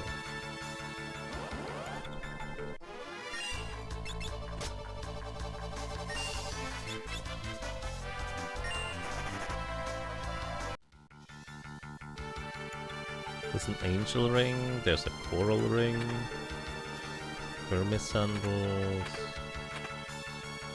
man-eater dagger, red shoes, rainbow dress.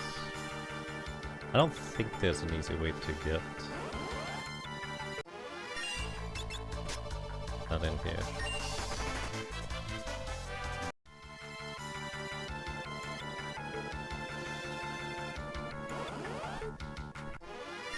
The odds are not in our favor, thank you, Kamaru.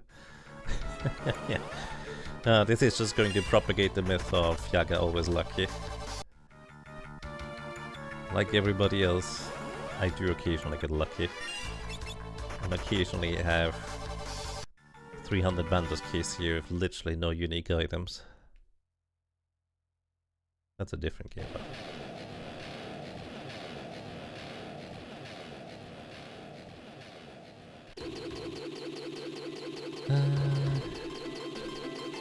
Alrighty. So I guess we're gonna briefly take a detour to history because there's a guaranteed reflect ring we can get in there.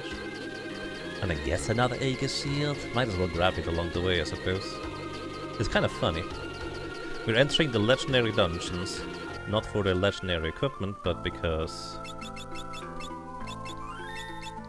they have useful toys along the way. Your relatives did stupid things, but they made sure to teach you what not to do. Well, everybody does stupid things, let's be real.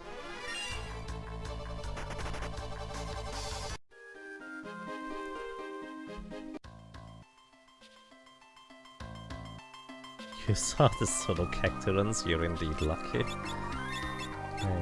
Sometimes. Alrighty. More gargoyles. It's kind of funny. We went all the way to basically the tablets room in the other place. And here we're going to go all the way through the tablets room even.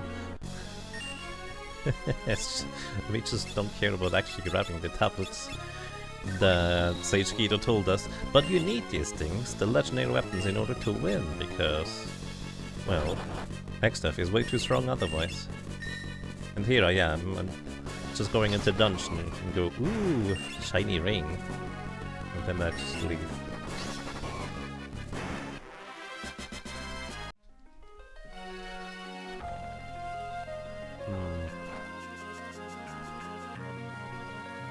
Does Tonberry have any weakness to anything in particular? What's the easiest way to take down a Tonberry if you had, like, full access to every spell and everything? This guy. He's a rare encounter in here. I didn't expect him to meet him here. There's a room later where he's more common. The chests in this room contain an air lancet and turtle shell and an ether? Something like that. This chest up there is a chemist mix. Or drink, can't use it. This one is the rune blade. This is a sword that has decent attack power. Cannot be enchanted, unfortunately. Another Tonberry. Cannot be enchanted, unfortunately, with Mystic Knight weapons. But it guaranteed crits. And it also scales with both strength and magic power. So it's actually, all things considered, technically a really good weapon on its own. But, well, because we have a Mystic Knight, it's not nearly as interesting as it otherwise could be.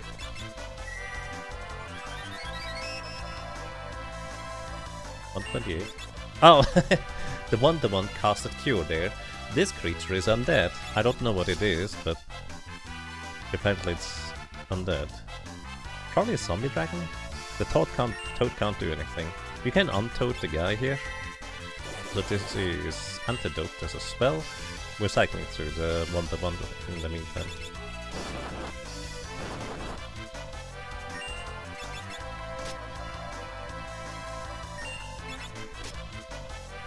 Couldn't steal. I don't know why I couldn't steal.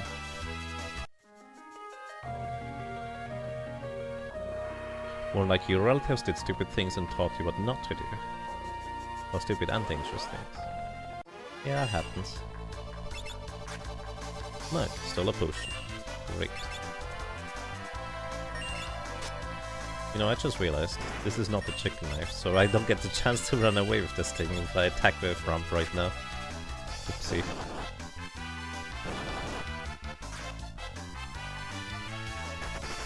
Was a Kryl dealing 400 damage from the back row? That is very respectable. That's just a single punch right there. This guy is dangerous, isn't he? I think this guy is dangerous. I believe he counterattacks when he's alone with strong attack, which should only one-shot one of my characters if he can do that. I don't know if he is susceptible to petrification, but I'm about to find out. Or the chicken knife runs away instead. Okay, petrification works. Good to know.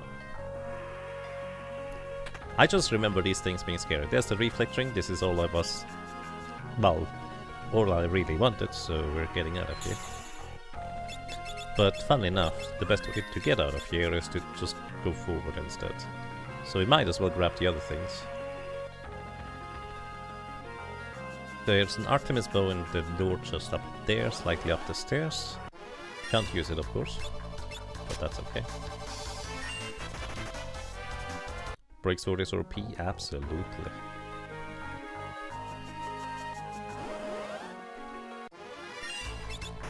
This chest here is actually technically useful. This is the Enhancer Sword.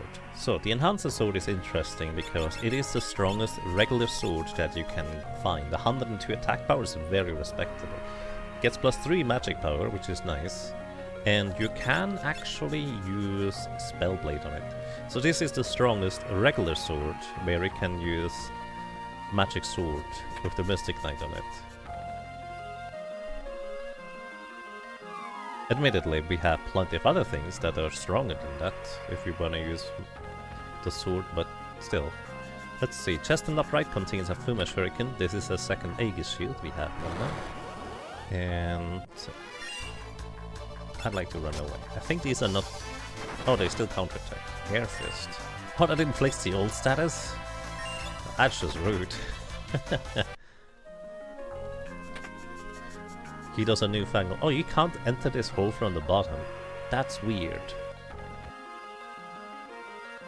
I don't know why I tried. Anyways, hey look! The legendary tablet for the legendary weapons. But I don't need it. I think. Samurai's pretty darn good in this, right? If you're willing to throw away money, yes, absolutely. It is incredibly strong with guild toss. In a number of cases, you can literally just throw money at the problems and they will go away. It also has an incredibly good defensive profile with good defensive equipment, as well as the ability to equip the Masamune, always guaranteeing giving you a first strike in combat, which is nice, and also allowing you to cast haste as a spell if you use it as an item in combat. On top of that, they can equip a shield, and shields are incredibly strong in this game too, so yes, samurais are strong. But unless you're willing to throw money at the problems, then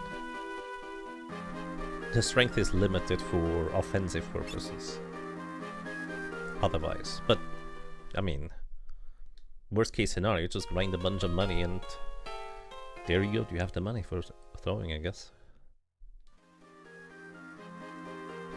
Guild toss is mostly kind of falling off when the enemy has like particularly much defense, if you will, which is not normally the case, except for a select few boss battles.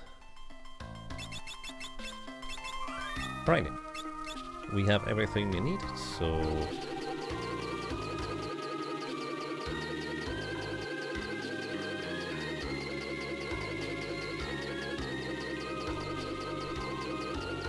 I think we got everything. 2 reflect rings is all I need to defeat Omega with, probably.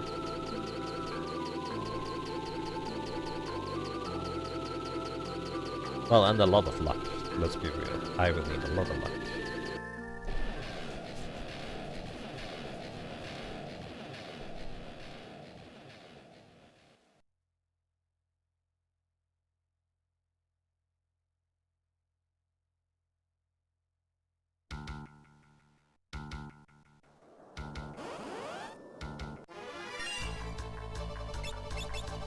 Run away!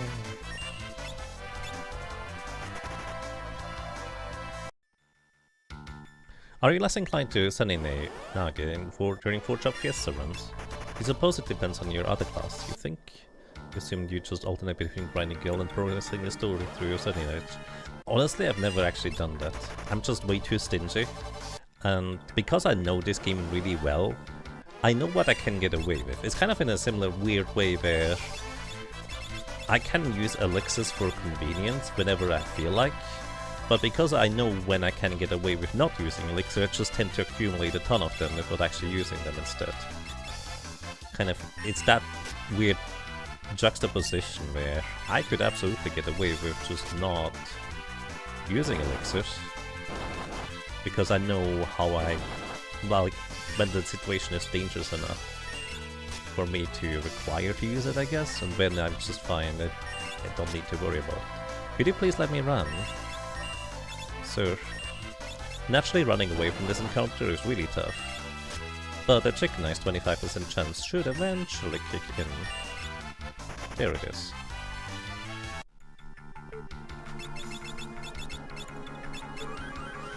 Like in the same vein, I could just throw money. Absolutely possible. I've never tried to do like a run where I'm actually just absolutely using and abusing the summarizability to the fullest extent though. Again, I'm just really stingy.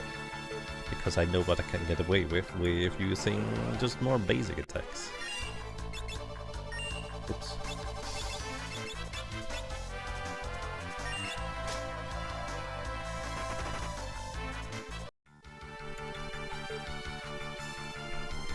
But it's great in a more casual setting if a boss is just really tough and you don't know what to do about it.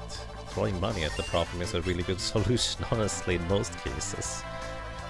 Anyways, there's my Wonder Wand thing, there it is. Next should be Silence. In the spell list. Then we have Protect. That guy now takes half damage. Then we have Mini. What's next?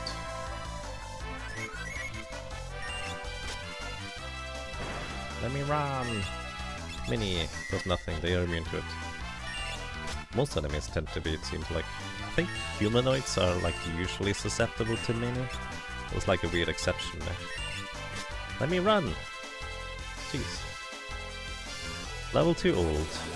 Oh, you call Kryl old. How rude of you. Okay, next would be Cure 2. Then Life, Confuse, Blink. Is there a place where I want to use Blink?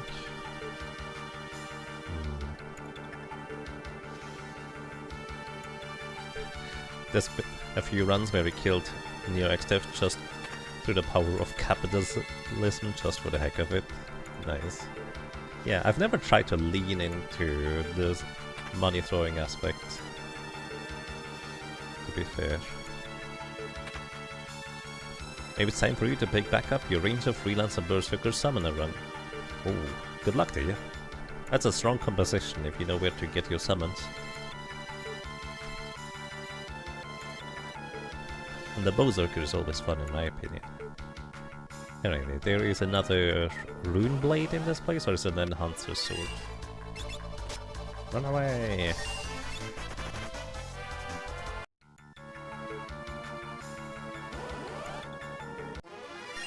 Run away!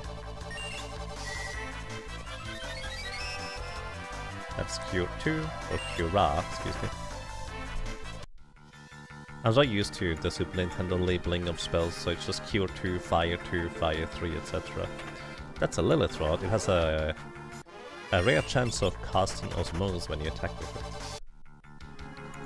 Absorbing MP from enemies.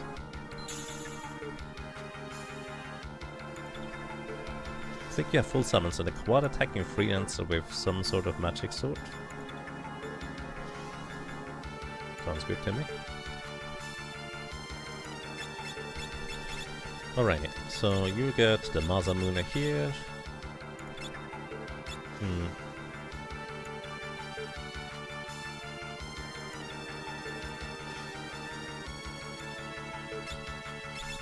I just realized I can do a silly thing here. Let's give you the Power Sash. Move to the front row, move Crab to the front row. And your chicken knife is fine.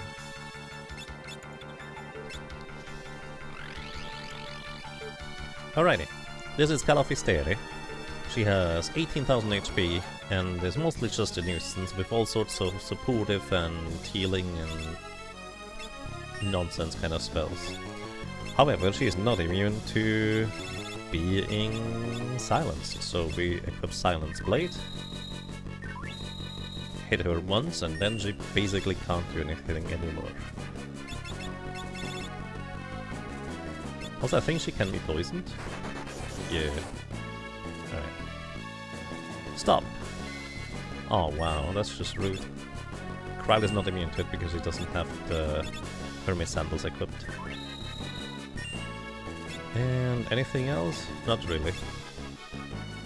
I want to silence her before we attack with anybody else. So we just wait here. Because she counterattacks with Drain when you hit her with physical attacks otherwise, I think. Anyways, we were on Cure 2, so next is Life as a spell. Which does nothing on a character that is already alive. Stop again! Stop trying to run away, it's only 25% chance, come on. Then next is Confuse. Wait, that's a bad thing. Okay. Didn't confuse us. Good news. There we go. Now she basically can't do anything anymore because she's silenced. Right, that was Confuse. Next is Blink. I guess Blink would be useful in a Panda boss fight, so I'm just gonna keep the Wonder one for that. Anyways, what else do you wanna do here? Let's get the Rune Blade on the Red Mage and go into the front row. But yeah, she can't do a whole lot when she's silenced, is the short version. Now we can just hit her. And we win, basically. 1000 damage from the Monk is very respectable. Again, normally the downside of Monk is that you kind of want to have Hermes Sandals equipped because haste is just usually a strictly better status effect than dealing more damage. But if you can have both, then that's ideal. Also, Poison did over 1000 damage right there. She is flagged as heavy, that means the silence effect is going to wear off sometime very soon. So she might actually be able to cast spells again if Hutch just keeps deciding to try and run away.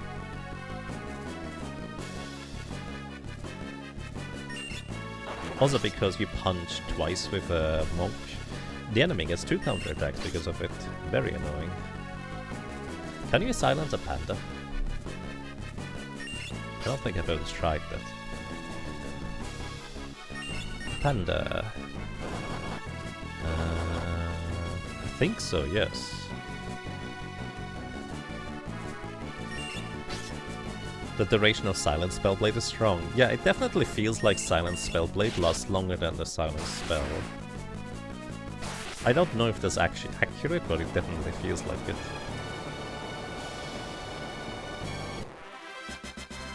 Final Fantasy 8 ruined it all. We could still be using Ice 3 to this day. Was it 8? I figured 7 was where the God stuff started. But I don't actually know. I did like 1 playthrough of 7 and 1 playthrough of 8. And of the 2 games I mostly remember like a few bits and pieces. Alrighty, so I think we also want to be floating. So quick save. So if you quick save and reload on the US English version of the game, after you quick save and reload on the Game Advance version, you always get the rare encounter. Excuse me, you always get the uncommon encounter followed by the rare encounter. And I would like to get the rare encounter in this section of the void right here. This is the uncommon encounter, where a grand dragon. Very scary. I don't remember what it can do, but I remember it can murder me. And then heal back up. You want the Wonderwand. Should have pre-prepared your menus, but it's okay. Then you equip the Dancing Dagger. Also, I don't need the mouse on movement for this. So Thief Snack is fine. Alrighty, now we have a Dancing Knight equipped. This has a 50% chance to use a dance instead of attacking. And dances are random, so 1 in 4 chance for me to get the dance I want, which is Confusion. I did not get Confusion, so we used the Wonder Wand To cast Reset, this casts a Time Mage return magic, resetting the battle state literally to the beginning of the battle, and we just try again. Until we confuse the bird. And don't misclick on the dripping. So effectively a 1 in 8 chance to confuse a bird every time I try. Fun fact, if you confuse the drippy in this encounter, it also can cast Return if it feels like it. There we go, we got the Tempting Tango. Now this bird actually by default has not enough MP to cast spells. So we actually have to give it an ether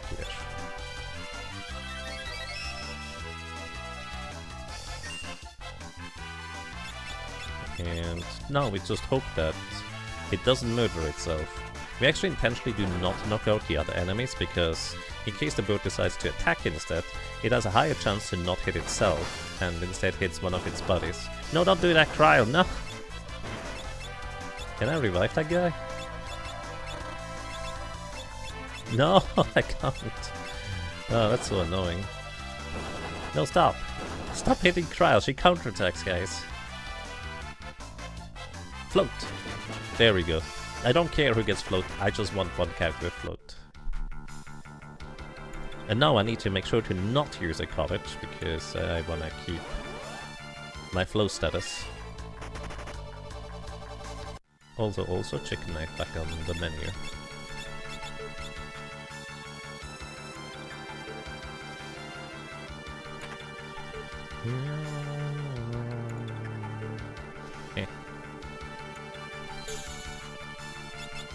Alrighty, don't use tent. Save, and do we wanna try and knock out Omega right now? Oh, wait, hold up, I need 2 characters with float.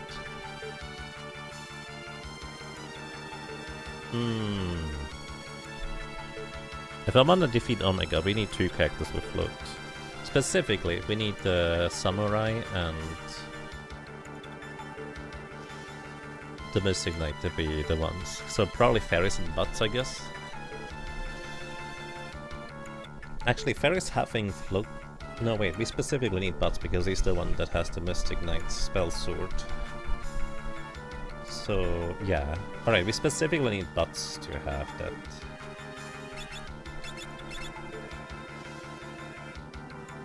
Because he has level 6 Spellblade, which I think includes the important ability of lightning damage. Not having float sword is a missed opportunity. I don't think any time magic is included in there. Blizzard Da is Ice 5. Interesting. Yeah, I think Ja is level 4, but that's kind of actually the highest I've ever seen in any game. And I've not played any of those myself, to be fair. I've actually run Jair play, I think Final Fantasy 1 for the PSP that labels them like that. I believe that's what it was.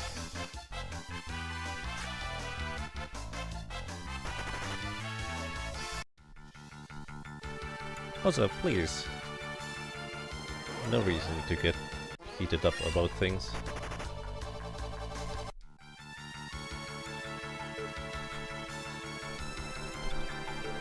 It's okay. Take a deep breath, lean back and, I don't know, get a tea. Anyways, we need Butts to have float specifically, so...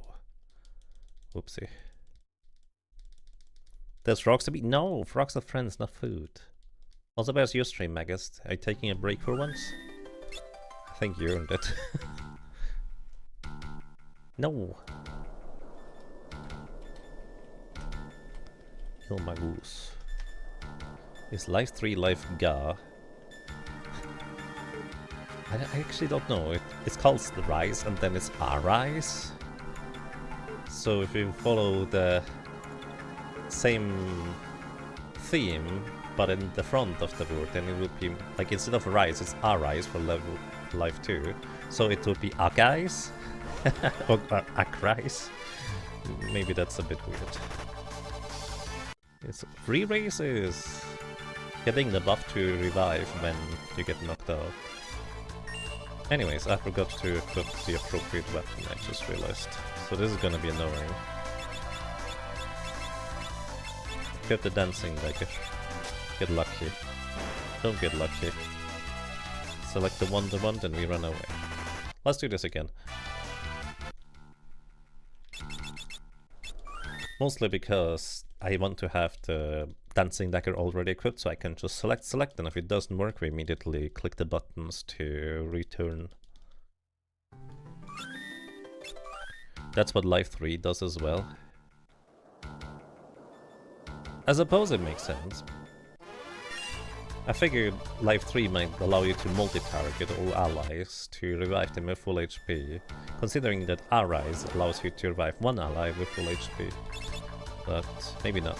Anyways, now we're looking for Tempting Tango again.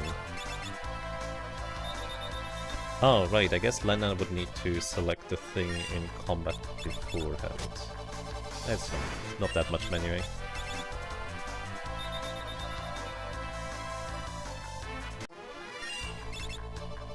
Tempting Tango, excellent. Now, please give float to Butts.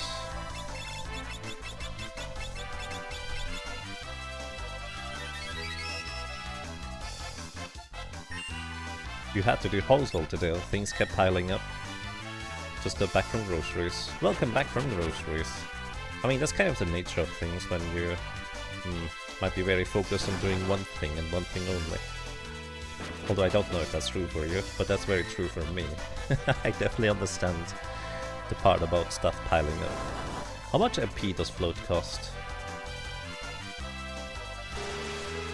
Oh, that's just rude. That actually might knock out Lena, funnily enough. Even though these are relatively early game enemies. Where's my antidote? There it is. Next we will be asking for Arizura. Maybe.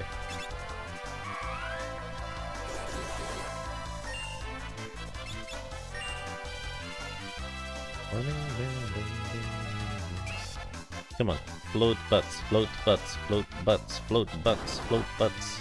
Or, excuse me, this time it's called Crump 7. Float Crump 7. Oh! Thank you! You get to live. In this timeline anyways. When we reset. Perfect! That's all we need here. An all-you-can-eat buffet. No, not frogs!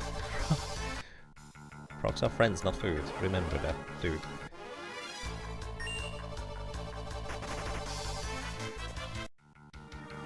Yeah, but you can't... Listen, there's a difference between all you can eat and you can eat all.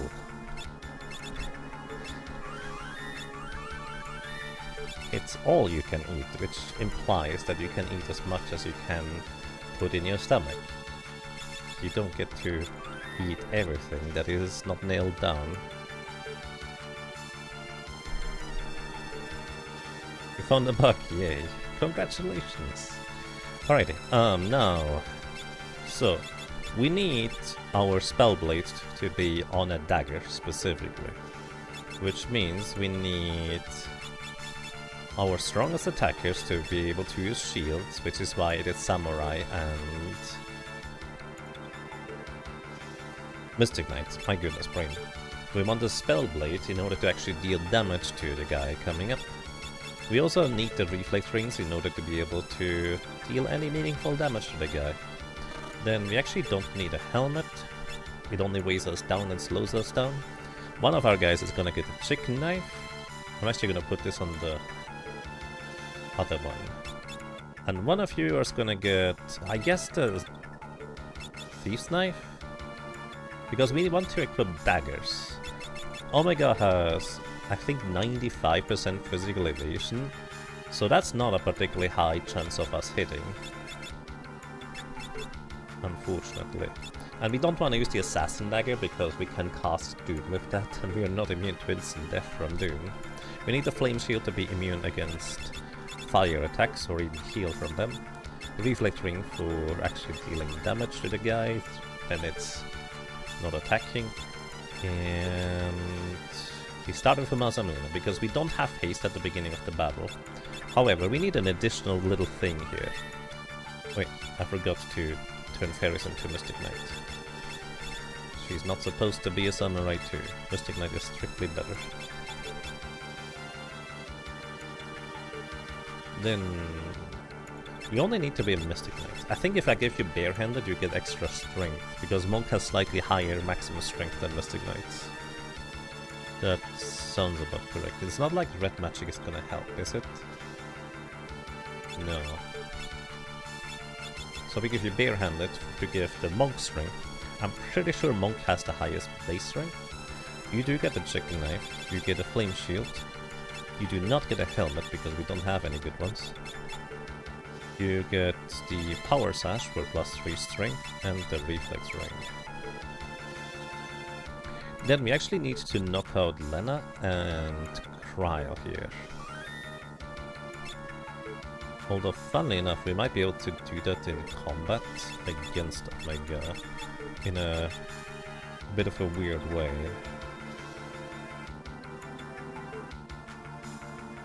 Actually, no, we kind of want them to be knocked out first. Yeah, because otherwise the chance of me hasting one of the correct characters is reduced. So basically, we don't have haste right now, but we will need haste. So this means Lena and Cryle need to go and take a nap. So you get the Rune Blade to knock yourself out. Cryle, you get Hermes Sandals. Unequip your armor to knock yourself out.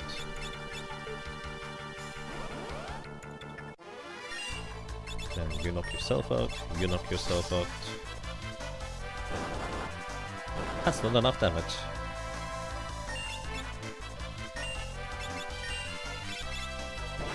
There we go, good job, Cryle. So, now we need to run away. Oh. And not die in the meantime, preferably. Excellent. We're almost set up. We have regular potions to heal up. It's unlikely that we need that many high potions, but who knows? And now we are set up for everything, I think. Except surviving Maelstroms, but I'm kind of hoping that just spamming potions or high potions as soon as the turn comes up should be hopefully fine. Alrighty. Good luck, everybody. This is Omega, one of the... We can't get into a back attack against this guy. One of the 2 super bosses. Good start. And his second turn is always wave cannon. In fact, every other turn is always wave cannon. That is half of our maximum HP just gone. And then it casts another spell. And then it uses wave cannon again. And we have to heal against wave cannon every single turn effectively. Anyways, let's not get into a back attack preferably, because that just makes things really awkward. I run straight face first into him, and he somehow managed to get behind me. To be fair, Omega is the kind of powerful character that could probably do that. Also, I forgot I need to start with the Masamune equipped. Because that way we always get the first turn in combat no matter what. And Masamune, he has reflect as well, so I haste myself by reflecting haste. Ferris here is going to use a Thandaga sword. He's weak to lightning, so this would deal a tremendous amount of damage. And then we need to heal. Now, again, we need to heal every other turn effectively, because this guy will just murder us. I'm also going to prioritize trying to get the haste effect onto butts as well. So 50-50 chance for this to land on butts here. Come on, buddy. Nice. Perfect. That's reasonably ideal. Alrighty, and then we wait for his turn again, because he is going to use wave cannon one more time. And then we get into the nasty turn, where he gets a double turn. And we equip the Thieves' Knife, which is our best sword or, well, dagger that doesn't kill us. I wonder if there's a better dagger out there. No, not the assassin dagger. That one will kill us.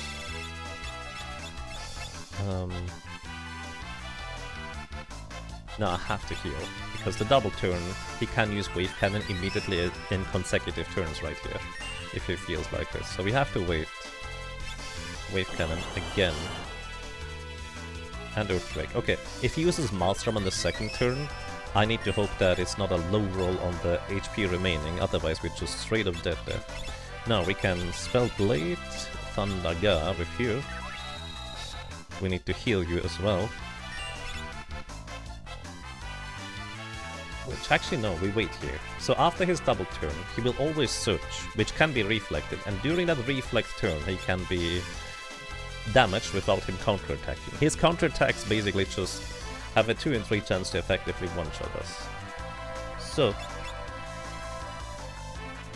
search, immediately attack. Chicken knife 1 in 4 chance to run away instead. And he has 95% physical evasion, which the daggers cut in half. So a chance to hit is technically like a coin flip if we do attack with the weapon. Rainbow Wind would silence a character and blind them. I guess we're not immune to the blind status, so probably should have put some immunity on us for that beforehand. Anyways, now we're back to wave cannon every other turn. And we just need to survive until we get back to the search turn. So we can actually deal damage without dying ourselves.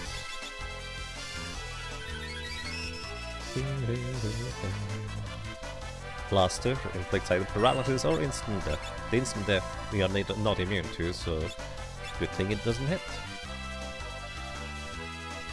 Wave cannon. Heal back up. Also, of course, the wave cannons also inflicts the HP sap status, which is why Maelstrom will most likely just murder us. Which is why I have to just wait here. Atomic Ray, he heals himself, but he hasn't taken any damage yet, so it doesn't really matter. Oh, I thought that was the double turn. It was not the double turn yet. But I think it's coming up now. Wave cannon.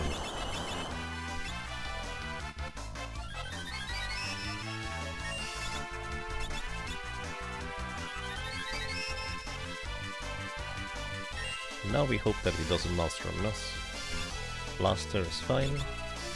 Rainbow Wind. I think I need to eye drop this one. So I'm pretty sure he's blinded now. Yeah. The other effects don't matter. Just the blind effect. Alright, now. We're also silenced, but it's fine. Attack. Smack. Nothing to steal. There we go, 10,000 damage. Counterattack with Mustard Bomb and Rocket Punch. Rocket Punch is half HP damage, or current HP. And nice, 2 hits. That's really good. Encircle is instant death, targeting whether you're heavy or not. This is why we need Flame Shields, by the way. Because, well, we got 2 really good hits in, but without Flame Shields, this would just murder us. And Wave Cannon, back to square one. Well, actually, that's not true. We dealt 20,000 damage, a bit more than that, of his 55,000 HP. So we just need 2 more rounds, well, of that, and we win. Blaster does nothing. Wave Cannon, we'd have to heal again. I'm gonna actually use an elixir here for Ferris. Just so we are back up on max for the upcoming section. This is rough without a Bard. We have at least good damage if we do hit. Without good damage, I actually would not really bother to do that, to be honest. Right, eye drops for you. Like, it's almost always technically doable. But yeah, I think now we're coming back up on the double turn, where we have to absolutely make sure that we have our turns available to immediately heal in case of Maelstrom. Maelstrom putting us into critical HP. Blaster. Earthquake. Perfect. That's good. He doesn't Maelstrom. So 1 in 3 chance on his second turn to Maelstrom us. And then we're back to search. Attack here. Please hit. Didn't hit. Please hit. Didn't hit. Did I? Oh shoot. Paris doesn't have Spellblade thing anymore. Because I moved stuff around in my inventory. It cancels your Spellblade.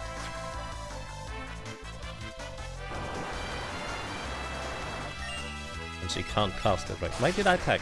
Good thing I didn't hit. That was silly. Right, the silence effect needs to wear off before Ferris can Spellblade again.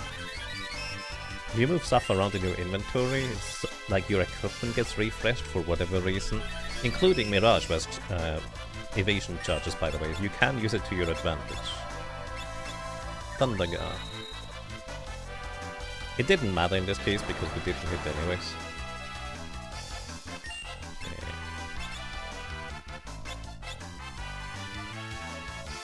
But yeah. Also he has too much defense, by the way, for Chicken Knife to deal damage without having some form of armor penetrating effect, if you will.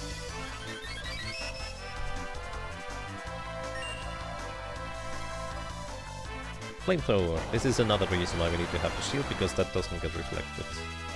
Or well, Fire Absorb. Wave Cannon again.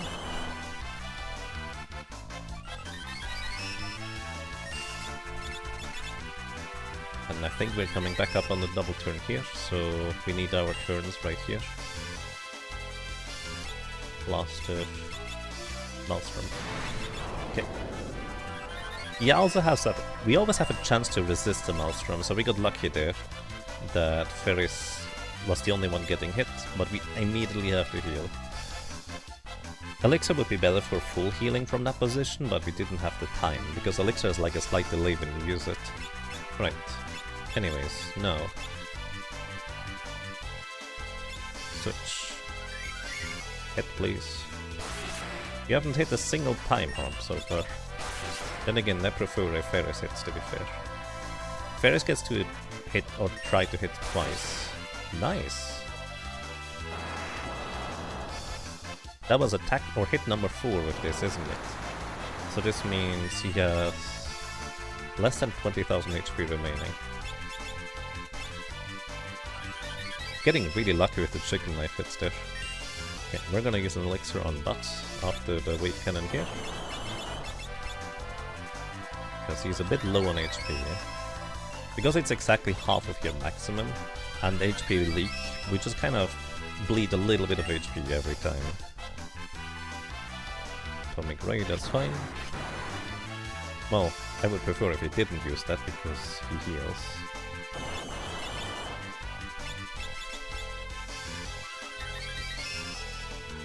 Elixirs are actually faster than high potions in this version. They are? I didn't realize there was a difference. Thank you for the correction, Magus. Single Wind. Alright, eye drops for you. And we wait for the Wave Cannon here.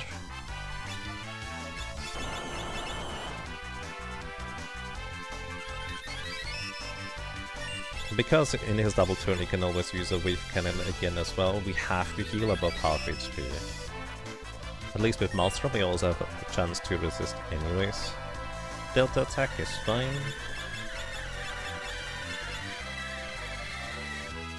Maelstrom. Ooh, that's not good. You say Elixirs are faster. They are! Nice. Just in time. We got lucky with the numbers there. Thanks, Magus. Search. With a bit of luck this could end here. Didn't end here. But hasn't hit a single time. Does the Thief's Knife not have an increased chance to hit there? It's probably just bad luck. The only thing that can kill you straight up is A1 if you're not in the menu. Well, ones are possible. In this case, because I have 2 characters, one of them is not gonna be in the menu, of course.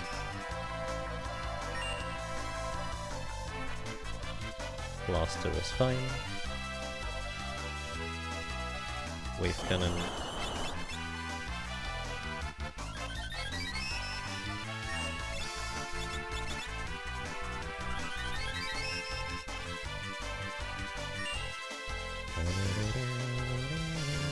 Atomic Ray. He might be out of range of 2 hits from Ferris now. Wave Cannon again. Double turn coming up. So I guess I should use an Elixir here for a slightly less delay in this case. So Butts gets his turn hopefully slightly early? I don't know if he does. Wave Cannon. He does not. Earthquake. We're fine. And Butts only gets to attack once anyway, so might as well use his turn to heal already. On the other hand, Ferris does get to attack twice, because she has much better agility. Search. Come on. Can't escape. That's only fair. There we go, we got a nice hit there. Good job, Butts. And one more try with Ferris. Nice. Okay, one more hit from Ferris will do the trick. Probably. I did not keep track of damage, to be completely honest. But we can probably attack now and finish it off in case Ferris hits. So whenever we get the opportunity now, I think we could just take Ferris's turn to try and attack. Probably.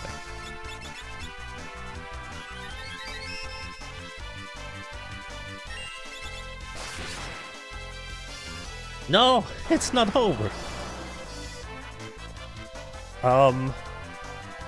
He healed too much. That's not good. You think Butts will finish it off? Okay, we need to... Ah, this is where...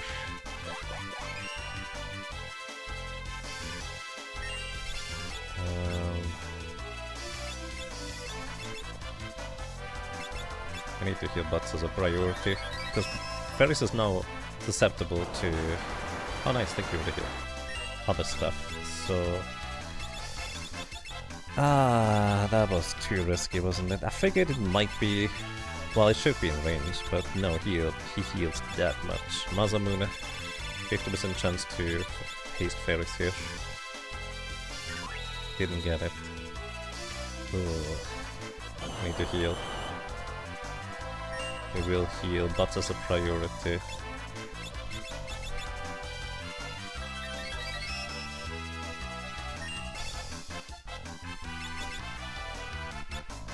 Oh, Quake and Maelstrom will pretty much murder Ferris here. Wave Cannon immediately again. Rainbow Winds, okay, he's blinded. So I think the play is to eye drops her. She still has the Elemental Blade, so she will be able to attack here. Come on. Come on! Wrong guy! But Ferris hits anyways. Nice! Alrighty, we got it. We're good. That was unnecessary drama at the end. If I kept... Oops, excuse me. If I kept track of the damage instead, it would have been absolutely no problem. But we got it. Relatively low level. No reliable way of hitting, but the sheer absolute murderous power of Mystic Knight carried us through. Nice. We learned a bunch of stuff. A little bit of excitement at the end. I would love to know how much HP he had left over there. If somebody would like to go through and count damage. Alright. That somehow ended up working out in the end. Let's give you red magic. Before I take any steps, we're gonna give her red magic. Then we revive the other two. Heal up everybody. And then we run back to the safety. Okay, we didn't get into an encounter, we're fine. Just got here to see Omega explode. That's the most important part. Welcome to the sect, hope you're doing well.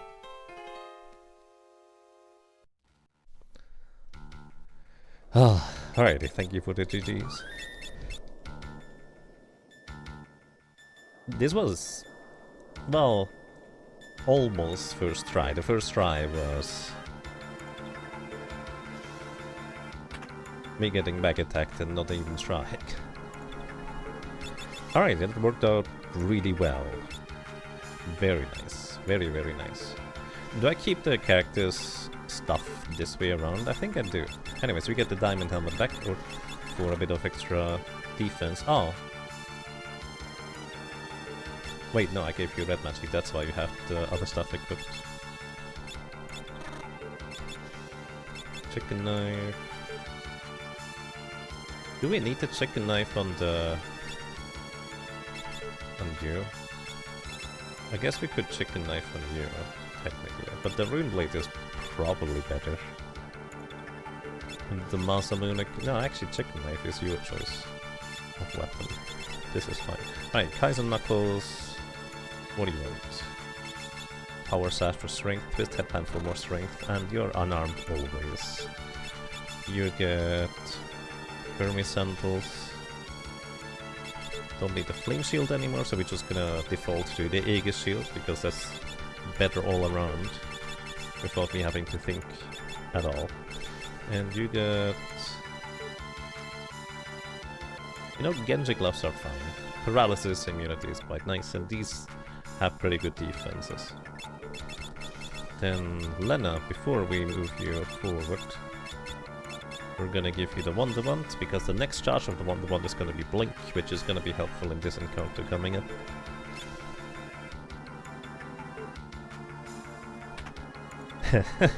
A decade ago. Hey, that's a while ago, isn't it? Hey, you saw that you did a run of White Mage only a decade ago. You're currently doing a run of your own, and you don't have any idea on how to beat Biblos. Any tips? Oh. Sorry, I didn't see that earlier in the YouTube thing. Actually, it's just posted it in both. Welcome to you. Any tips? Frankly, let's put it this way. If you do a solo White Mage run, you probably need 99 elixirs anyways to get past the later boss. So you may as well take the time now to stock up on elixirs in the ship graveyard and take the levels with you along the way. And hopefully that will get you to a high enough level where you can just outlast Biblos. The tip is, you need to run Biblos out of magic. And it is actually mathematically more efficient to just wait until Biblos runs out of magic instead of hitting him at all. Because you're going to deal not enough damage to get past his drain phase anyways, and he will eventually reduce your level to 1 regardless, and slow you. So effectively, if you just wait until he fully runs out of MP, not being able to cast Protect to half your pitiful flail damage, it actually is faster in the long run than actually attacking at all beforehand.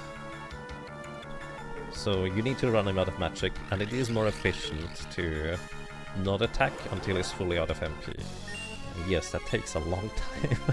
It takes way too long. What level do you recommend? Frankly, I don't remember.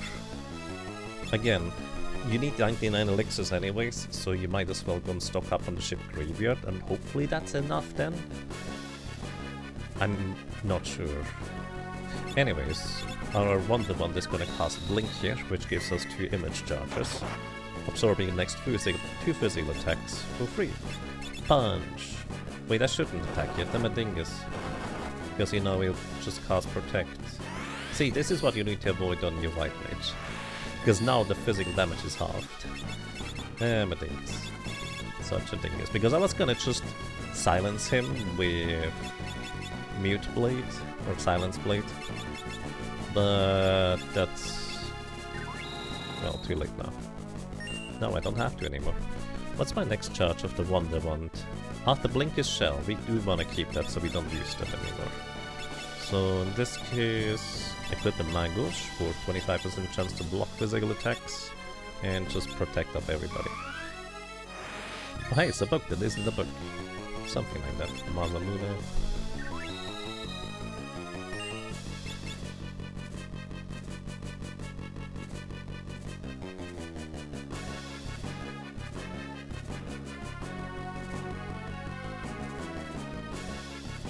I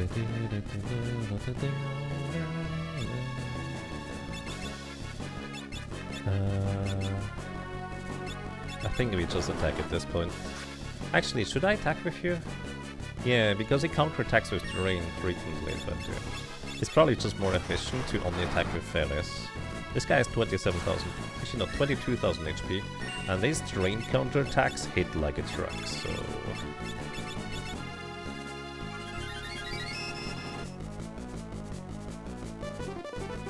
Confusion, I mean... Alright. Go to Mangosh, knock you out of confusion.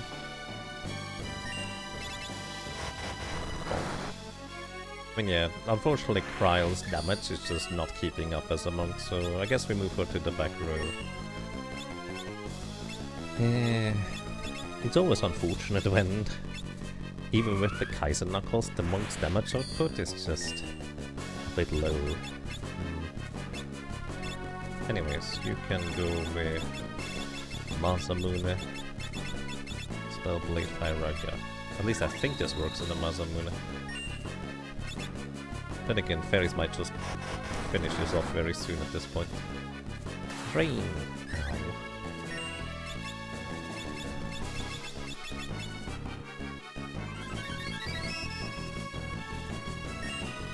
Fight will take an hour. I think it took me on the successful attempt with a solo white mage 3.5 hours.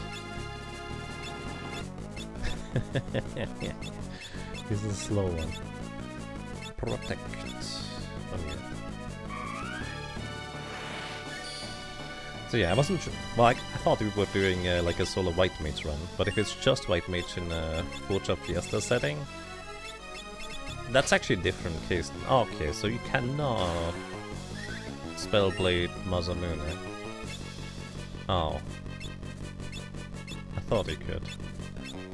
I was wrong. Oh, you can two-hand Masamune, that's what it was. That's a different concept entirely. Anyways, in the meantime, Ferris has almost finished up this guy. So I guess my next best option is the Assassin Dagger, which has the highest attack power. You know, actually my next best option is just throw money at the problem. Problem is you, and you go away. That is actually a lot less damage than I figured this would be, I'm not gonna lie. But it should finish him off here anyways.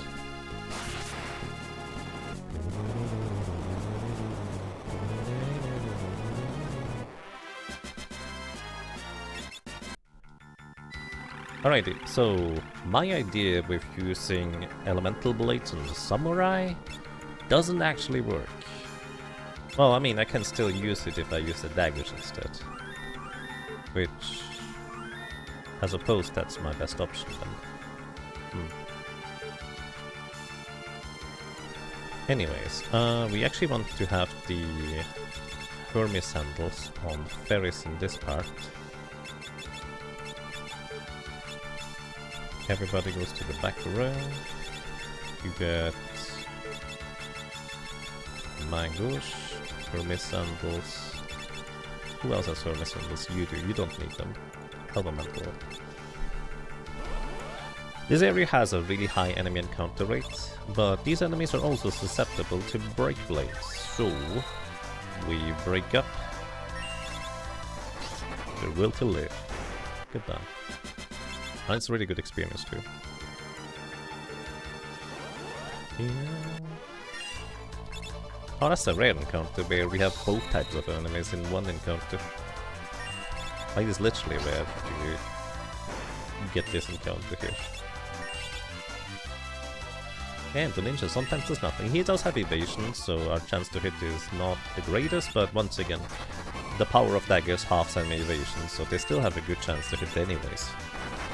Yaguis. Right. Oh, that inflicts HP set. Almost never see that. Fuma Shuriken, that's a rare drop from those ninjas. Can't use those because it's a ninja throwing weapon. We don't have one of those. Any good long videos you can watch?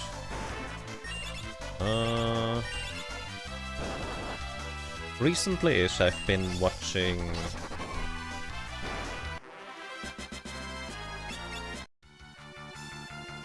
What was it?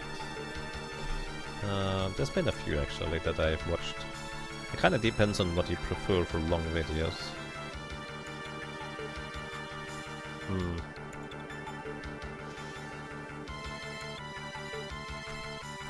I don't remember what it was. There was actually one that was just recently released. Sorry, I don't remember.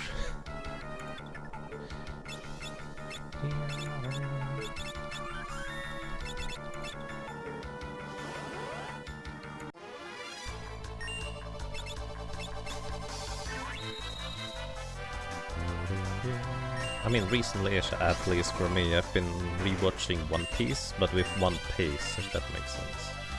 One Piece is a fan project for One Piece that cuts out all the filler and all the repeated nonsense, and that effectively makes the base anime unwatchable, in my opinion. And just cuts it out, which is really nice. Could watch the quad circuit. That one took a long time. And we may or may not have played some other games while the quad circuit one was going on. Actually, the Solar Berserker did that. That was a long one.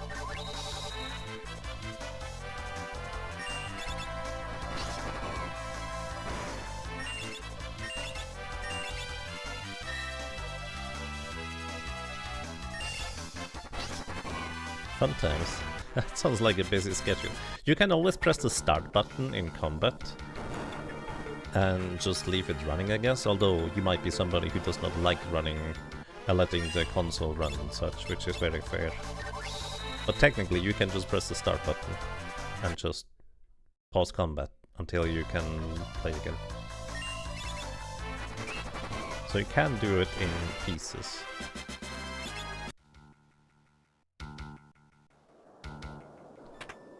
Hermes sandals. So we now have 3 pairs of Hermes sandals. We do not need more than 3 anyways, because the Kaiser knuckles, hopefully, are technically better. It's kind of questionable. Then here we run into a dude that is... You know what I just realized? Instead of the samurai getting... Yeah, actually there's no reason... I'm thinking of putting the elemental swords onto my red mage instead. Because the red mage should be able to deal really good damage with them. Thanks to the enhancer sword. You know, I just feel like doing that. Let's get Butts to be the red mage. As Grunt, thank you so much for the raid and welcome. Hope we're having all a lovely day. What were you playing today, if I might ask? Let's give you Spellblade. Actually, can we even use... I don't even know if you can use...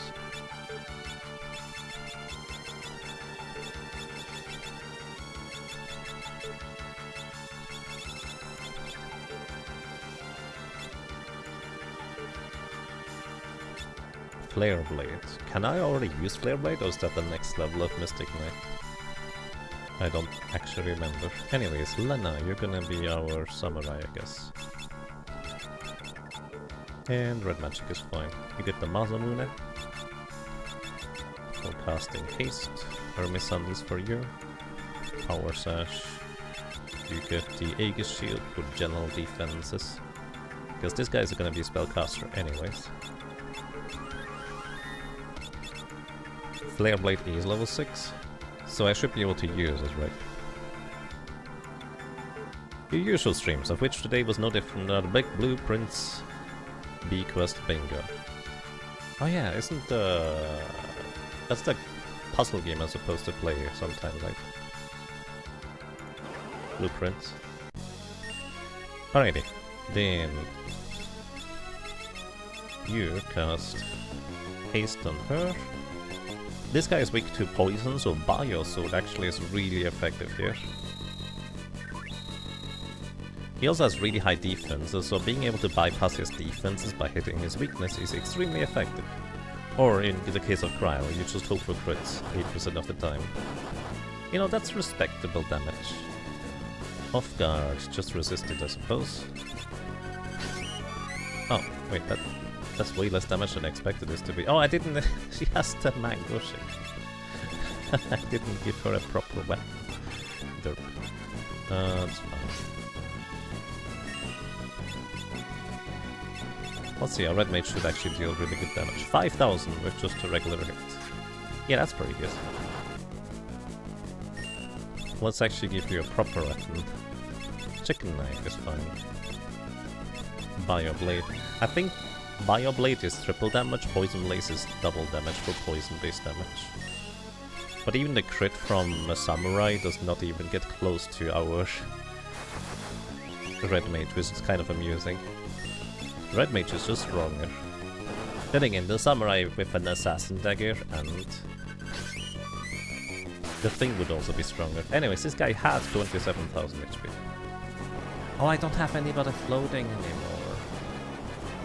No! I forgot! I used the tent too early. I was just thinking about float for Omega, but I forgot float for this guy. Also, why is it so warm in here right now? Give me just a moment.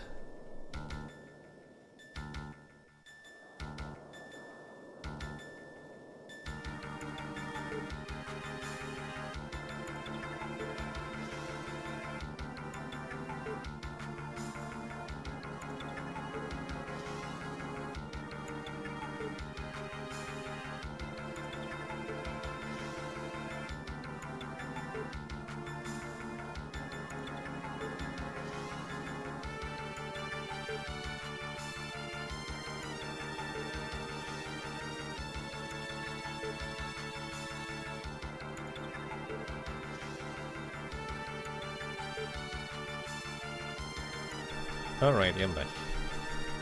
Yeah. It is almost 10 PM. Still way too hot. I guess, Grunt. Alrighty, we might have enough HP to survive one quake.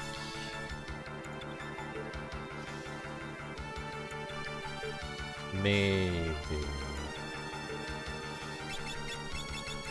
Ferris might be able to defeat this thing by herself. Actually, let me make sure I saved. Didn't, good thing I checked.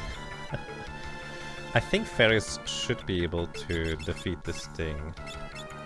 But I need to give her a weapon that is reliable, like the Enhancer Sword, for example.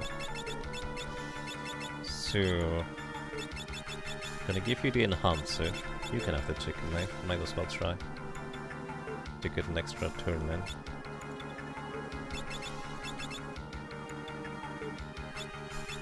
Then give you the Protect Ring. Alright, so here's the plan. Ferris hopefully just barely survives one Earthshaker attack. And then gets Shell from her passive as a...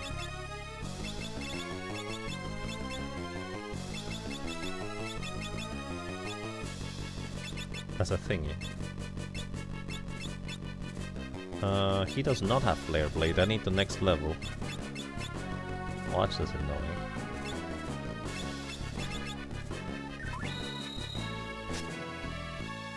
Anyways, this thing has 20,000 HP, and the problem about it is that almost every turn it's going to cast Earthshaker, and dealing a tremendous amount of damage to us because of it.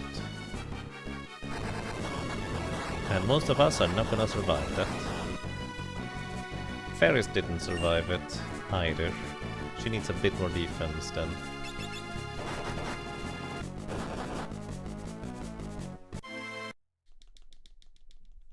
Delicious ass grunt. The S gets thrown into the box, and it was just a grunt. Screen shake is deadly. Yes, I agree. Alright, Ferris. How can we give you more defense? Is the protector more defense than the Genji gloves? Magic defense specifically. Oh, it is actually a lot more magic defense. Can also give you the bone mail for extra magic defense, because you're gonna heal yourself through dealing damage.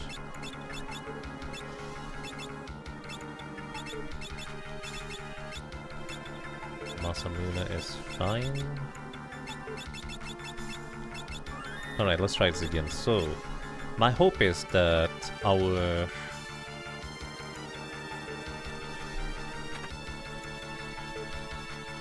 Mystic Knight survives with just a sliver of HP. When she survives with below 1/8 of her HP remaining, she should trigger the shell effect from the Mystic Knight passive.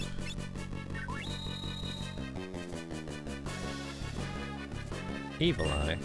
Well, I guess you can do that too, huh?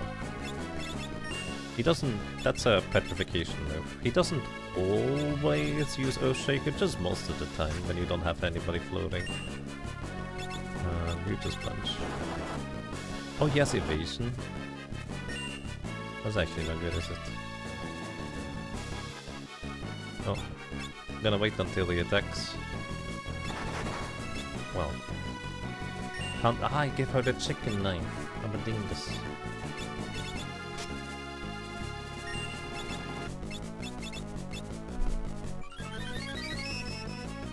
Oh no, I can't heal her directly because she has the bone mail. I'm such a dingus, dude. Alright, Ferris, you need to hit here. That is not hitting. That is a travesty.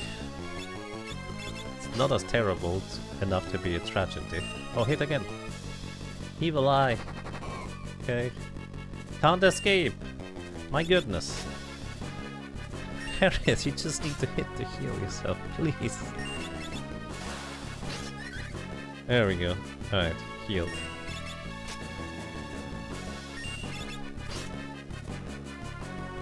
Okay, now we switch over to the Enhancer's Sword. Actually, I would prefer to switch over to a different thing. Too late. Okay, survive with a sliver of HP. Magic Shell triggers. She heals back up to full. Okay, this is good. Now she takes half damage, which is great. The problem is that, well, she is very unreliable to hit the enemy at best. Evil Eye. Oh, that guy is not immune to the Evil Eye. Our two anti-petrification shield users, Aegis shield users, are immune to it. Gold Needle. Come on, but I need your Assassin Dagger here. It's my best weapon that should have, well, also half the enemy's chance to hit. So I give the Assassin Dagger to you, you can have the Enhancer's Sword.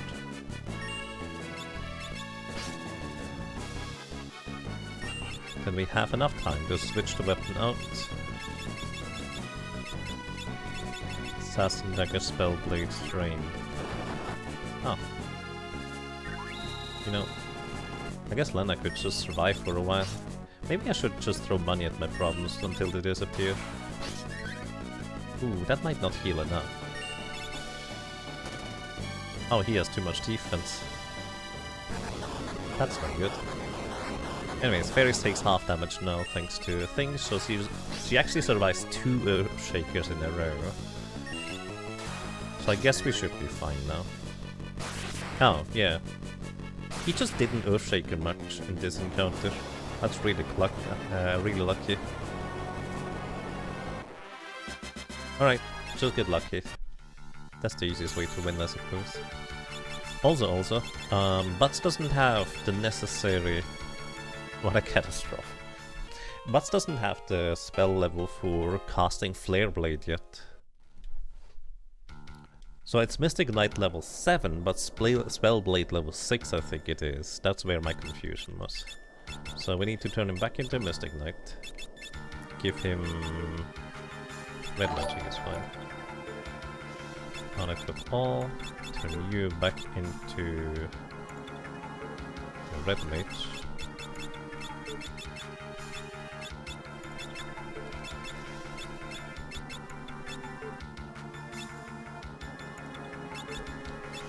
Red mage with equipped katanas.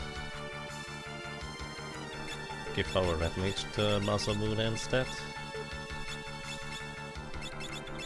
You know, actually that kind of makes sense, doesn't it? Give our red mage to Masamune.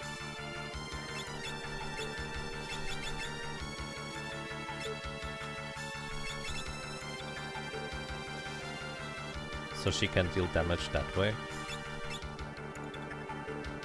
Does equip katanas transfer stats? Yes, you get the strength from it. A raving loon! Thank you so much for the raid and welcome everybody. I hope you have a lovely day today. Good morning, good evening and good afternoon. And welcome to Final Fantasy V or Job Fiesta. Hope you're all having a nice day today. And we are trying to figure out how to beat this game. So Herm needs actually 400 more ability points. I guess we can get that in the void, huh? So it'll be fine. Mostly thinking, do I need the levels? Probably not, right? So I think we can just go into the void. I was considering maybe doing a bit of an Iron Giant grind, but I don't think it's necessary. Just get lucky like a 3rd attempt steal. Or unlucky like a 150th attempt steal.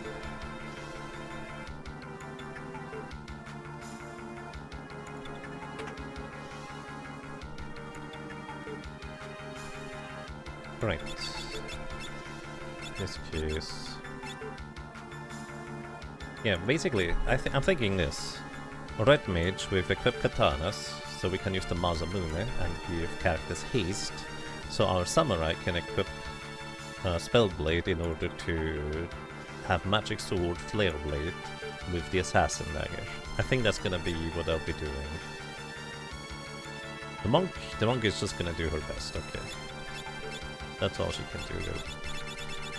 Also, everybody goes front row here. And who wants the chicken knife? I think you want the chicken knife. Chicken knife, Eagle shield, diamond helmet, power sash, Hermes sandals.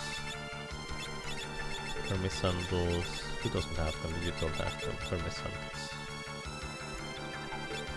The Mirage Vest also gives a red mage here additional chance to dodge. Well, it's not a chance, it's guaranteed to dodge the first physical attack taken in combat.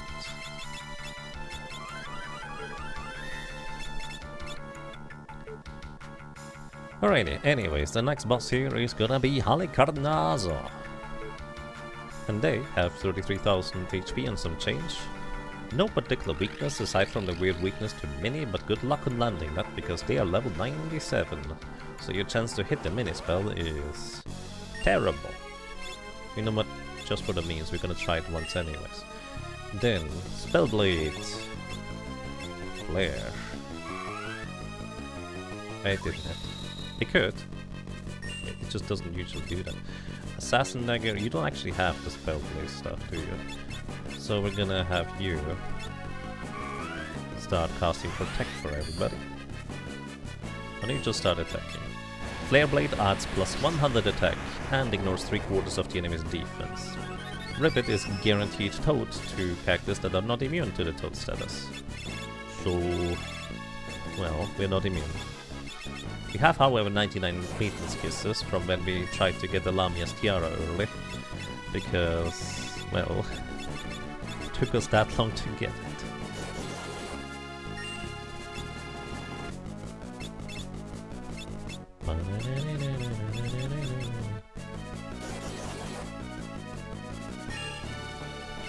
Attack! 4,500 damage.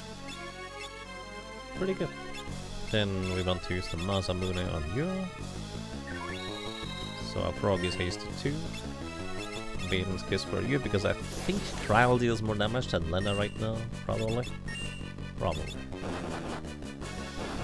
About 1,700-ish damage.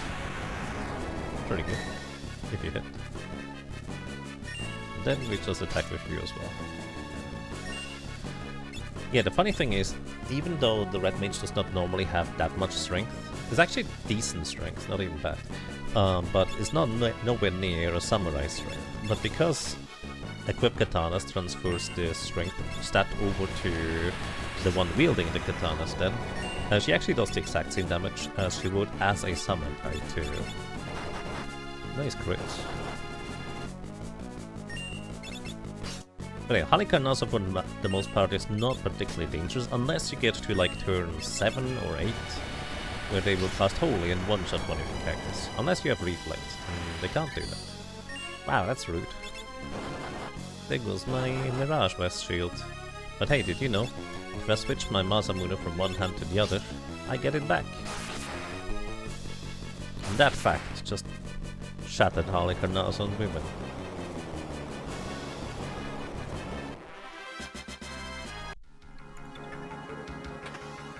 Anyways, for the next section we kind of want to just be in the back row. We give our Mystic Knight any weapon that can guarantee hit, like a Magouche, and then we're good to go. This room here also has frequent Iron Giants and double Iron Giant encounters, which you can farm really well for experience with a Mystic Knight. Case in point, these guys here. So if you have one or more people that can use Spellblade Break, you can basically spend one turn casting Break Spellblade, and then just one-shotting both of them. In this case, I only have one character that can use the Break Spellblade, so I have to spend an extra turn. But each one of these gives, I think, 10,000 experience. So it's 20,000 experience across 4 characters distributed 5,000 experience each. And it's really good leveling if you wanna go for levels. Level 29, except for Lena is 28. Yeah, it'll be fine.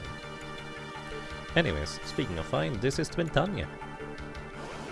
Twintanya is a big meanie, 50,000 HP.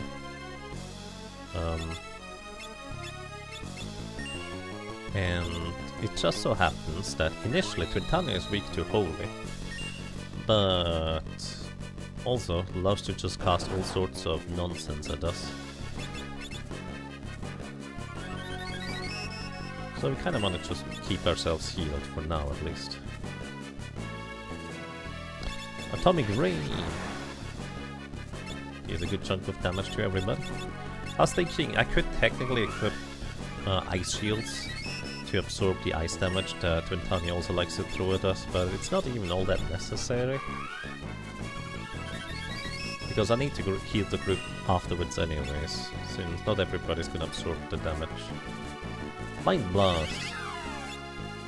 By the way, Mind Blast is a fantastic spell if you have a blue mage, which will make your life a lot easier if you know where to use it against Neo-Exta. Also it inflicts paralysis, guaranteed, as long as the enemy doesn't have reflect, because it can be reflected. Also he needs to be not immune to paralysis, which everybody who's wearing Hermes sandals does. Wind Slash, Wind Slash. After 2 Wind Slashes, Twintanya will start charging up for Giga Flare and very, very sneakily and quietly switch to its second form. Right around here. There it is. And during its Giga Flare charge, it is vulnerable to literally everything, including Petrification, Instant Death, Level 5 Doom, X-Zone, Break, Doom, Toad, anything you can think of. So we could try and nuke down Twintanya in its regular form. It is weak to Holy, and Holy Blade would do really good damage. But also the problem is physical attacks Twintanya counters with occasional tidal waves, dealing massive water damage to your entire party. It's one of the few times where a Coral Ring is actually maybe a good idea if you want to knock out Twintanya the traditional way.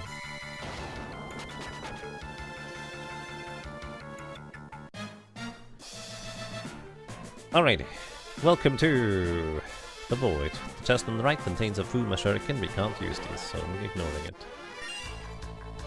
These guys have a... no. I don't know what they have as a rare steel. Anyways, where's my chicken knife? Chicken knife is on... not here. Nobody's a chicken knife right now, do they? Should put it on the Mystic Knight.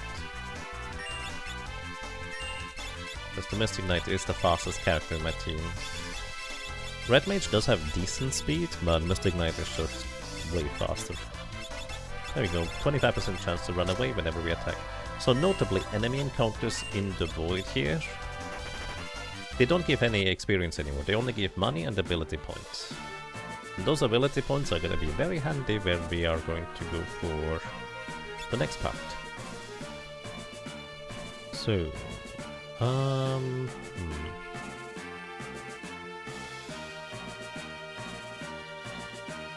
is next.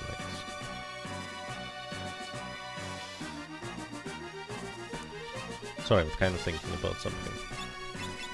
Let me equip the Thief's Knife and try to steal the Genji Shield from here. So this guy has 7000 HP. And our chance to steal isn't that great. Okay, it just works, I guess. Sure, why not? Anyways, throw money at him. So he recognizes us again. Have at thee, vile beast! He does deal pretty substantial physical damage for what it's worth. So... do at your own risk, I guess.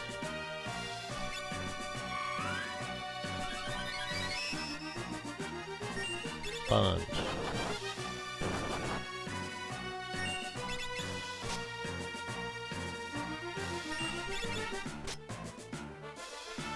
Probably should equip the chicken knife again.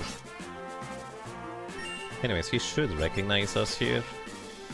And the battle ends. The Genji Shield is the best physical protection in the game. It gives you a 50% chance to block any incoming physical damage.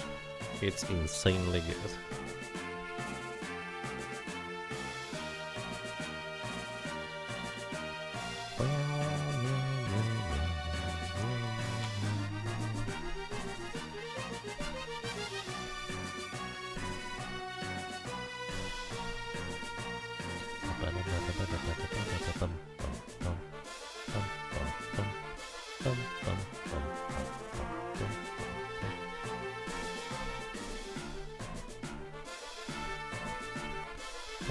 Am I confident enough to just go for Shinryu directly?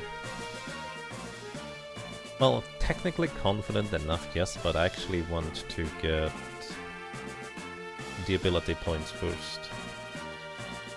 I'm actually not entirely sure if I can defeat the movers with this team. Mover...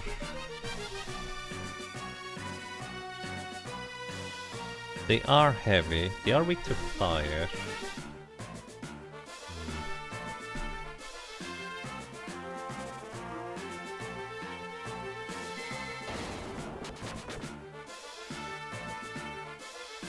They're also weak to petrification, apparently.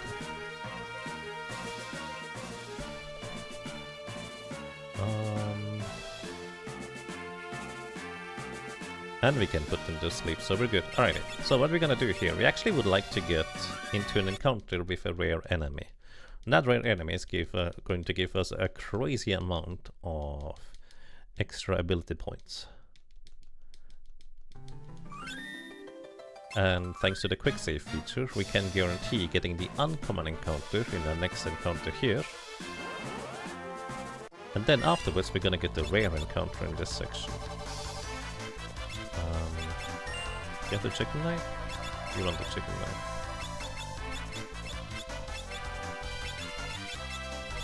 Chicken knife. Excellent. Actually, do they appear here? I might be too early. This area here, they appear. For Gildan Zaninage. I guess I could try to throw money.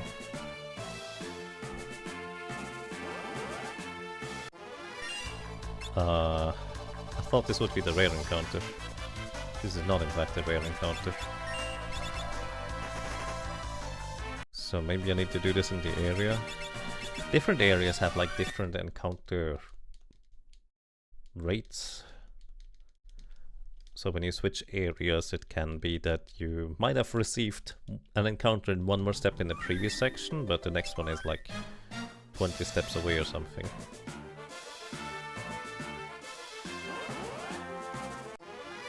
Oh hey, look, this guy. His common steel is an elixir. His rare steel is something I've funnily enough gotten way too many times without even trying. Oh, works for me. I'm not trying to fight that guy.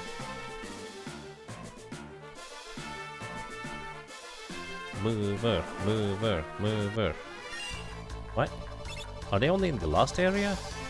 They might only be in the last area. I thought they were here. It's in the next floor. Okay. I'm wrong!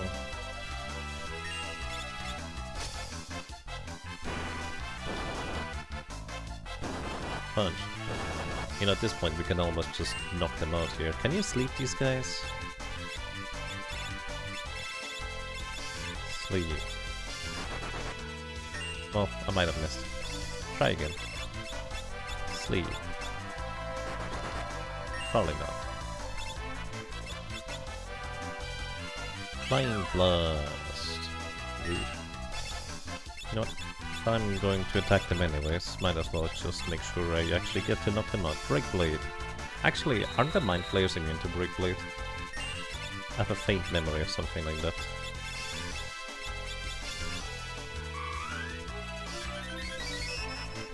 Which means maybe prepare my guys to move into the front. I'm pretty sure Belphegor's gone down to this. Yeah.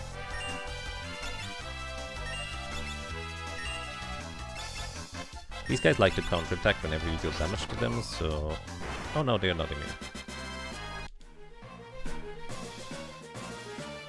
How far away would be with Red Mage on some characters to get dual cast? Because in this version I guess we could get it relatively easily. Let's see, you have only 78 on the Red Mage. You have... 310, 63, 101. We could technically get dual cast. Turn Lena into a Mystic Knight with dual cast. Could be useful, but it's also entirely unnecessary. So I'm not gonna do that.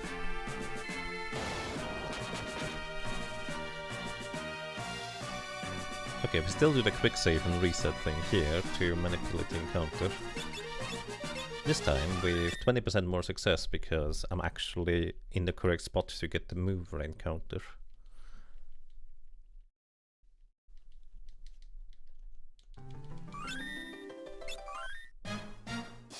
Make sure we have the chicken knife on you.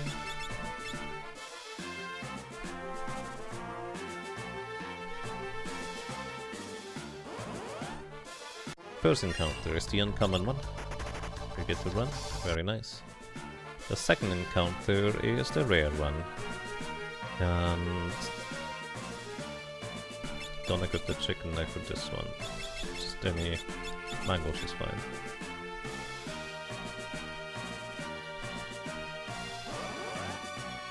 There we go. This is a really weird encounter. These things are not immune against a variety of status effects, including insta-kill and sleep. Do they have magic evasion?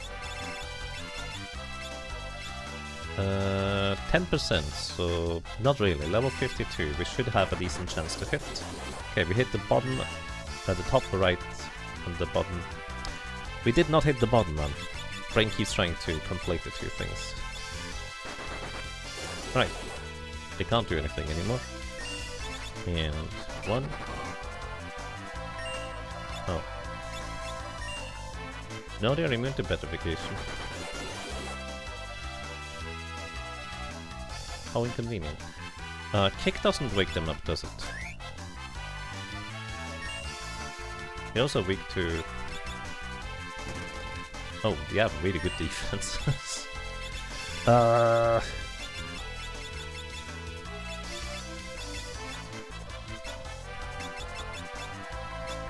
Enhancer Sword, Spell Blade. They are weak to fire at least.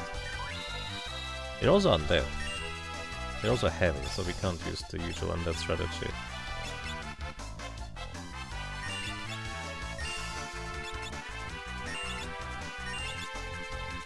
So, hit them once. Come on. Sleep. Fire Rock has any good here? I mean, it probably would work. But this just feels more efficient right there. I don't want to use a chicken knife because of the chance to run away.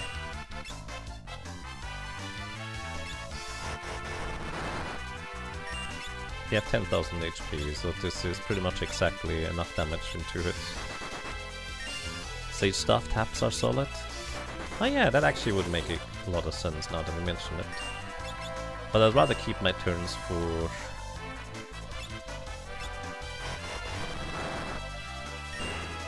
trying to put them back to sleep.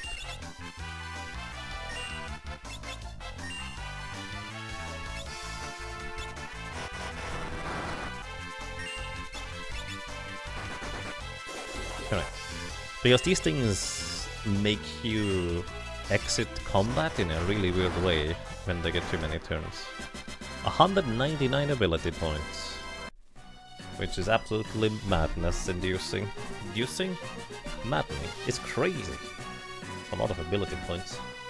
And we only need to get this one more time to get Mystic Swords on Butt. Also, maybe I should defeat Necrophobe first, just in case that stuff goes wrong. It shouldn't. We should be pretty good against that guy, but, you know, I can always make mistakes. I'm pretty good at making mistakes. So, how do we want to battle these guys? Mirage Vest is a good idea. Masamune for you to haste Cryle. You get... you know, the Enhancer's actually perfectly suitable here. Do you not want to... no.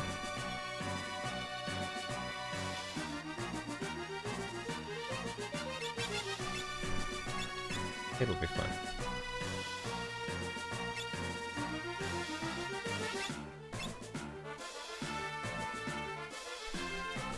Anyways, this is Necrophobe. He has 4 barriers, each of them has 8,800 HP and is weak to being broken.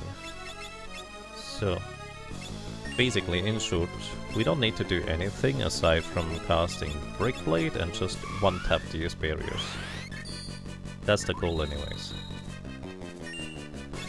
And you don't really have any other good weapon to work with, do you?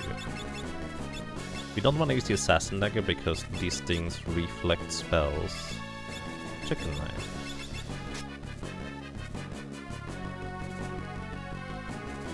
These barriers are also going to cast Flare and Holy in the first turn, dealing about 1,000 damage each. So it's imperative that we knock at least some of them out before they can do anything. Kinda like this.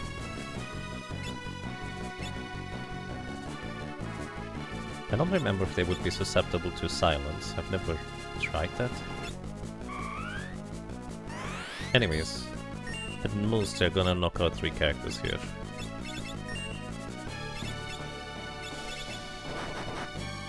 Nice crit. We might actually be able to knock out a second barrier with just raw damage here. There's Flare, don't hit from. She might survive. Oh, just about. Perfect. I hope you survive too, because then you get shelled. But then you need to make sure you don't get a second hit. Yep, just about. He didn't get shelled. Why not? Is it because they all got the same turn? Anyways, Ferris is not going to survive this, unfortunately. We didn't get the shell. That's very rude.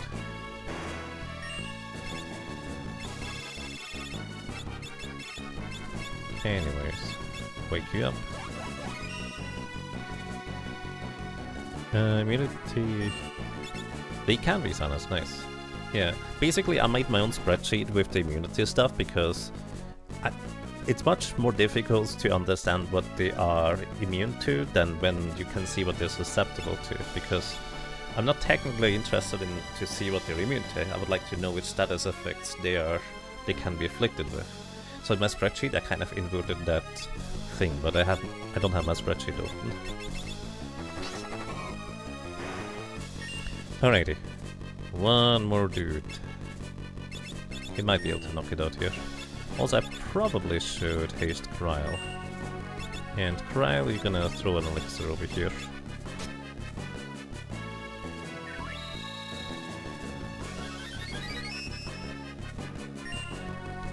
Knock this guy out. Okay, we did not need the damage from the others.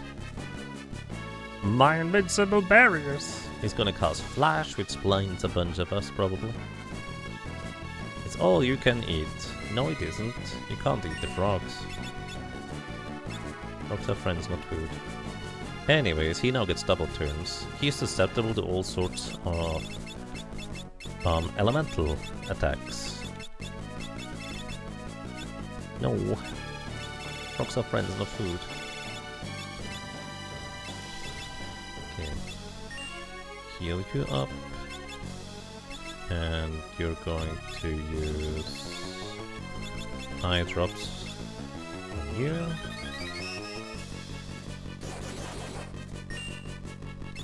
You're going to cast Protect. Probably should have cast Protect beforehand. In hindsight. And you Spellblade Holy, just for fun.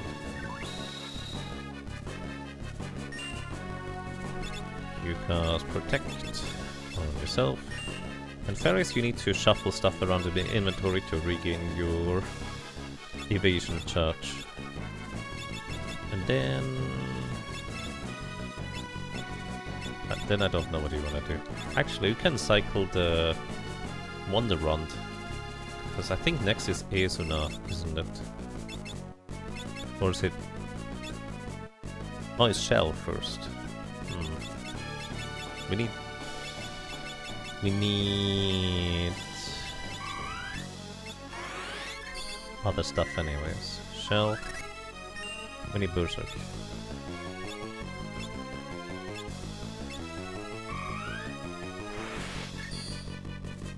Anyways. He has 33,000 HP because we met Gilgamesh earlier. Hurricane, putting her into critical HP.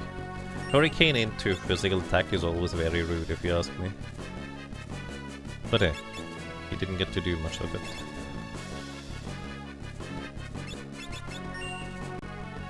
He does have pretty substantial physical defense if you can't bypass it through elemental weakness, for what it's worth.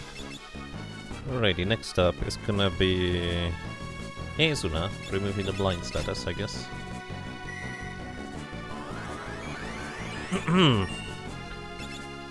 You can try to punch. That's more damage than I expected it to be, not gonna lie. Nice. And let me actually check. How much damage does the air knife do? It's a much weaker weapon, but because it bypasses defenses and deals double damage, it could still be better. Next is Kyuraga. Yeah, it actually is better. Kyuraga single target is a full heal, HP wise anyways. Then we have Reflect next.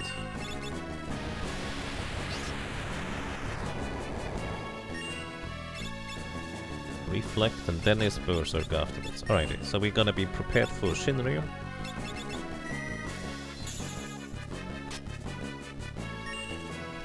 With this. Experience boost. Hurricane. And Wet Ferris, how rude. Good thing she was back to full.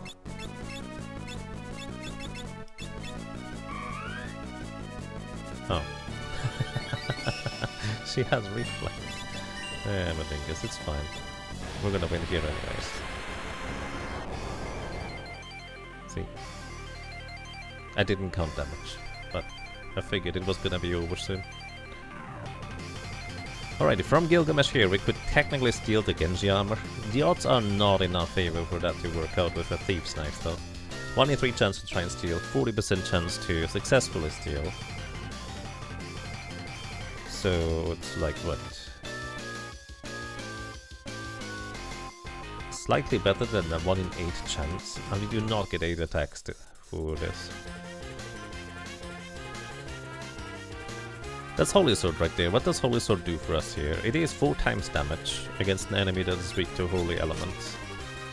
And, well, Necrophobe is weak against literally every element, so I could use Firaga Sword, Blizzaga Sword, Thandaga Sword, or Holy Sword. All of them do the same thing, just allowing me to deal 4 times damage.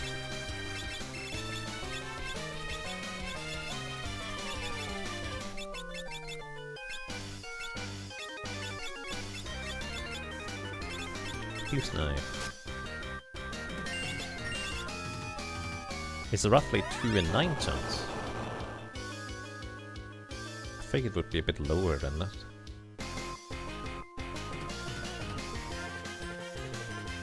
But fair, I believe you. No, Holy Blade doesn't have any that effect. It's the exact same as the other elemental blades in their gas state. Just 4 times damage, with the chance to insta-kill enemy, well, with a guaranteed insta-kill on enemies that are weak to holy element.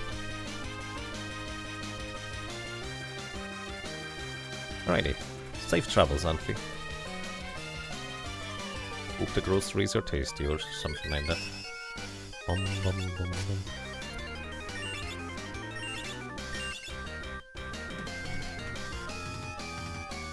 Bum, bum, bum, bum.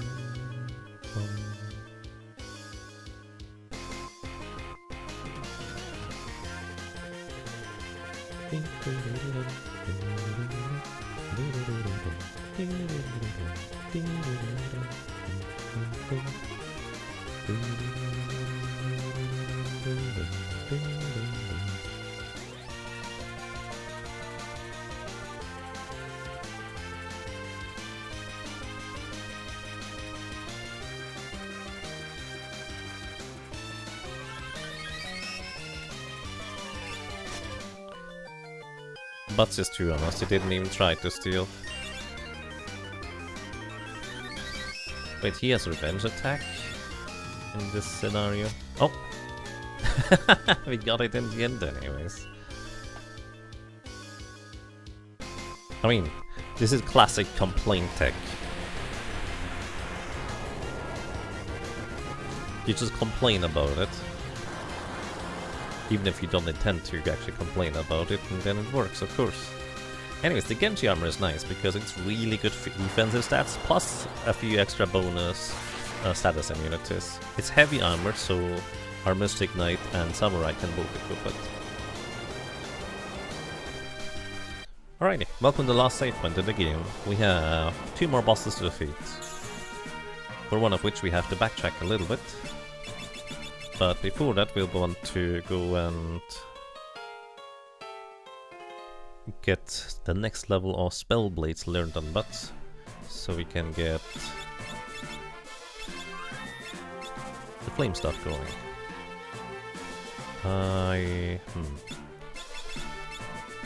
Wonder ones. Get enhancers. Do not eat the Greg, he'll steal all of your weapons. He will. That is true. Right. Wait, chicken knife first. We need to run away from this one. I mean, technically we could try to battle it out, but I'd rather run. Run. I'm hitting the things because they have 3 HP, so if we do hit them, they just go down. We don't take any additional damage from them. Fun fact, you cannot counterattack, so this guy normally loves to counterattack our stuff, so he doesn't get to do that.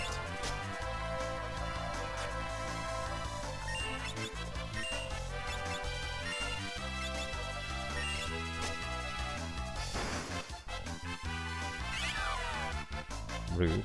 It's like the one person that can get paralyzed.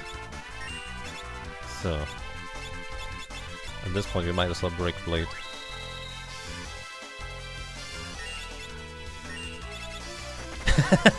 Of course now we run away. Yeah, I think it's amusing. The last enemy, just one more hitbox and then we run away. It's only fair. I hope I didn't skip an encounter by stepping in the circle. No, we're fine. Alright, Firaga Blade. Putting all of these things to sleep. Red Magic.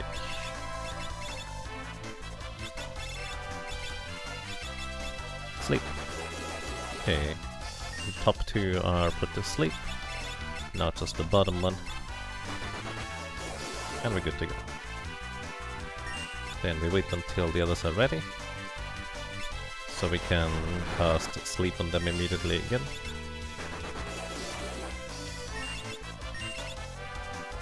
And this probably will knock out. Yep.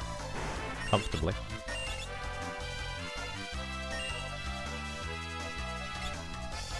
No, Sleep Blade actually is weird. When you have an enemy that is susceptible to sleep and use Sleep Blade on them while they are already asleep, it will wake them up. It does not actually put them immediately back to sleep.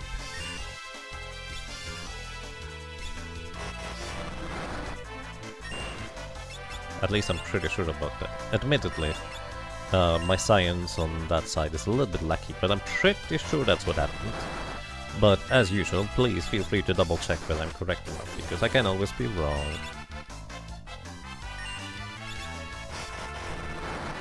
Movers have exactly 10,000 HP, so you can't 9,999 shot them. Yes.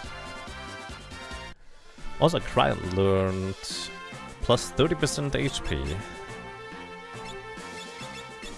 I guess technically we could give her maximum HP instead of Red Magic, but I don't think we need it. Anyways, Butts mastered Mystic Knight, so that means we can have a secondary character with Mystic stuff now. I've already discussed, I think we want to put Samurai swords on our Red Mage, so actually Ferris is already the Red Mage, so we're just gonna swap around you to be a Samurai. Where is your Samurai? It's always at the top, Jäger. Samurai. Put Spellblade on you, now level 7 Spellblade. You get, sure, Genji armor is fine. Hermes sandals, chicken knife is okay too. And we actually will want to have the ice shield, this is fine. Then we need to turn you into our Mystic Knight now. And for this upcoming part here, we actually want to put Shira Hadori onto our Mystic Knight. This is the innate passive for Mystic Knights to evade attacks. I don't remember if it's a 1 in 3 or a 1 in 4 chance to just dodge attacks. But it's really nice to have.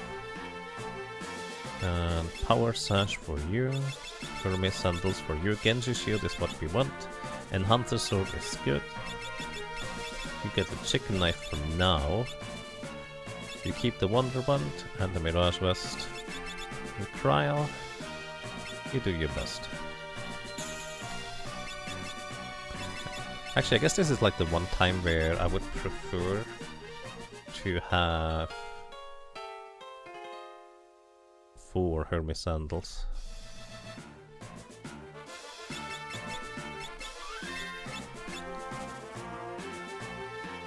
Yeah, we have the Genji Shield. It just was on the other character. It's fine. Alright, run away! Oh, you're not the... Who's the chicken knife haver? You? Oh, I'm such a dingus. I just used the Berserk charge. Hold up. Thankfully we can reset that by casting reset with the Wonderbund. Don't use the Berserk attack. We need that. That's so silly.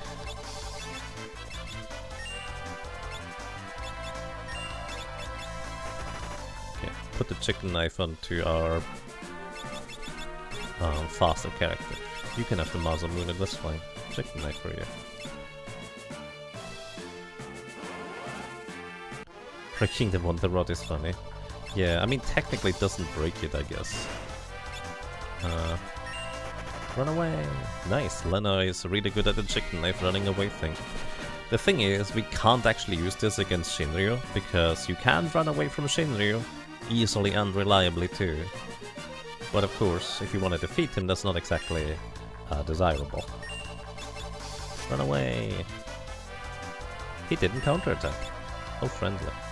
Run away! He did counterattack. How mean.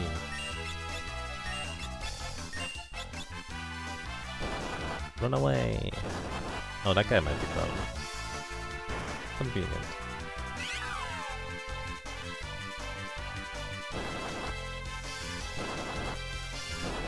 It's only a 50% chance to counter Kryl. You don't have to make it look like it's 100%. Although I'm not complaining of this. Let me run, you clowns.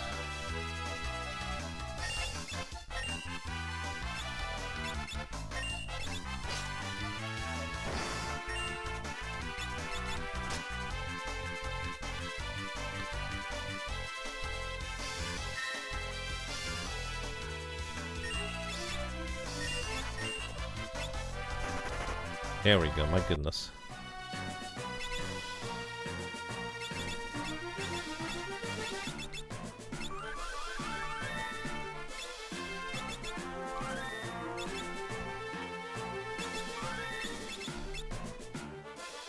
The healing is only relevant for random encounters, not for this one. Alrighty.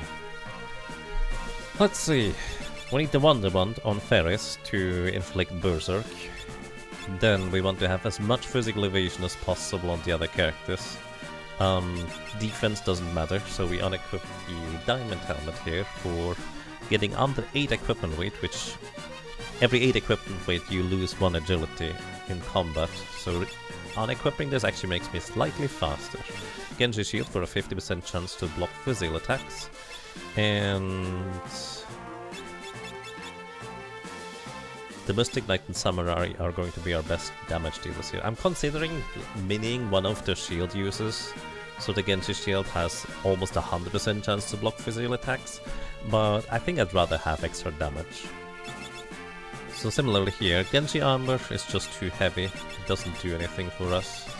What about Power Sash? Okay, Power Sash apparently weighs absolutely nothing. So you get the Masamune to get the first turn, Haste Kryl. Again, this is the part where I kind of would prefer Elemental for a 1 in 3 chance to block physical attacks. And Masamune is fine, Chicken Knife, we need a different weapon. So let's equip the strongest weapon, I guess, Enhancer Sword. Maybe a Dagger would be better, even though they have lower base attack power. Just because Shinryu does have a little bit of evasion. Alright. We have the Samurai passive. We don't need to equip Katanas on you, so we equip Shirahadori as well on you, giving you a chance to dodge additional from the Samurai. Wonder Wand, Mirage Vest, Hermes Sandals for speed, and actually a gold hairpin for this encounter, reducing MP cost by half. Alright, and good luck everybody. Should be fine. Shinryu is extremely fast and absurdly strong. He will one-shot us if he hits us, but we kind of maximized our odds of, you know, not getting hit. Haste Kryl here. Also his second turn ever, he will cast Tidal Wave, literally one-shotting our party with 7,000 to 8,000 points worth of water damage. It's kind of ridiculous. He also absorbs Holy as healing, so you can't even use the Excalibur or the Holy Lance. But Flare Blade, ignoring a large portion of the defense and adding attack power, is just really good here. Anyways, we have the Wonder Wand equipped. Right now, the Wonder Wand is far enough in the White Magic tree, or spell list, to cast Berserk next. Now, enemies of the Berserk will do nothing except physically attack, which, you know, mostly just neutralizes their danger. Mostly. This guy might be a slight exception to this, because he's still absurdly dangerous. And Kryl basically deals no damage. Anyways. Spellblade... What weapon do you have? can't use the Masamune for this. So you get the Assassin Dagger. We can't use the Chicken Knife because we can run away from this encounter, but we do not want to. 2000 damage. Respectable. And you move stuff around. You equip the Magos here for a 1 in 4 chance to block physical attacks. There's no reason to move into the back row or the front row. Is there anything else I can do? Not really.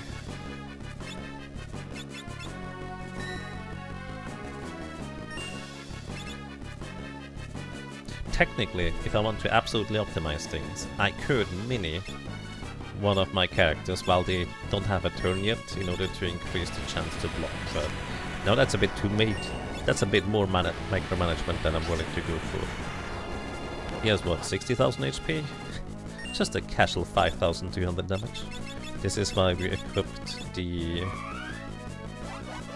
thingamajig.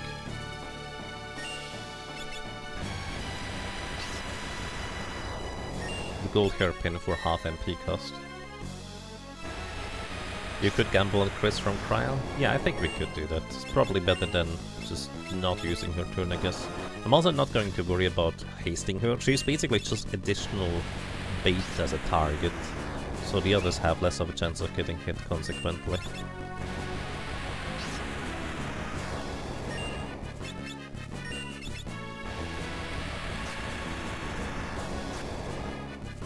Shira Hadori! Evasion coming in clutch.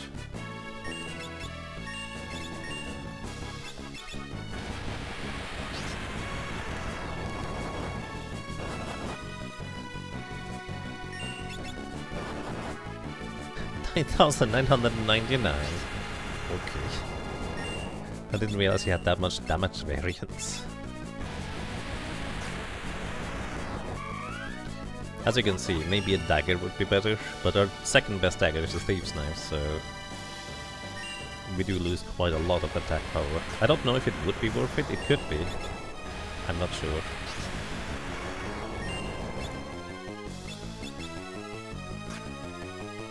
Nice dodging cryo. On the third try, you got it. I mean, it's a 1 in 3 chance, it makes sense. Exactly 1 in 3, right? So every third attack exactly we block. Would be funny if it was actually activated like that, but no. It is just random.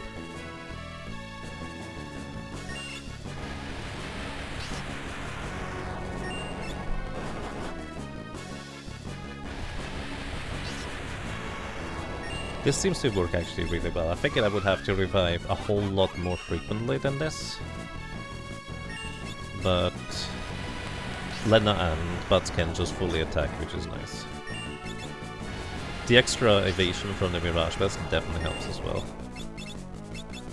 And we can reactivate it by shuffling an inventory item around. It doesn't have to be your weapon, but usually during a run I kind of get used to the placement of items in my inventory, so I just leave them as they are. You can even switch your fist from left to right, like if you don't have a weapon equipped at all. It still works. Nice dodge.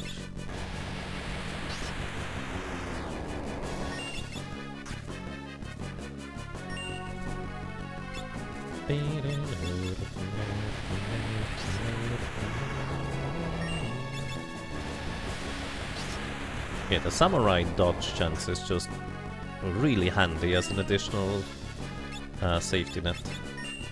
It's so much more tedious when you basically just struggle to stay alive with everybody, and then occasionally try to deal damage and have to throw Phoenix down everywhere. There we go. One of these guys finally got hit. It's only fair. Thankfully, you do not lose your Flare Blade when getting revived, so we're fine.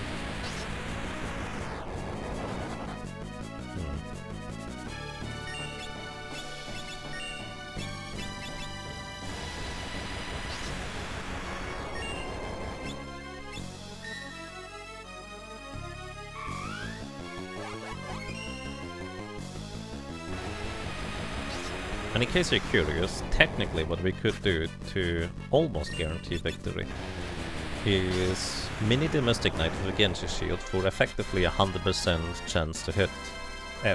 100% chance to block. It's not actually 100%, but I don't know if it's like a 1% chance for a mini character for Genji Shield to still get hit, or whether it is more of a 1 in 256, like an off by 1 error to get hit. Not sure. Anyways, we win!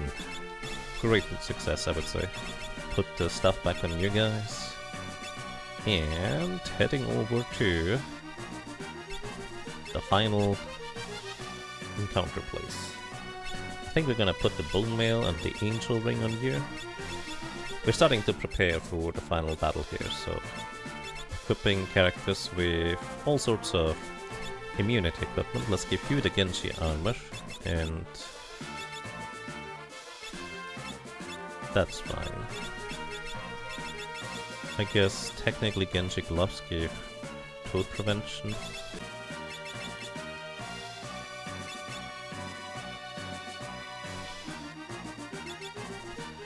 As well as...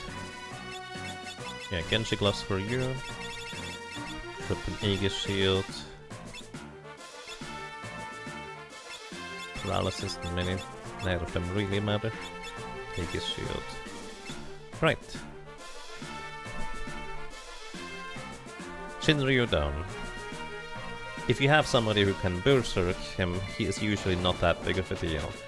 I will argue that it is a much more interesting fight than Omega, because of all the various things he can do to hit you as a party and characters. He's quite dangerous, to say the very least. Preemptive strike. Goodbye. So, now, we go here, watch the cutscene, go back to save, and then we set up for the final encounter.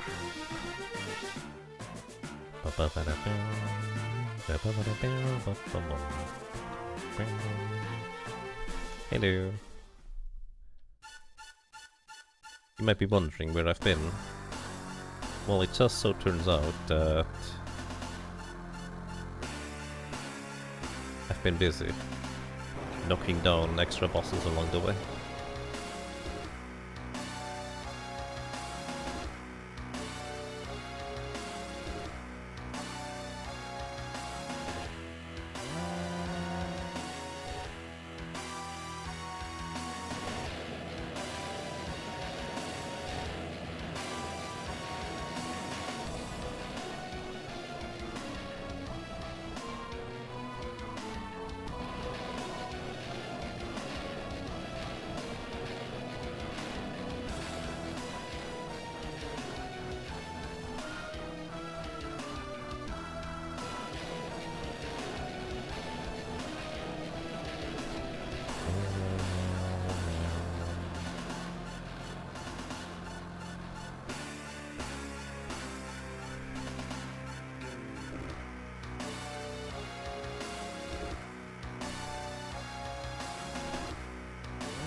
Alrighty. Almost there. Just one more battle. One more fight.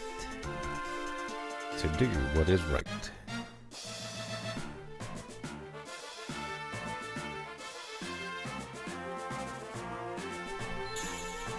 Okay, just in case we die, which is always a very distinct possibility. We go and save. We also want to actually refill our MP. I just realized Fairies doesn't have maximum MP here. Also, if you have the Game Boy Advance version, I suppose grinding out dual cast on your character is relatively easy, but I also just don't think it's necessary, at least not with this team. So, please let me run. Thank you.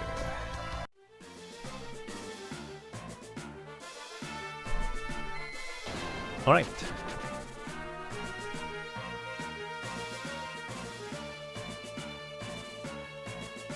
Now, how do we battle this? How do we do these things? First of all, we set up our equipment. Everybody gets Hermes sandals. I equipped the Angel Ring, Bone Mail and other stuff in the previous section, because this way, the immunity from these items is actually going to carry over into the next encounter. So I do prefer having Hermes handles, so if somebody goes down, they are just immediately back up again. Mirage Vest for you, for blocking physical attacks. And honestly, I guess the Circlet is perfectly fine for extra magic power. Do you even want the magic power? Or do we go and attack? Well, we go physically attack with you. We're gonna equip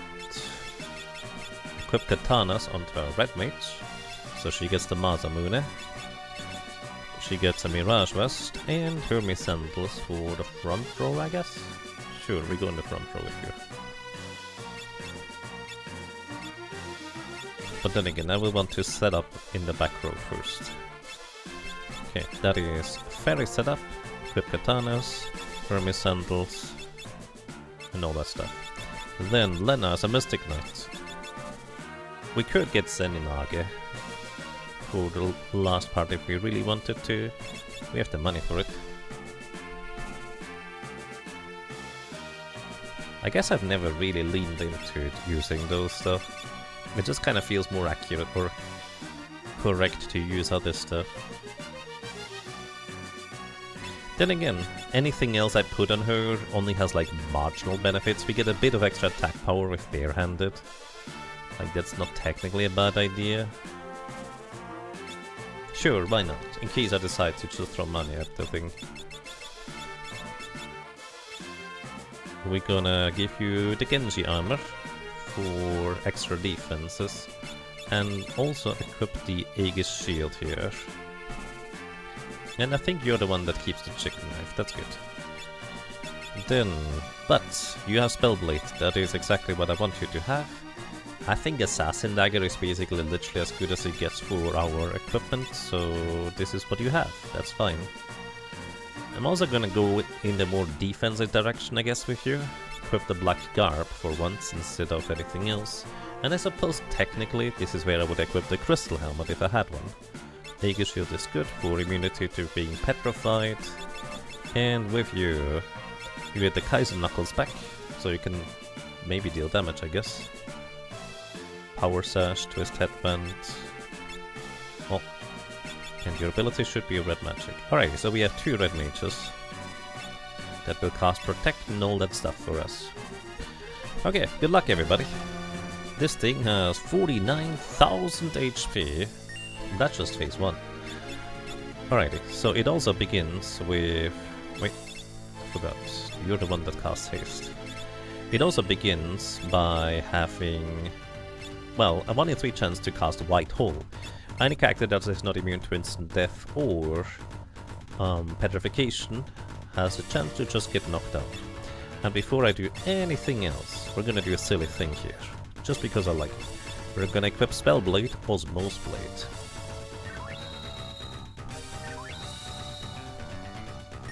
Mostly so we guarantee win in the first round, let's put it this way. Spellblade, Osmose Blade for you as well. Osmose Blade will deal 1/8 of the current MP of an enemy, say, of the current MP the enemy has. So, now what we're gonna do is we're gonna feed Xdef, the big tree over there on the left side. We're gonna give him an ether. Probably. The fine one, there it went. So right now he has like 50,000 MP, but now it's all the way down to 9,999 MP remaining. And with this, we hit him. Oh, that's a quarter of his MP actually, not an eighth. That's actually much better. Quarter of his MP is gone. And if you know anything about the power of dividing, then you know that we're going to reach a fraction of his MP very quickly at this point. We're gonna cast Protect here, because Kryle has the lowest chance to block stuff. Oh, you miss. That's silly. Protect here. So our Aegis Shield users are in fact immune to White Bull. Also, by the way, he has a 1 in 3 chance to do a physical attack and a 1 in 3 chance to just do nothing.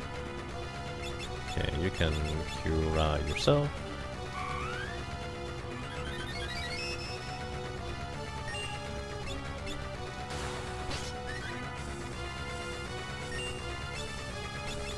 If you have rapid fire, you can actually divide his MP by 4 times as fast. Because that's just how it works. Alright, I'm just gonna sit here and drain his MP so he can't cast any spells anymore. Because it just so happens that White Bull is actually a spell too, and he won't be able to cast that anymore once he's out of MP. So Kryle and Ferris should be safe in, well, the near future anyways.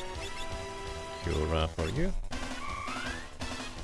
Plus, this way we also avoid the Holy or Flare nuke that he has when he begins his second phase in this form.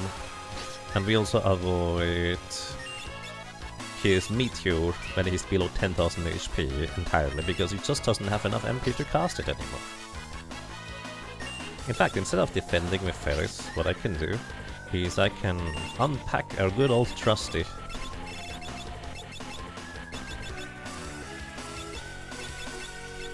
Where is it? Dancing Dagger.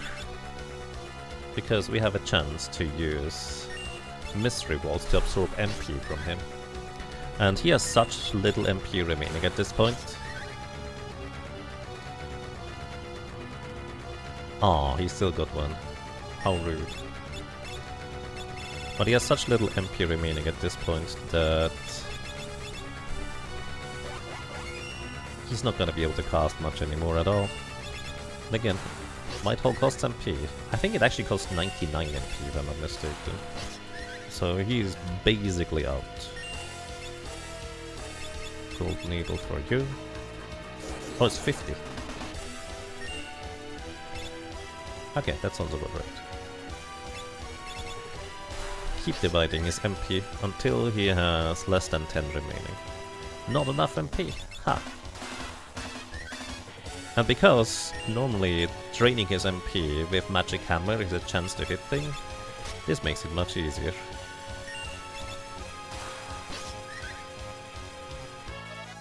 According to the formulas FAQ, it uses 99. Maybe it is then. Yeah, I don't know. Sword stance, sure. Okay, you wanna protect yourself.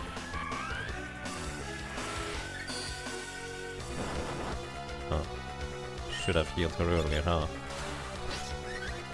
Oh, it's unfortunate. So there's 15 MP remaining now. That is 11.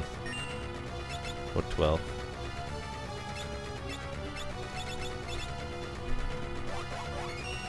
Oh, Almagest uses 50 MP. Whitehall uses 99. Yes, right. Okay, that way around. 9 MP remaining.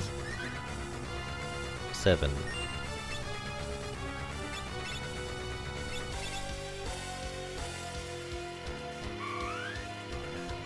I don't think he can cast any spells anymore at this point anyways, so let's switch over to our actual proper weapons here. We're going to use...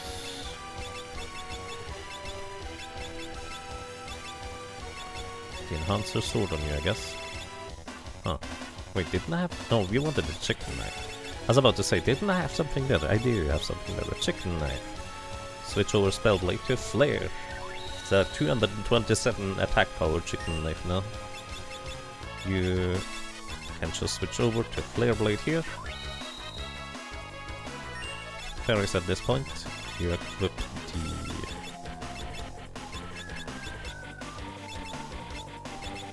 Where is it? Masamune. Give trial haste again. You give yourself protect. You can move to the front row.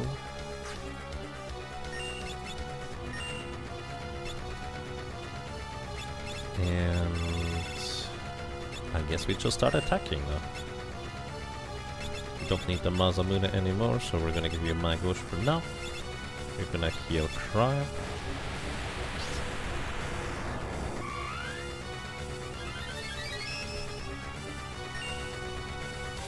And Cryo, you can move to the front row and start dealing damage too.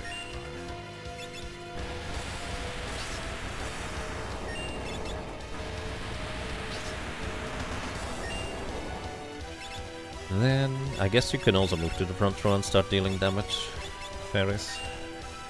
Thanks to the Mirage Vest, she doesn't have to worry as much about physical attacks, because, well, her low maximum HP would be making this of a problem otherwise.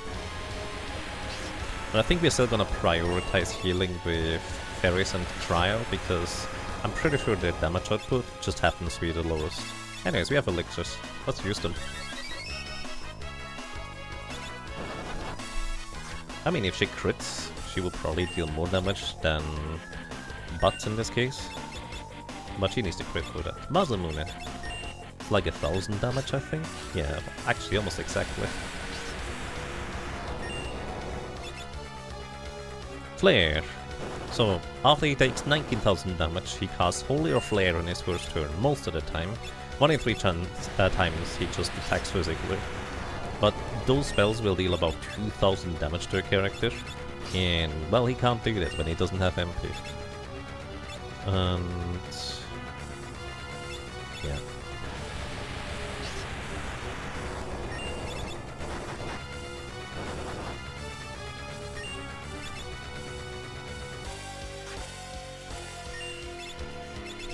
Would prefer if you didn't do that.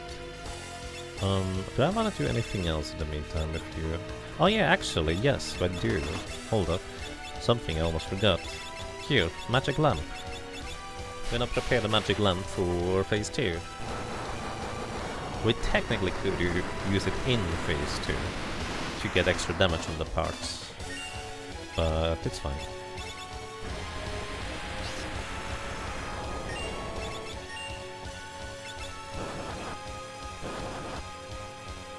Punch the tree.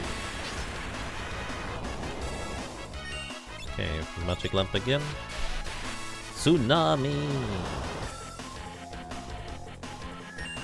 I have the slight suspicion he's relatively close to phase 3 now. Oh, well. Excuse me. He is in phase 4 now, aka the second phase of Nearch's death. Yeah, he was really close to phase 3. Phase 3 being below 10,000 HP where he could cast Meteor. Turns out he was already there. Alrighty. But what if you need those elixirs later? I mean... that would be weird. But hey, maybe we did transfer into Final Fantasy Dimensions.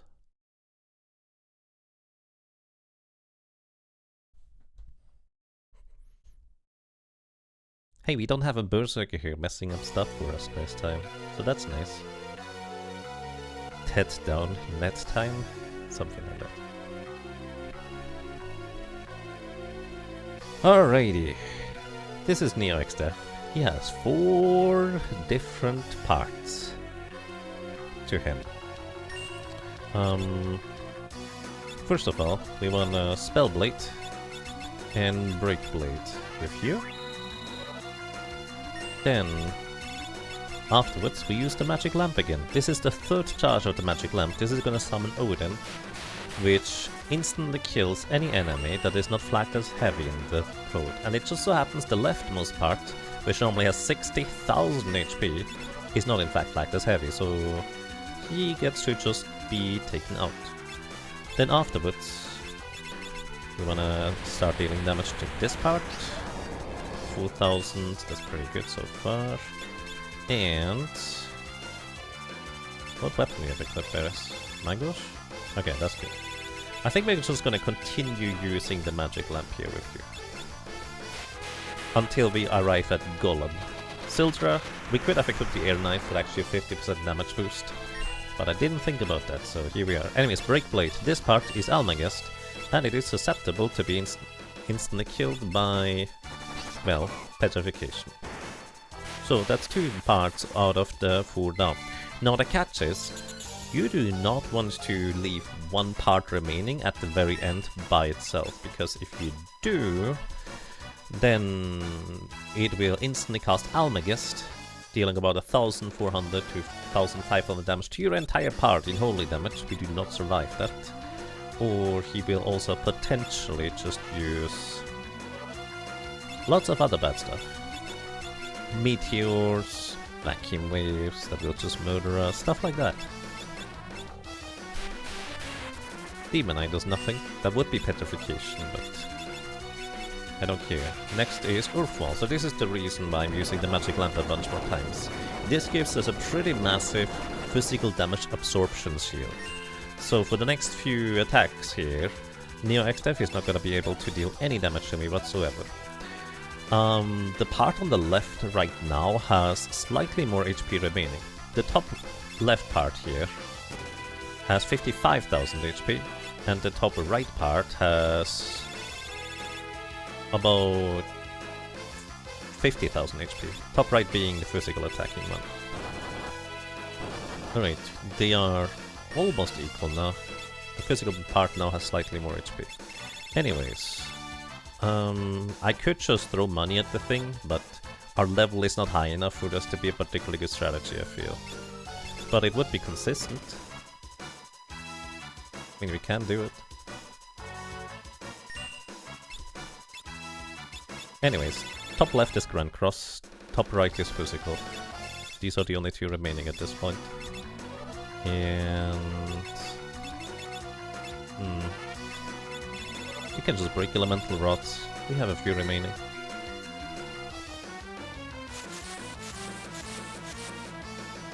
That was actually a lot less damage than I hoped it would be, not gonna lie. Money! Kick.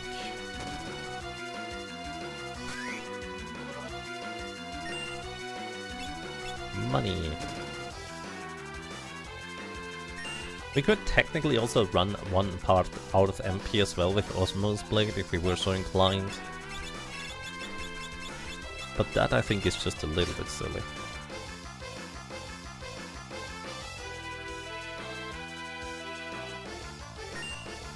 Honestly, I'd rather just start trying to keep track of damage, so left part has, I think, about 3,000 HP less than the one on the right.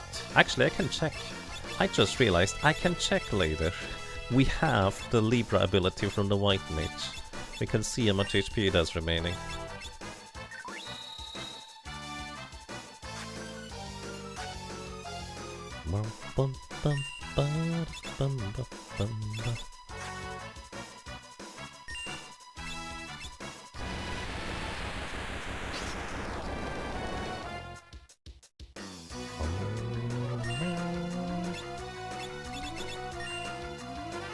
You know what? Let's just see how much HP it has remaining.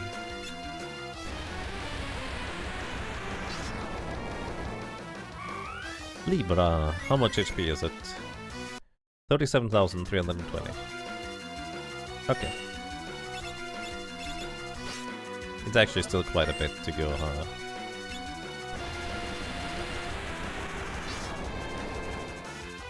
About 32,000. Grand Cross. This is one of 18 different status effects, including zombification, petrification, instant death. Basically, this is why I equipped the various equipment pieces for status immunity beforehand. We hope nothing happens. We have one Doom counter, one zombie. Doom counter will eventually kill a character.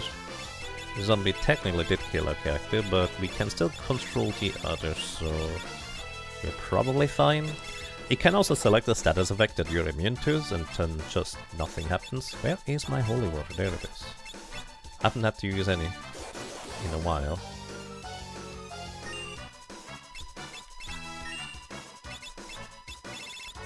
And Elixir.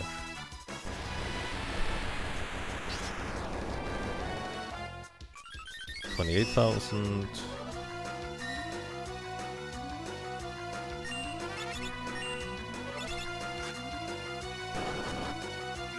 Let's say 27,000. 25,000. It's 21,000. It's 20,000.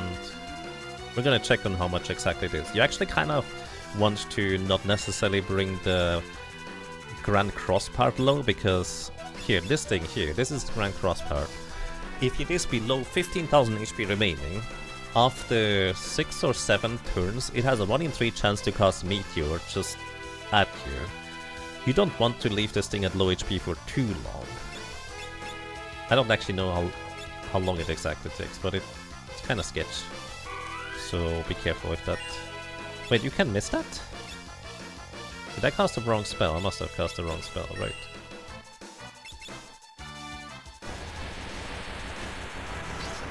I thought I casted Libra. This spell, there goes your Protect.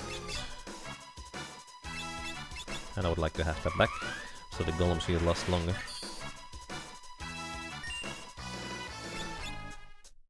Can't escape. Oh, yeah, I tried to cast Silence. That doesn't really do much for us. I guess it would silence his Dispel spell casts, funnily enough. Since that is the part that does cast Dispel. 17,850 was it? So it's like...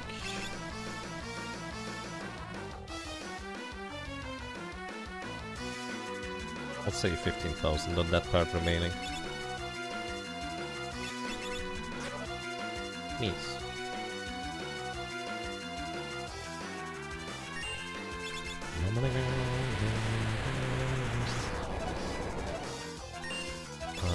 That means about 11,000 remaining. Actually, maybe I don't want to attack with Cryo because she can crit. Yeah. So can the Muzzleman, I suppose. You should be fine to attack still. Alright. Libra, let's check. 7961. One more chicken knife hit, and then we can no longer attack that part with chicken knife. And we start attacking this part of here.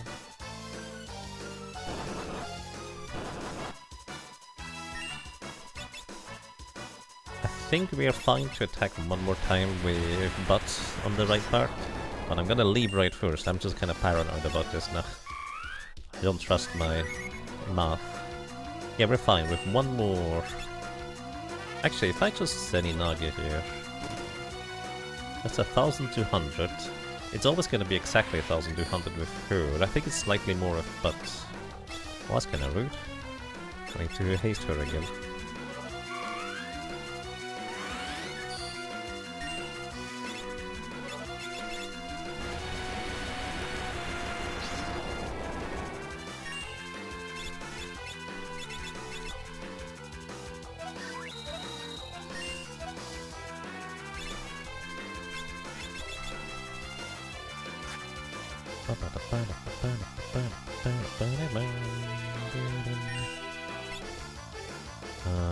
Alright. Just double checking. 1,200 is still fine, right? Yeah, actually we can throw 2 more with Lena, and we're gonna be good to go. And it has like almost no HP remaining. Then I need to make sure that I don't misclick, because that would be awkward. That would be very awkward. Anyways, we're gonna go for 1 misclick away from death. The laws of the universe means nothing, so this part is probably below 30,000 HP remaining at this point. So we're going to Phoenix down Ferris. Lena's gonna be our main attacker, so she's just gonna deal damage. Hopefully anyways, if she hits. She did hit. You can throw us a elixir for Ferris.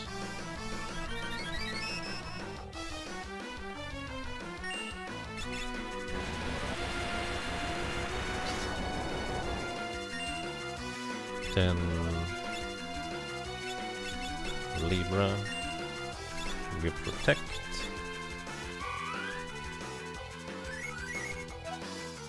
$15,833. It actually resets its AI script, so even though it technically would use Grand Cross on the next turn just now, it actually resets as soon as it drops below 15,000 HP remaining, and it's gonna say the laws of the universe are mad or something like that. There we go. The laws of the universe mean nothing. I mean, there's no laws. You're in the void here, buddy. Anyways. That's about 9,000 HP remaining, I think. Something like that. Just going to make sure. Yeah, 9,565. We can attack with Trial once more. Crit? Would have been fun. Anyways, you definitely get one more attack here. Then I'm pretty sure. Actually, I'm gonna wait until everybody gets a turn in case this Seninaga knocks out for some reason, but we can definitely do one more, right? Yes, alright. How close is this part now? 4,700 and some change. So this means one Lena attack will actually do the trick to get it into critical range. Oh, we get another Grand Cross here. Well, let's hope we don't get murdered. That would be nice of you. It's technically possible to get murdered right here, but it's very unlikely.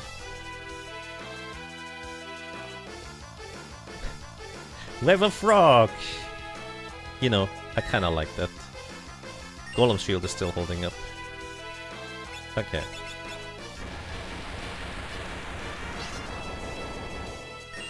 And I'm pretty sure one more money throw is gonna do the trick here. Yep. Okay. We keep the froggy for the end game. Seninage. And we win. Pause the timer, or stop the timer. And that's it. If you have Libra, you don't have to manually keep track of HP. Although, I haven't done the calculator opening in a while anyways. So we're fine. And that's all there is to this. Final Fantasy IV Job Fiesta number 7. This year complete. This is actually by far the most 4 Job Fiestas I've done in a year. Alrighty. So yeah, this final boss is not to be underestimated. If you know what you're doing and you're careful about it, it's not that difficult to do with a relatively under-leveled party like this. But we also have really nice tools, like Mystic Knight alone just made this significantly easier than if we had a thief, for example. It allowed us to one-shot the Almagus part, so that kind of, well, meant that we didn't have to spend a bunch of time leveling, so all of our characters would survive in Almagest. It gave us a lot of extra damage through Flare Blade, and yeah, I think Mystic Knight kinda carried here. Then again, if we gained a bunch of extra levels, the Samurai's Guild Toss ability would have also then dealt a lot more damage too, for what it's worth. Mystic Knights made Omega reasonable, yes. Technically it would have been beatable without Mystic Knights by virtue of Red Mages technically can deal damage to Omega through reflected Thandaras, but it takes a long time, and in that time you can easily get murdered by Maelstrom. Still possible, but not nearly as, well, good of an odd or good odds to win. Anyways, that's it from me, everybody. I don't know if I will do another Job Fiesta. Kinda depends on what I feel like playing next. Tomorrow is Friday, that is my day off anyway, so I can figure out what to do. But also, as usual, I am happy for people to give me suggestions. Maybe there's a particular game that I just really feel like playing right now. Other than that, Emorom, I would like to continue that adventure, although it's always awkward in a puzzle and mystery heavy game to take a longer break and then try and come back to it. So I'm not sure that will happen, but maybe, who knows.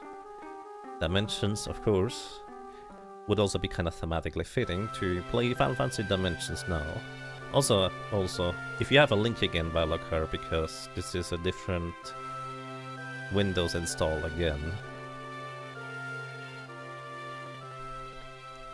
Question. Level 99 samurais tossing money deal any damage to Omega? Let's see. I actually never thought about that. Omega has, I think, like 190. Yeah, Omega has 190 physical defense, so your guild toss has to get at least 190 attack power. And no, actually, guild toss never actually deals damage to Omega unless you use a bard or a chemist to level up the guild tosser. Because your attack power is level plus 10, so at most at level 99 you would have 109 attack power, which is way less than Omega's 190 physical defense, so you wouldn't actually deal damage. And good night. Alrighty everybody, once again, thank you so much for watching, thank you so much for listening and for lurking. I hope you enjoyed your stay, I hope you enjoyed being around. I'm going to tune out from here. Hope you enjoyed the runs, and well, I'll see whether we can suggest anybody else for you guys to watch for now.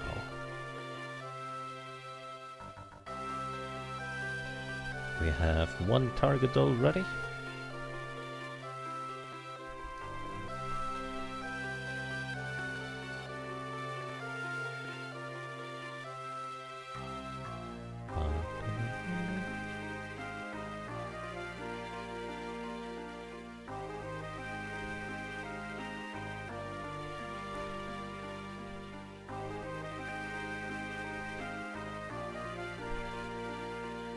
Well, we'll figure it out. Alrighty, I'm signing out.